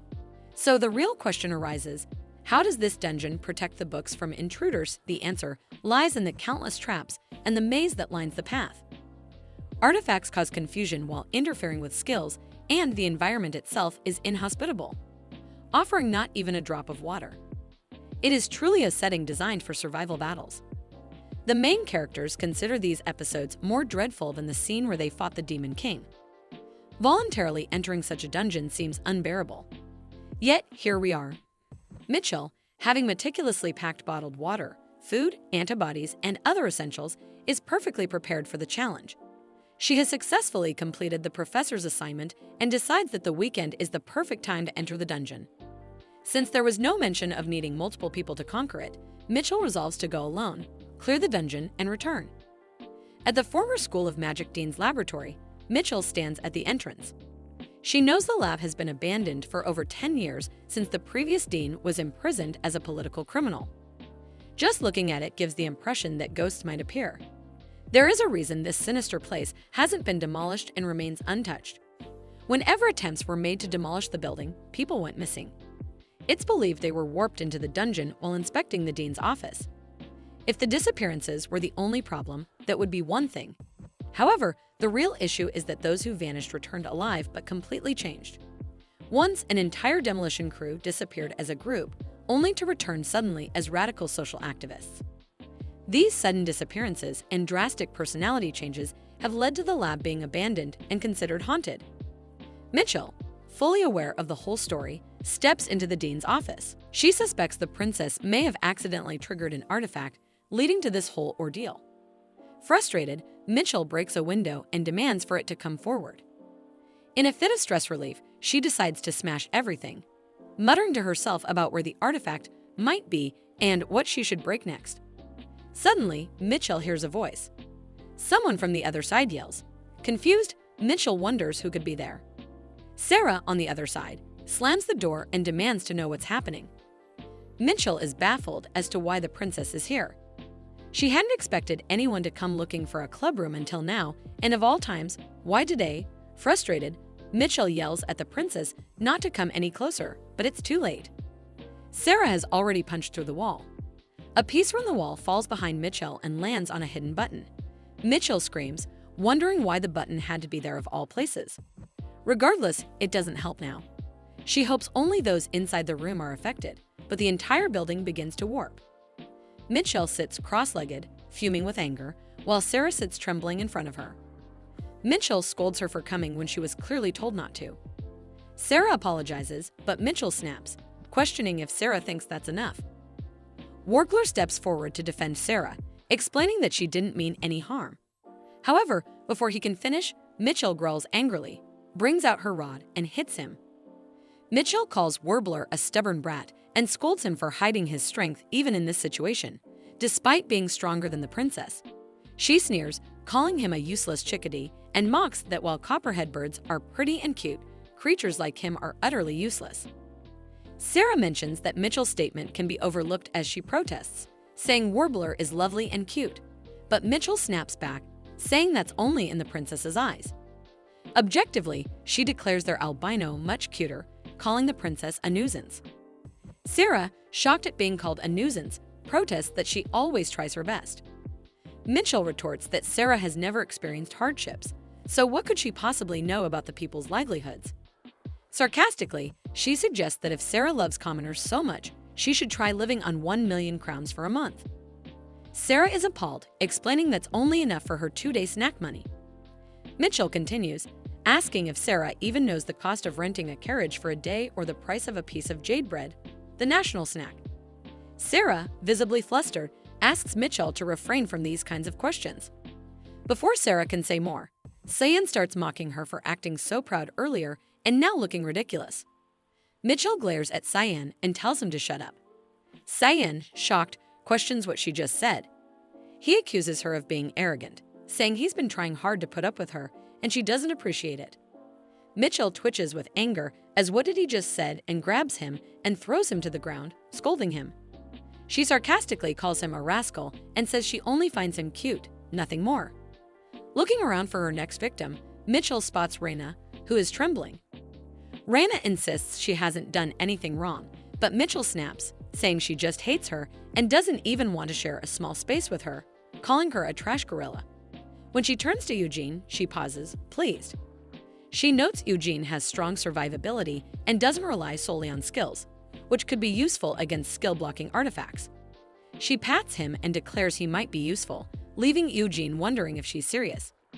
Mitchell decides to first reveal this to the thieves who will steal her food and water in the future, as all of them are standing quietly for her. Judging from Mitchell's belongings, it looks like she came here knowing that there's a dungeon in this place. She plans talk about the details gradually, but first decides to distribute the supplies. Raina asks if Mitchell can't use her magic to solve the water issue. Mitchell, impressed by the sharp question as expected from a gorilla, explains that she tested before coming here, but her magic makes the water salty, likely because she subconsciously imagines seawater due to being from Elam. Sarah bluntly says, "What are they even talking about, Lady Letham?" Then it means Mitchell is a Nethis. Her words hang in the air, but before she can say anything further, Mitchell's sharp glare cuts her off mid-sentence. Mitchell orders the princess to follow her. Reaching the wall, she suddenly slams her against it. Inichel demands where did she get that information, suspecting the royal institution. Sarah sutters, but Mitchell's glares intensely determined to know how Sarah knew she was a Nethis. Sarah states that no matter how she looks at her, in her eyes, Mitchell only appears as Nethis with freckles and glasses. To Sarah Jr., it seems like Mitchell wanted to hide her identity, which is why she treated her as even Rafe. However, Sarah is curious about how Mitchell has managed to avoid getting caught until now. Mitchell thinks she is a very clever woman, believing nobody knew her secret, so she thought it was perfect. After receiving a promise from the princess to keep her identity secret, they return to where everyone is gathered. Mitchell begins explaining that, according to her investigation, there are artifacts in this area that affect skills. She questions what might happen if someone uses a dangerous skill. Suddenly, Raina activates her skill, Flame. Mitchell shouts at her for interrupting, as she was in the middle of explaining something. Raina, however, insists she just wanted to light up the area with a small spark, wondering what is going on. In the end, Raina gets reprimanded and beaten up. Mitchell continues, explaining that controlling mana is difficult in this area, so it's better not to rely on skills. Fortunately, there are no monsters in the maze, so they just need to watch out for traps. She begins distributing water. Raina and Eugene are given one bottle. The princess and her aides share one bottle, and Cyan and Mitchell get one bottle. Cyan screams in frustration, questioning why Raina and Eugene get a whole bottle individually while he and Mitchell have to share one. Mitchell replies curtly, explaining it is because Raina and Eugene will work harder from now on. Cyan protests, saying that if it's about physical power. But before he can finish, Mitchell interrupts him, telling him to stop spouting nonsense. She boasts that she can defeat him without using any skills, just with her fingers. Eugene hesitantly asks what Mitchell means by using your body, hoping it isn't about carrying luggage. Mitchell explains their roles. She will draw a map of the paths they've taken so far, while Eugene and Raina are to stand at the front and protect the food and water for her. Eugene questions why they need to protect her when there are no monsters around. Realizing it's a trap, he exclaims in disbelief that using their body means they'll be her meat shields. Eugene and Raina immediately run for their lives, with Raina calling Mitchell a crazy woman. Mitchell justifies their task, stating that they need to pay for having a bottle of water to themselves. Cyan whispers to Mitchell, suggesting that he thinks half a bottle of water might be enough for him and that he can even go without drinking for a day. Seeing how quickly he changes his tune, Mitchell finds it amusing and cute. After some time, Eugene and Raina, tired from running, return. Mitchell praises them, calling them well-done meat, but quickly corrects herself, referring to them as leaders. She then explains the next step, closing the valve at the end of the corridor to stop the traps. This, she says, is how they'll be able to cross it safely. At the crossroads, Raina offers to take the lead, telling Eugene to rest this time. Mitchell watches Raina and muses that she is a loyal kid for taking the lead, thinking she has indeed chosen the right meat shield. Raina decides to start with the right path, but something begins falling like rain. When Raina extends her arm forward, her blazer gets a hole burned into it. Sarah points out that it seems to be a powerful acid.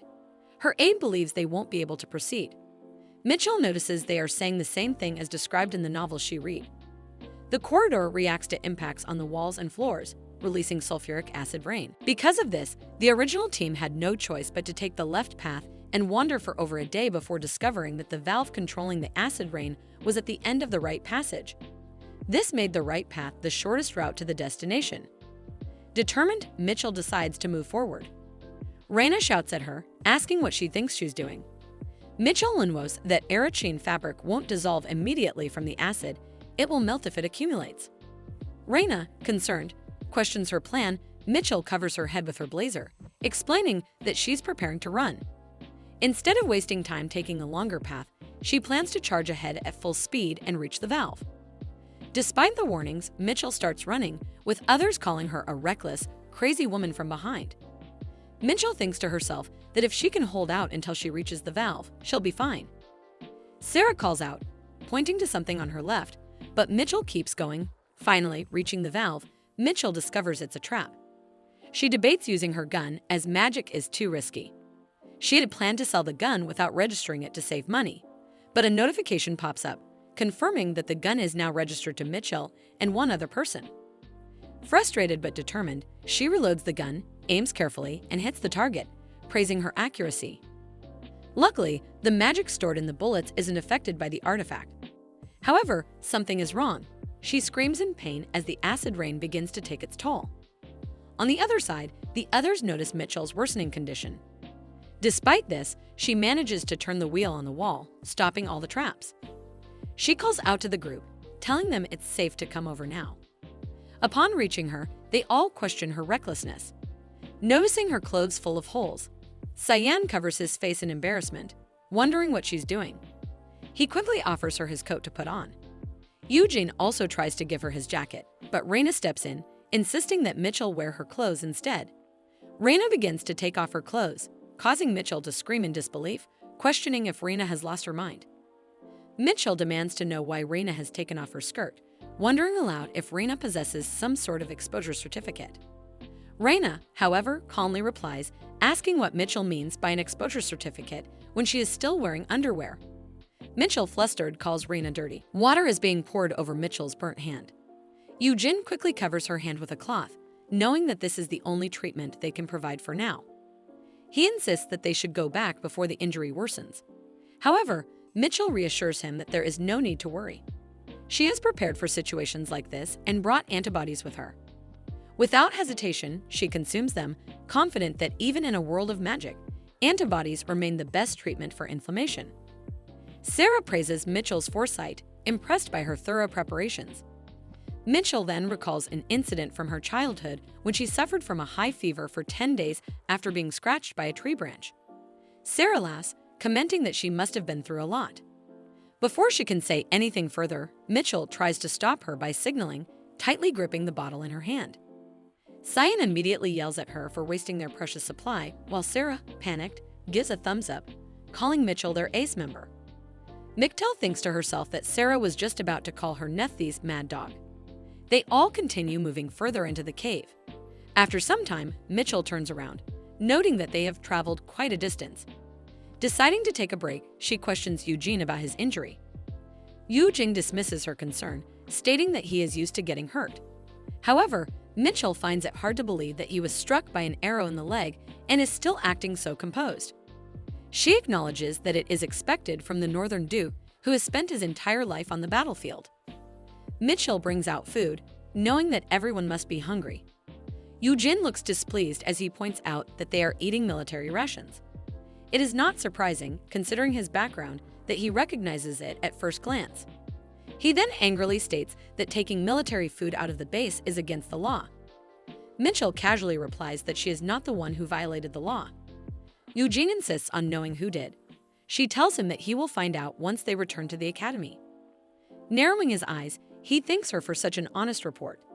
Internally, Mitchell apologizes to the military members who sold her the food, wondering who really cares about the law in such circumstances. Cyan, curious, snatches the food from Mitchell. Given that it is from the Royal Empire, he assumes it might be edible.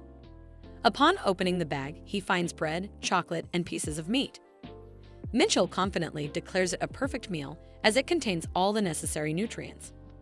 The group, however, remains in denial. Sarah, in agony, declares that she will ask her father to improve the quality of military food. Eugene, on behalf of the Brandenburg army, expresses his gratitude. Sarah questions why he does not file a complaint himself. He explains that he eats officers' meals, making it less of a concern for him. Sarah insists that it is still important, as food is linked to soldiers' morale. Eugene acknowledges her point and promises to keep it in mind. Growing impatient, Reina suddenly shouts for everyone to stop complaining and just eat whatever is available. She declares that the first person to eat is the master. Like a spoiled noble, Cyan sniffs the meat box and complains about its smell, questioning whether it is even real food. This catches Reina's attention. Without hesitation, she snatches the food from his hands, reasoning that he would not eat it anyway, and gulps it down in one bite. Cyan stares at her in disbelief. Reina, satisfied, exclaims that it was surprisingly good and that she might actually survive a little longer now. Mitchell watches, feeling slightly depressed at the sight of her monstrous roommate devouring the food. Seeing Cyan in shock after having his meal stolen, she suggests that he at least eat the chocolate, as it seems edible. Reluctantly, he starts eating, resembling a child being forced to finish his meal. Mitchell observes him with soft eyes, wondering how he can eat so pitifully, as if he is walking down a long, dark hallway. Annoyed by her gaze, Cyan glares at why is she looking at him like that. Mitchell finds it adorable remarks on how amusing it is to watch him eat in such a dejected manner. Her words unexpectedly cause Reina, the so-called food monster, to lose her appetite. Cyan, irritated, starts smacking Mitchell, demanding to know what nonsense she is spouting. Mitchell, rather than being upset, finds it amusing how he does not seem to feel any hesitation while hitting her. All the fatigue she had accumulated now melts away. After finishing their meal, the group resumes their journey. Reina notes that the traps seem to have decreased and asks Mitchell how much farther they have to go. Mitchell checks her map and concludes that while they are getting closer to their destination, they will likely have to endure another day of travel. Based on the original development, this is a major challenge. Moreover, their water supply is low, and it is getting late. Mitchell believes they should. Suddenly, Sarah interrupts, telling them to wait. Her aide, concerned, asks what is wrong. Sarah explains that she hears the sound of water nearby. Mitchell is confused what she means by water sound, but then suddenly remembers something from the novel. Sarah had said the same thing before. Could this be the female lead's privilege at work? Sarah's intuition appears to be advancing the story. In any case, the main characters always seem to appear at the right time. They truly are like perfectly placed bombs, destined to push the narrative forward. The main character couple is indeed remarkable. Sarah, determined, starts knocking on the walls, searching for the hidden source of water. After a few knocks, she becomes certain there must be a space with water behind this wall. She orders everyone to step back, preparing to break through, activating her double pole skill. Mitchell, curious, wonders what skill Sarah is about to use. Until now, she had assumed Sarah relied on sheer strength. However, she suddenly recalls a crucial detail. If they use a skill here, the artifact might interfere with its activation. Meanwhile, Sarah clenches her fist and punches the wall, only for nothing to happen. She cries out in pain, while Mitchell, from behind, hurriedly warns her not to rush. Sarah insists that she knows what she is doing. If either Mitchell or Reina uses their skills, the entire cave could be in danger. This is the best approach. At worst, only Sarah's fist will suffer. With renewed determination, she activates her skill, double pole, once again. She punches the wall repeatedly, even as her aide looks on with concern. Finally, with one last forceful strike, the wall collapses. Mitchell watches in awe. As expected, Sarah was right. This is the stalactite cave mentioned in the original novel. Reina questions whether this is the stalactite cave. Sarah's aide turns to the princess, asking if she is all right.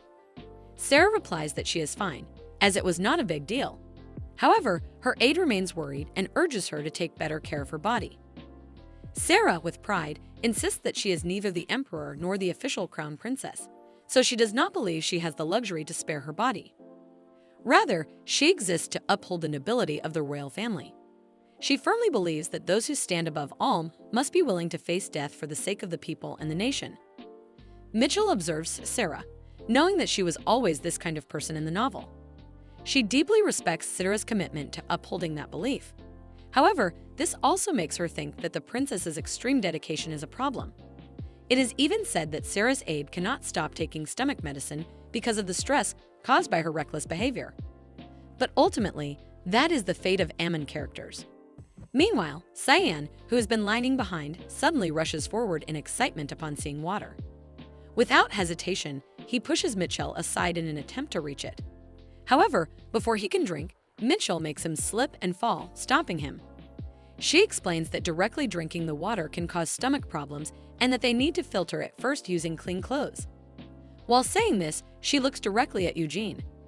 Eugene, realizing what she means, reluctantly prepares himself for what is about to happen.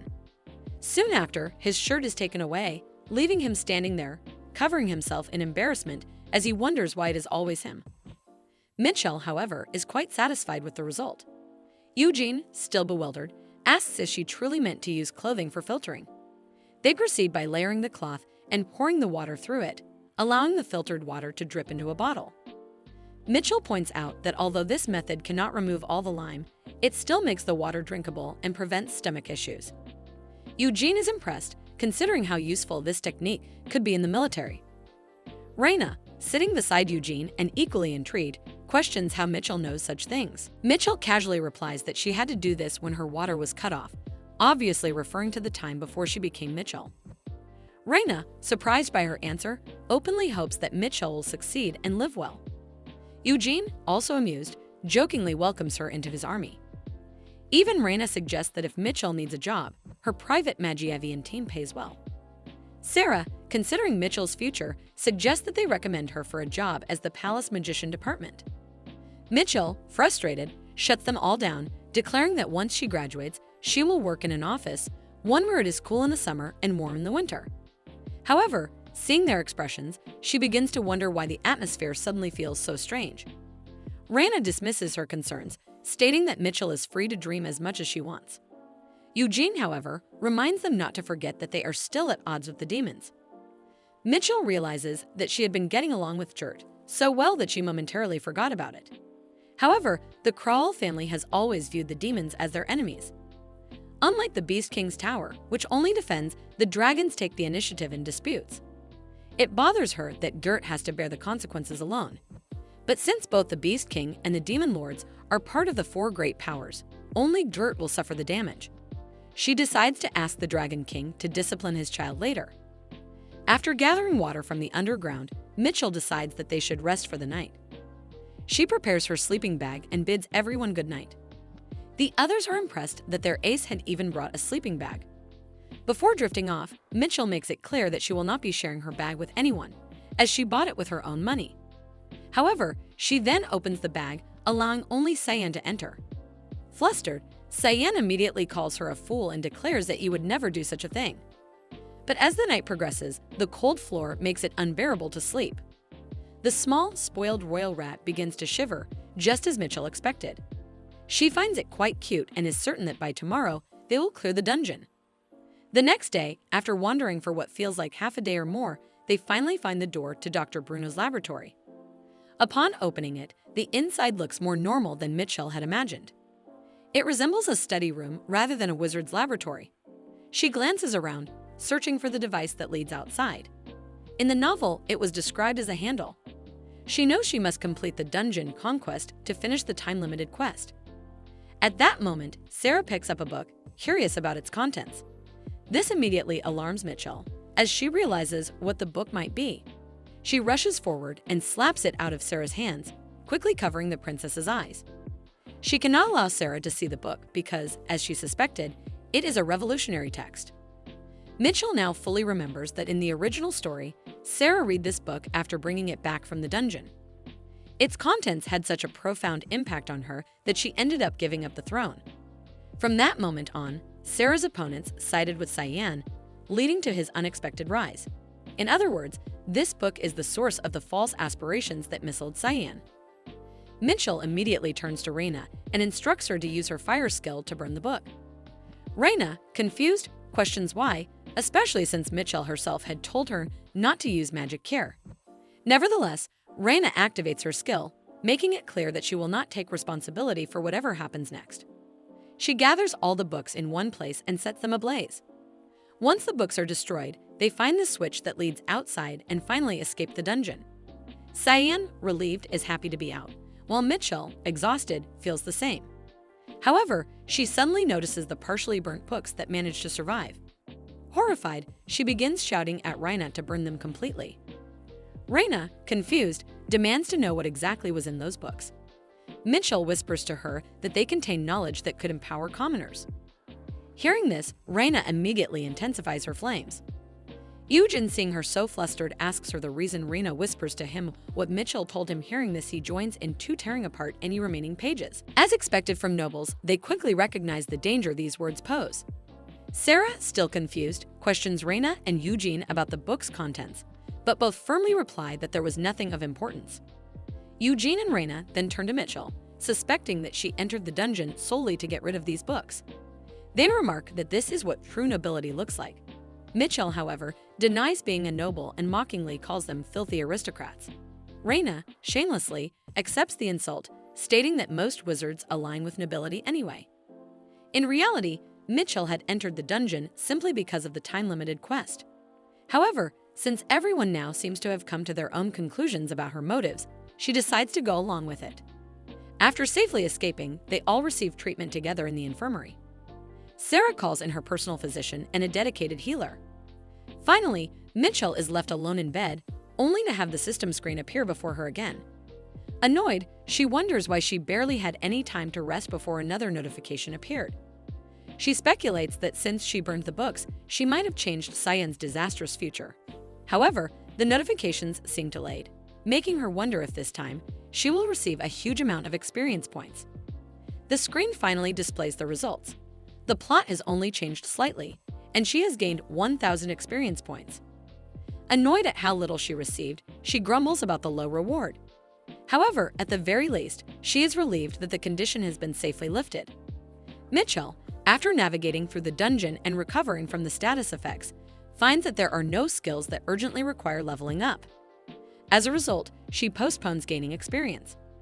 Perhaps due to the scars left on her hands by Cyan, he stops using volunteer work as an excuse to boss her around.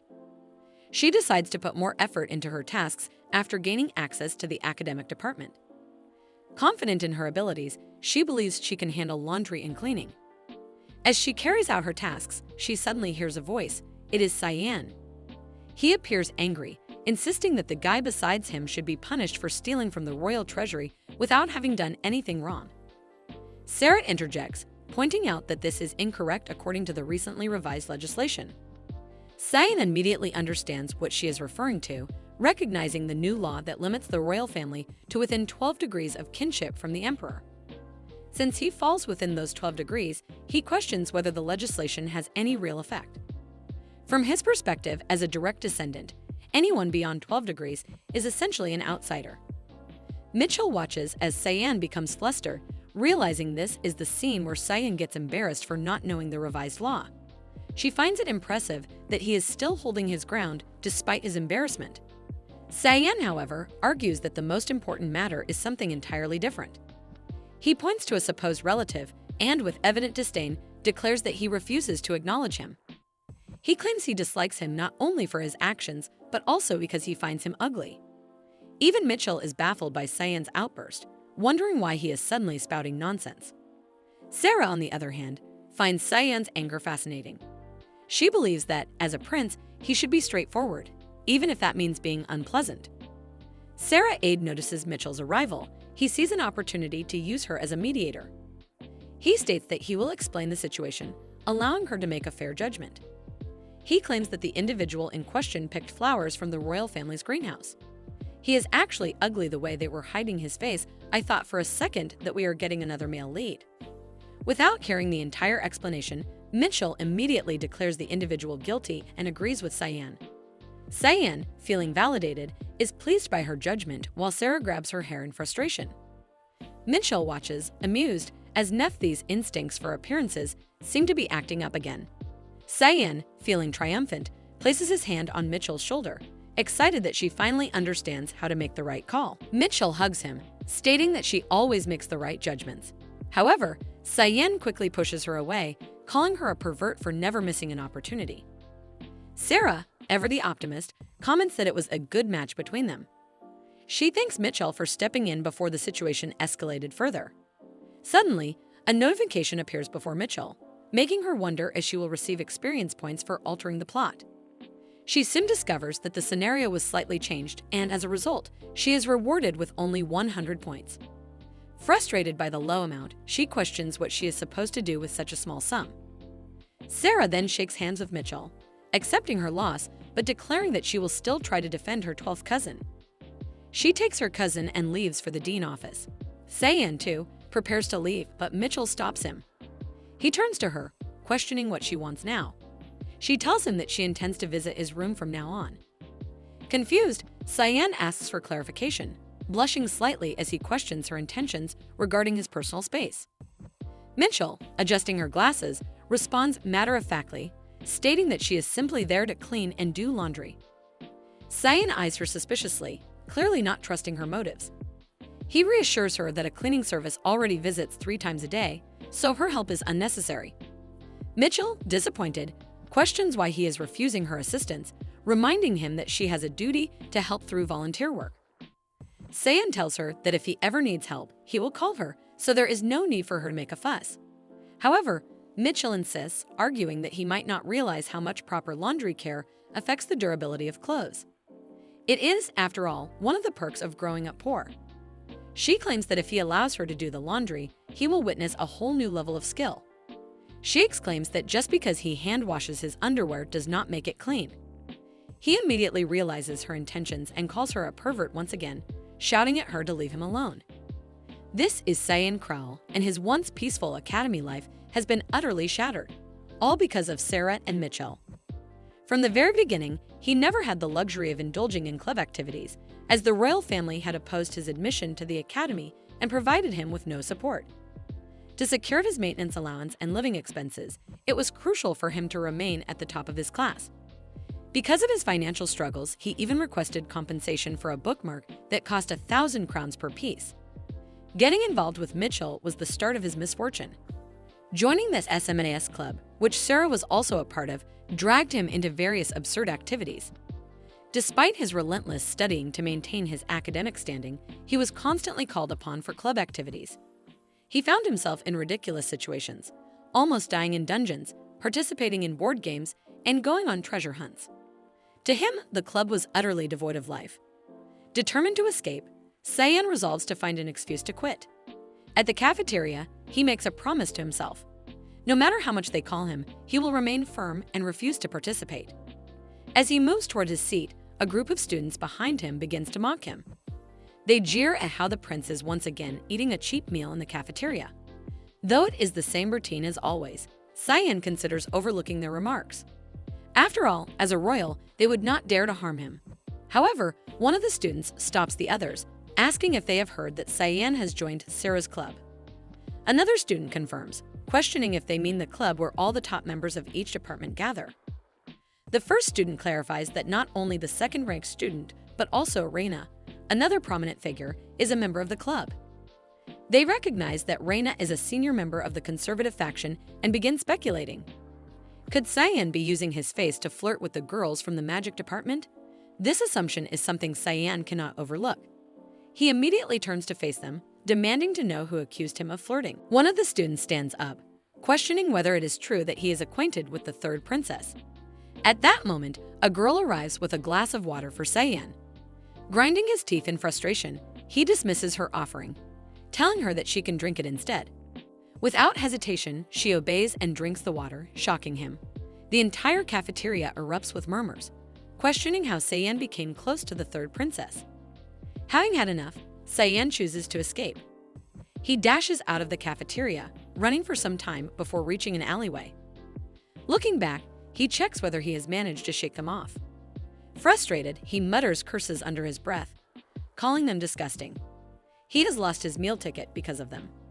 Despite his frustration, he reassures himself that his only goal is to graduate from the academy without any trouble.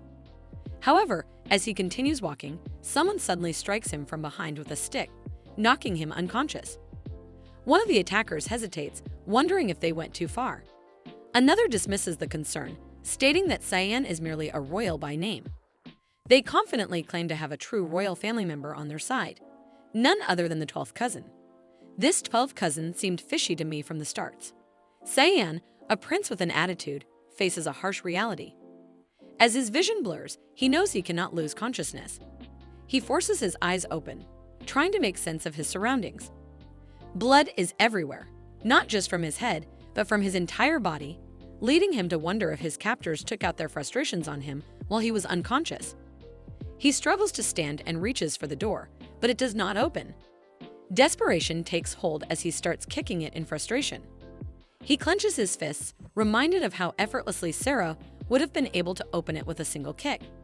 Yet, he finds himself powerless, unable to escape on his own. Self-loathing consumes him as he realizes that, aside from his royal blood, he has no useful skills or strength. His title means nothing when there is no one to assist him in times like these. Disgusted with himself, he recognizes that failing to resolve this situation will only give the Academy grounds to consider him unsafe. If that happens, Cecil will surely drag him back to the Imperial Palace. Cecil, the crown princess of the Krull Empire, his full-blood sister.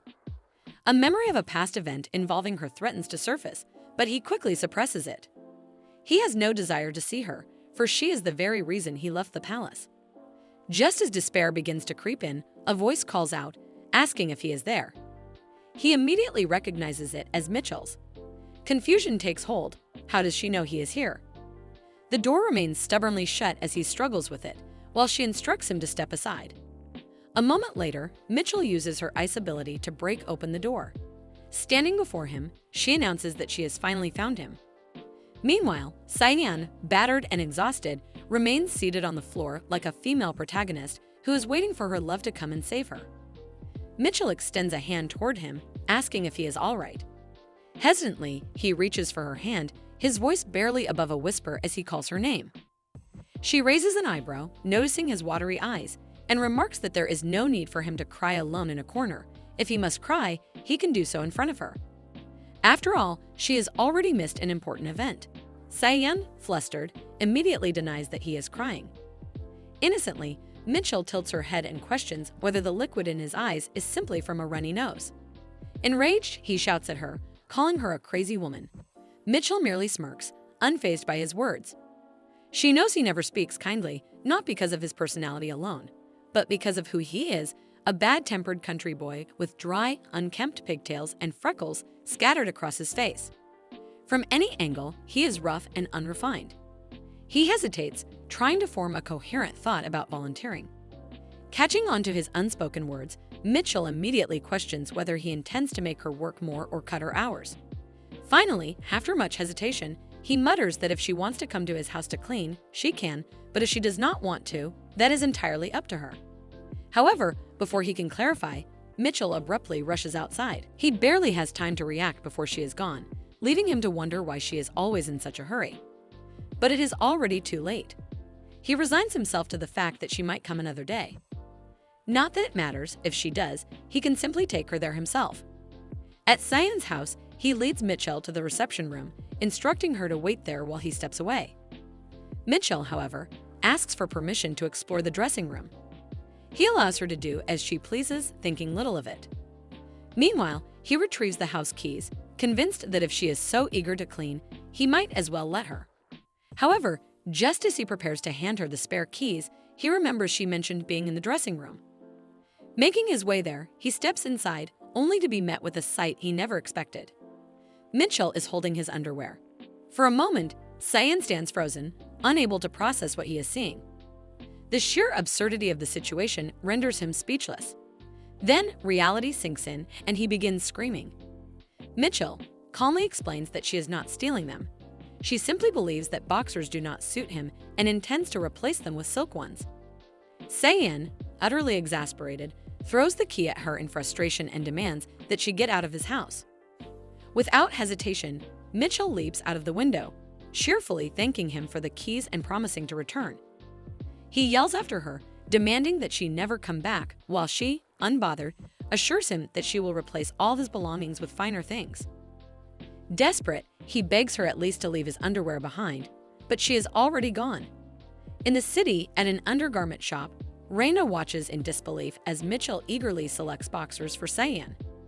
She questions whether Mitchell truly traveled all this way just to buy underwear for him.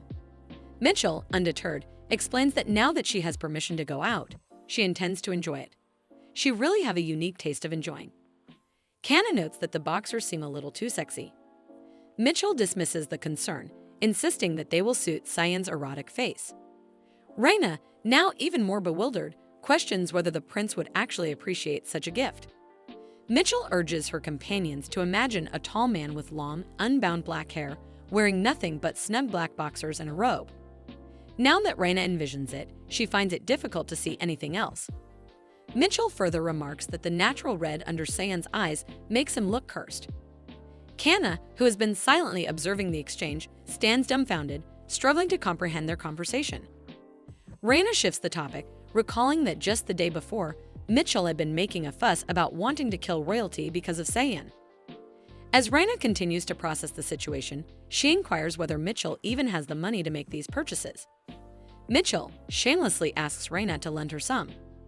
Brimming with excitement, she declares that she will grant the privilege of using her best friend's magic department card. The shop staff, realizing that they are serving a VIP, immediately become more attentive. Kana, watching the declaration unfold, finds it astonishing. Mitchell turns to Kana, announces that she will declare Kana her best friend at the magic department precinct as well.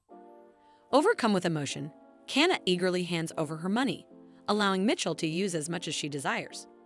Soon, both Reina and Kana become caught up in a competitive frenzy, each trying to buy more gifts for Mitchell than the other. Mitchell, meanwhile, watches in amusement, reflecting on how heartwarming friendship can be. Thanks to the power of friendship, Mitchell successfully purchases several pairs of underwear for Cyan. To avoid suspicion, she also buys some for herself, as they are technically couples' underwear. Afterward, the trio enjoys a casual girls' day out at a cafe. While browsing the menu, Kana insists that anything Mitchell likes will be fine. Reina teases Kana about her habit of deferring to others' preferences. Kana, annoyed, declares that she hates her, to which Reina responds by asking why she is suddenly being so blunt. After indulging in an array of delicious food, Mitchell finally returns, now fully equipped with Cyan's new underwear, a spare key, and the cleaning equipments. With everything in place, she is ready to head to Cyan's room to begin her volunteer work. At Cyan's house, Mitchell is seen cleaning the house with remarkable professionalism. She points out how the previous cleaning, likely done by housekeepers, was not thorough enough, as every corner had not been properly attended to. Aware that Cyan often falls ill, she takes it upon herself to ensure the environment is spotless, hoping it will contribute to his health. Meanwhile, Whitey seems to be enjoying the vastness of the house, a stark contrast to the dormitory room he had been confined to for so long. After finishing the cleaning of the living room, Mitchell moves on to the bedroom. However, just as she begins, a sudden voice startles her. It is Cyan running toward her in terror, his face filled with panic as he questions the presence of a lizard in his house. Mitchell reassures him, explaining that she is the one who brought it. As Cyan's gaze falls upon her, he is taken aback by her attire and immediately demands that she take it off. Mitchell, confused by his reaction, explains that she is simply following the company's cleaning manual. Realizing that her uniform might seem unusual or intimidating in a fantasy world like this, she decides to comply, thinking it best not to cause further distress. However, as she begins to remove the uniform, Cyan's reaction shifts once again. His voice rises in a panicked tone as he orders her to put it back on. Now even more perplexed, Mitchell questions his indecisiveness. Cyan, covering his eyes, struggles to explain that her appearance is too revealing. Mitchell quickly realizes that due to her sweat, her underwear might be slightly visible. Not wanting Cyan to see her in such a state, she contemplates whether it would have been better to reveal the underwear she had brought for Cyan earlier rather than getting caught in this awkward situation. She mutters aloud that it is a shame, prompting Cyan to demand what exactly she means by that. Frustrated and flustered, he orders her to put on anything, even if it is an alien-looking costume. Mitchell, amused by his embarrassment, playfully remarks that she would rather stay as she is since it is too hot. While Mitchell is enjoying Cyan's reaction, Whitey suddenly interjects from behind, stating that black does not suit her at all. Mitchell curses the timing of Gret call to McTell, while to see a lizard talking like that unsettles Cyan even further, making him panic and retreat into his room. Meanwhile, Whitey questions whether Mitchell understands that white suits her better. Although she seems to get the point, she dismisses it, admitting that she does not want to invest in more underwear since she lacks the money for it. Whitey, understanding her financial constraints, offers to help in any way he can. Mitchell, unsure of his intentions, hesitates but ultimately decides to trust him. After the call ends, Mitchell immediately grabs Whitey, suspecting that he had deliberately called Gret at an inconvenient moment. She demands to know why he always contacts him in such awkward situations and accuses him of taking his father's side. Meanwhile, inside his room, Cyan sits shivering, listening to their conversation. His regret deepens as he recalls the moment he gave her the spare key. At the same time, in the Tower of Water, King Gret contemplates an unusual question. He wonders what the chances are that a person with 180 centimeters long hair and an Adam's apple is actually a woman. Hubert, puzzled by his inquiry, asks for clarification. Gret explains that this person's had been with Mitchell. A woman in the audience questions whether that is all there is to the situation. However, Gret further elaborates, revealing that Mitchell had been inside that person's house and most notably had been soaked, causing her skin to be partially visible. Hubert, hearing this, silently acknowledges that he had anticipated such a development. After all, Mitchell is a college student, and it was only a matter of time before something like this happened. He recalls his father warning him that this day would come. However, while his father seems convinced that the individual in question is a woman, but the way he is radiating dark energy suggests that he himself thinks it's a man, making the situation even more concerning. Knowing Gret's true nature, Hubert understands the urgency of controlling the situation before it escalates. Although Gret is generally calm and forgiving, he is, in reality, the most powerful of the four great beast kings. If his anger truly erupts, Hubert is certain that no one will be able to. The tiger tells Gret that there's no need to be so nosy. It clearly means that the man involved is that Mitchell guy, and it must have been that they did it. That results in him getting a beating from Hubert after being thrown out. Gret wonders what exactly the tiger meant by "did that."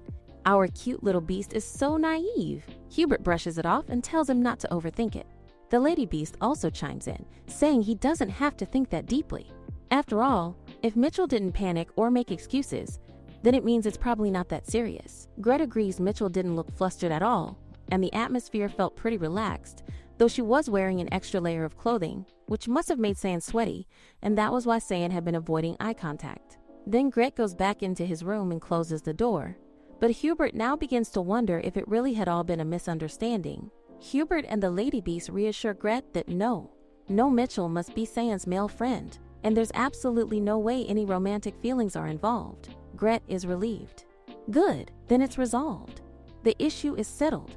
Now he thinks that he'll have to get Mitchell a new pair of underwear, which makes Hubert question what kind of nonsense is going on. Gret recalls that she was wearing very discolored underwear, and it must be because of her financial troubles, so he asks Rachni to prepare a loose-fitting pair for her. But Hubert questions whether that wouldn't be a little too awkward. After all, they haven't made much progress in their relationship yet, and giving someone underwear would be uncomfortable. However, the clueless Gret tells him that he already gave her a fabric gift earlier, so what's the problem? Underwear is made of fabric anyway. Hubert can only sigh. His father really doesn't understand women at all. He is clearly a lost case. So Mitchell, who's surprisingly about to receive underwear now, is currently passed out at the academy dorm. The assignment is so difficult that she can't even figure out how to copy Raina's work. Besides, Raina is already finished with hers. Mitchell wonders why Raina is so diligent. Maybe it's because she comes from the noble family. But then again, Mitchell herself is from a noble family too, though she has no memory of the real Mitchell ever studying. All she remembers is the impact of books being slammed into other spaces. She figures that as long as she doesn't fail, it's fine if she doesn't hit the title limit. She can forget about the assignment for now and go get a late-night snack. But just then, she receives another system alert this time, titled Death Upon Death. She's not even surprised anymore. Sarah, the female lead, won't die, not yet. The author might choose to kill her off eventually, but not at this early stage. Of course, there was an incident around this point in the original novel, and it wouldn't be a big deal to just ignore it. But she realizes that this time, Raina is going to be the target. And while Raina isn't the type to die easily either, she is going to face some hardships for now. Mitchell decides to let her be and heads off to grab a snack. But the system makes it clear it's upon on Cyan. She immediately knows that the system is doing this because she ignored its first warning. Now, with no other choice left, She has to go make sure Cyan is safe. She is out now, even though it's late at night.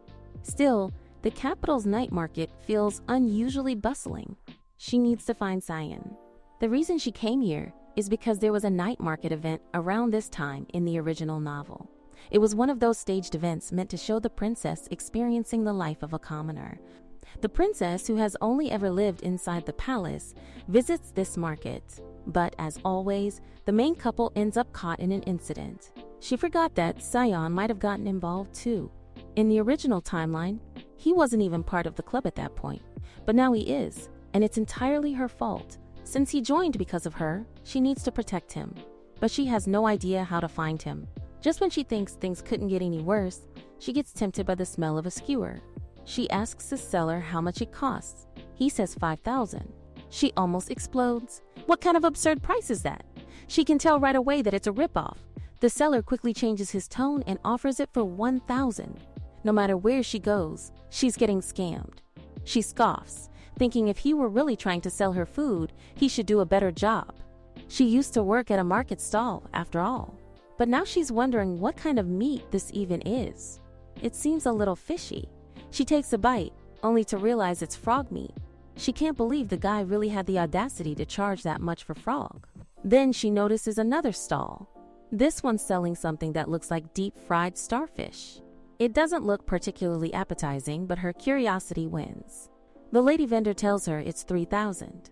Mitchell deadpans, asking if the woman has a death wish. The vendor quickly drops the price, okay, only 500. She eats it and finds it's actually fried loofah. She concludes that, indeed, they're selling absolutely anything here. After a brief moment of eating, she remembers that she's here to find Cyan. Snapping out of it, she leaps up to a high balcony to get a better view of the crowd. Somewhere out there, there's commotion. In the original story, the protagonist visits the night market and encounters a group of thugs. Of course, Sarah takes them down without much trouble. But Cyan is delicate. He might get hurt. She really can't ignore it. She just needs to find where the fight is happening. She spots the disturbance. A crowd has gathered, clearly surrounding a brawl. It's time for her to show off her skill. With precise aim, she throws her weight into the jump, managing to separate the thugs and Sarah. The recoil from her magic slows her fall, and she lands perfectly. She's honestly impressed by herself for pulling off this superhuman landing. But she doesn't waste time celebrating. She needs to protect Cyan. She turns around, only to see it's not Sarah, it's some unfamiliar lady. Now she's wondering if she came to the wrong place. Where are Sarah and her group? But judging from the chaos, it turns out that the people she thought were thugs are actually Sarah and her team. Sarah's aide tries to reassure her, saying he's fine. But Sarah yells at the woman, accusing her of bumping into him and ruining his clothes. She reminds the woman that their uniforms are very expensive. Mitchell doesn't want to get involved, but then again, she needs to join the princess's team. Also, the lady seems to be a commoner. There's no need to help her. But the woman suddenly grabs Mitchell's hand and pleads for help. Then she throws a wad of cash into Mitchell's pocket. The amount looks like $1 million. With that much money, she really does need to earn it. She starts yelling at the group to stop and go back to the academy. She even calls them thugs. They're all shocked to see her change so drastically after being paid. Mitchell is really a mood. Raina gets all excited, ready to have a good match with Mitchell. Mitchell scoffs and says she's fully in, planning to fight and then take Cyan away from them. But then she remembers where is Cyan. She asks the group where he is. They all freeze. Panic spreads as they realize the invisible prince isn't with them. He's usually so unnoticeable that they didn't even realize he was missing. Mitchell knows this won't do. She needs to find him, and now they're all going to help her. But the lady grabs her hand again, asking how she can do this just for money. Still, for that woman, this is a great experience. She's been waiting for this day for so long. Mitchell sighs. Even if this isn't her problem, she already saved the woman from the thugs. Sarah agrees, saying it's true if that lady is from a noble family, then getting robbed by ruffians while pretending to be a commoner must have been her dream. Apparently, among nobles, getting mugged and pretending to blend in is seen as a romantic adventure. No way they all are brainless at this point. Even Duke Nethis bragged about being pickpocketed in the street and wouldn't stop talking about it at an entire party. Now that Mitchell has taken the money, she figures she might as well provide some service. She tells the group to attack the lady more and, if possible, target the nearby flower shop for added romantic effect. She shouts at them to come at her. They all start fighting again. They even deliberately strike the flower shop. Mitchell sighs they're not going to win against her anyway. With great acting, she begins to retreat. As the flower petals scatter in full bloom, she snatches one midair and tells the lady to be careful next time. Then she hits her shoulder and says the service time is over. Now she needs to go find her Cyan. She asks Reina about him. Reina replies that she heard the invisible prince's voice coming from that direction. Mitchell turns to see Cyan being kidnapped. Finally, she's glad she found him. She thinks she may have misheard, his mouth muffled, but Reina is able to hear him. Indeed, she is a great monster. She wonders who these thugs think they are. Without knowing who they are, she rushes toward them, demanding they hand Cyan over to her. She notices that they evaded her attack. It's quite impressive. She can immediately tell they are no ordinary thugs. But this worries her. Why would someone so skilled want Cyan? She continues fighting, and midway through, she begins to recognize their movements. One of the thugs gets hit. Her aide rushes over, asking if she's all right. She starts to wonder if these men might be from the imperial family. Mitchell thinks to herself that if they were able to block every one of Sarah's movements, it could mean that they received the same training as her. It implies they know her very well. And if someone related to the imperial family is targeting their club, then perhaps the mastermind behind all this is the crown princess. Sarah apologizes to Reina, but Reina tells her that it's all right. She already knew what she was getting herself into. It's obvious that Reina had already considered the risks. Even though the club does unusual things every day, the members gathered here are far from ordinary. There's Eugene, the heir to the Brandenburg family, which boasts the empire's strongest military power, and Reina herself, from one of the most influential families in noble society. Even though Eugene might be at the top of the combat technique department, the fact that they recruited Reina, who ranks second in the mage department, means that Reina is necessary for the Crown Princess's goals. She asks Sarah if the reason for expanding the club is to keep the Crown Princess in check. Sarah responds by asking if expanding the club means she's opposing the Crown Princess's faction. She already knows, however, that she won't be inheriting the crown. Mitchell already knew that Sarah has no interest in the throne, but now that they've gathered here like this, they've unintentionally formed a formidable faction. No matter how much Sarah claims she has no desire for the throne, with so many talented people surrounding her, the Crown Princess had no choice but to come and investigate. Sarah feels sorry to Cyan. She had thought they would target her even if their real target was someone else. But now, a thought comes to Mitchell's mind. Why would the Crown Princess target Cyan, who is merely handsome and no threat to anyone? It was supposed to be a simple outing, but it left behind a weird sense of discomfort. After that incident, out of apology, Sarah assigns a personal guard for Cyan. She also starts following him diligently, more like scaring him. She assures them that it's not out of personal interest, but purely for his security. She drags him to the club room and notices that it looks amazing today. It has somehow turned into a high-tech facility thanks to Sarah's money. Sarah is all excited to see everyone there. She tells her that there's a blind date opportunity for her. Cyan is baffled, wondering who, in their sane mind, would agree to go on a date with her. Sarah tells him that the matchmaker is one of their relatives. Cyan sighs, knowing that this particular relative is still holding a grudge against him, and he doesn't want her to go. Meanwhile, Mitchell is fully invested, asking where this guy is and whether he's handsome. Sarah shows her a picture. Mitchell thinks that while he isn't as handsome as Cyan, he's decent enough. Then she asks about his height. Sarah says that he's 186 centimeters tall. Without missing a beat, Mitchell declares that yes, she is definitely going out with him. Girl got priorities. Cyan shouts that if she goes on that date, she won't be allowed back to his house to clean. But she tells him it's alright, she has a spare key, and he won't be able to stop her. He can't believe she's doing this. Mitchell wonders when the date is. Sarah tells them she's going out tomorrow at 1 p.m. in the academic building, and that she'll be skipping tomorrow's meeting to prepare for it. Mitchell rushes off, all excited about her first blind date. Cyan, visibly jealous, twitches. Who cares what she does now? The next day, all ready for her blind date, Mitchell has styled her hair differently and is carrying Reina's bag. She's all set, but there are still some awkward moments while she prepares. The white dog is here now, asking if it's really necessary for her to change her hairstyle and what exactly is a blind date. She sighs. He always shows up at times like this. Now she enters the cafe, glancing around to see if he's arrived yet. She sees that the club members are already there. She wonders why Cyan isn't here and asks Sarah where her date is. Sarah tells her he'll be here soon. Meanwhile, Mitchell wonders whether Reina is here to watch her or just to eat. Even though it's still 10 minutes before the appointment, her date hasn't arrived yet. But she thinks it seems like he's going to make a good impression with his cute face. She's giddy finally she's going out with a man this handsome. Someone calls her. She turns to look, wondering if her date has arrived. But it's Cyan's relative. She turns her face away, pretending not to notice him, which annoys him. Why is she ignoring him like this? She tells him that she's here to meet a handsome man. Cyan's relative asks her to at least listen to what he has to say first. She replies that nothing is more important than meeting a handsome man. And besides, he's not handsome at all. He frowns, telling her not to judge someone by their appearance. She's just glad he's aware of his own shortcomings. He tells her they should stop talking, and that she'll change her mind once she sees what he has to offer. He takes out a bag of money. He asks her if she's still gonna ignore him. She is completely baffled to see this much money. He tells her that he will give her this 10 billion in exchange for staying away from Cyan. Mitchell thinks that this much money is really hard to ignore, and she's quite sure he isn't joking either. Still, she asks him whether that handsome man of his is going to show up, which makes the distant relative flinch.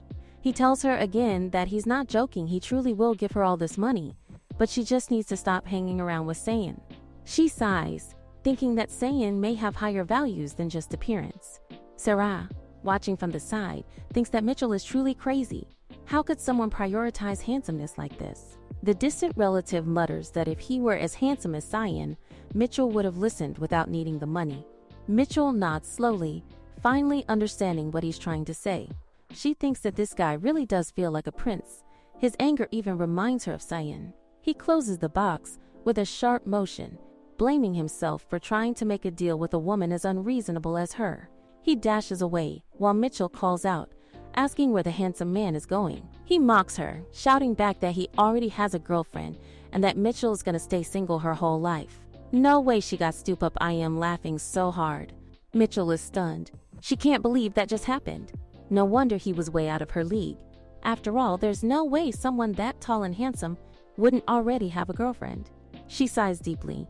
She really needs to stay calm and reflect more seriously in the future.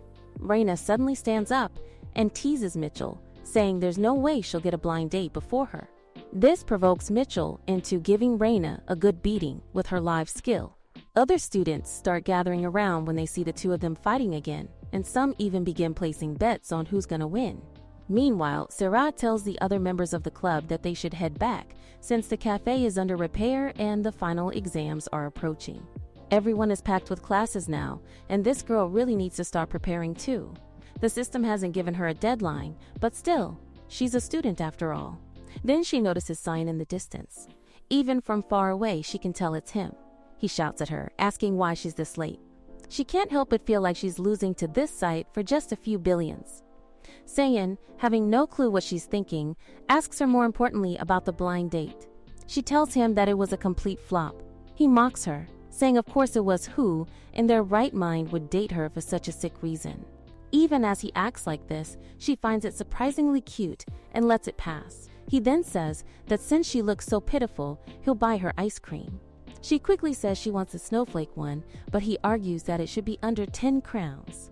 She sighs again, thinking that for a prince, he really is quite petty. It was summer, and for some reason, it felt right to end the day this way. Time passes faster than she realizes, and soon the final exams are already over. Now it's finally vacation time. Of course, her academy life was fun, but it can't compare to the feeling of vacation. Looking back, this poor soul really worked hard. During midterm, she even had to become the top student because of her deadline. She joined clubs, entered dungeons, visited night markets, and even went on a blind date. Now she needs to hurry back and see her mother. Kana comes from behind, asking if they should exchange letters over the vacation and requesting Mitchell's address. Mitchell writes it down for her, thinking that yes, this world has no phones, so writing letters feels nice and romantic. She hands it over to Kana and also takes Kana's address in return. Mitchell is looking forward to seeing where she lives. She assumes it must be in the capital, but to her surprise, it's at the top of the Ishmael mountain range.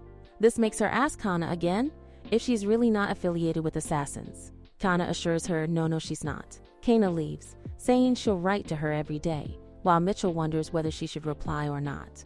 This girl is truly terrified of assassins now. She thinks about Sarah and her aide, who were taken back to the Imperial Palace as soon as the exams ended.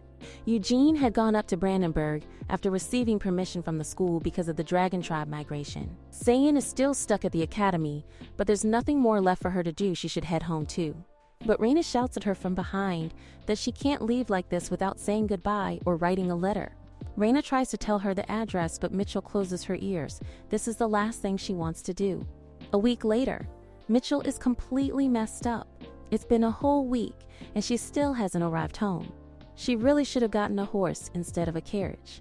She plans to ask Sarah to help put together a good railway path, though it will need some specialists. It might be expensive, but if Gret can even ensure partial safety at the market mine, it should be fine. Suddenly, Hubert appears, calling out to her from the window and startling her so badly it nearly knocks the wind out of her. She asks him where he came from, and he tells her he waited here after finding out that vacation had started. He begs her to come with him to the tower. She suddenly remembers yes. Those born in the tower can use the return skill, and if that's the case, she won't have to stay in the carriage much longer. She asks the driver to drop her off. The driver says the fare will still be the same, and she just shrugs. All right, man. She gets off, stretching her limbs, nearly dying from the pain. She tells Hubert to quickly use the skill. Just then, a white dog jumps out of the bag and hugs Hubert. She's really done with all of them at this rate. Then Hubert suddenly asks her how the blind date went. She had told Gret she was going, after all. She replies that the handsome man didn't show up, so it was a fail. This makes Hubert extremely happy. She hadn't really been thinking much about it, but now she realizes that everyone seems delighted about her failed date. Hubert tells her that now that she's confirmed the blind date's result, they should head back. She's glad they're really going back to the tower. Even better, they've remodeled it, and now it doesn't smell at all. But then it hits her, it doesn't smell bad. No, it smells different. And this smell is definitely sesame oil. All the beasts are cooking food for her, making it feel like she's truly home for the holidays. She asks them what everyone is making right now. Gret replies that it seems like she enjoyed the food he gave her last time, so he prepared some dishes for her again. This entire setup is to celebrate her return home. She can't believe that all of this is authentic Korean food. She tells him how much she loves it, making Gret and Hubert both think that the word love was meant for them. She starts to eat the food. After consuming so much greasy cuisine lately, having Korean food feels like heaven to her. Then she asks him what's wrong with his left arm. He says that he cut it. She is shocked and calls him a fool, but he assures her that it will grow back. For Mitchell, interpreting his words is a big challenge, but whatever, if it is going to grow back, then everything is fine now. She eats all the food quite well. Hubert asks her if she is done eating and if she would like a tour of the tower. She thinks that maybe the tower got remodeled because of her.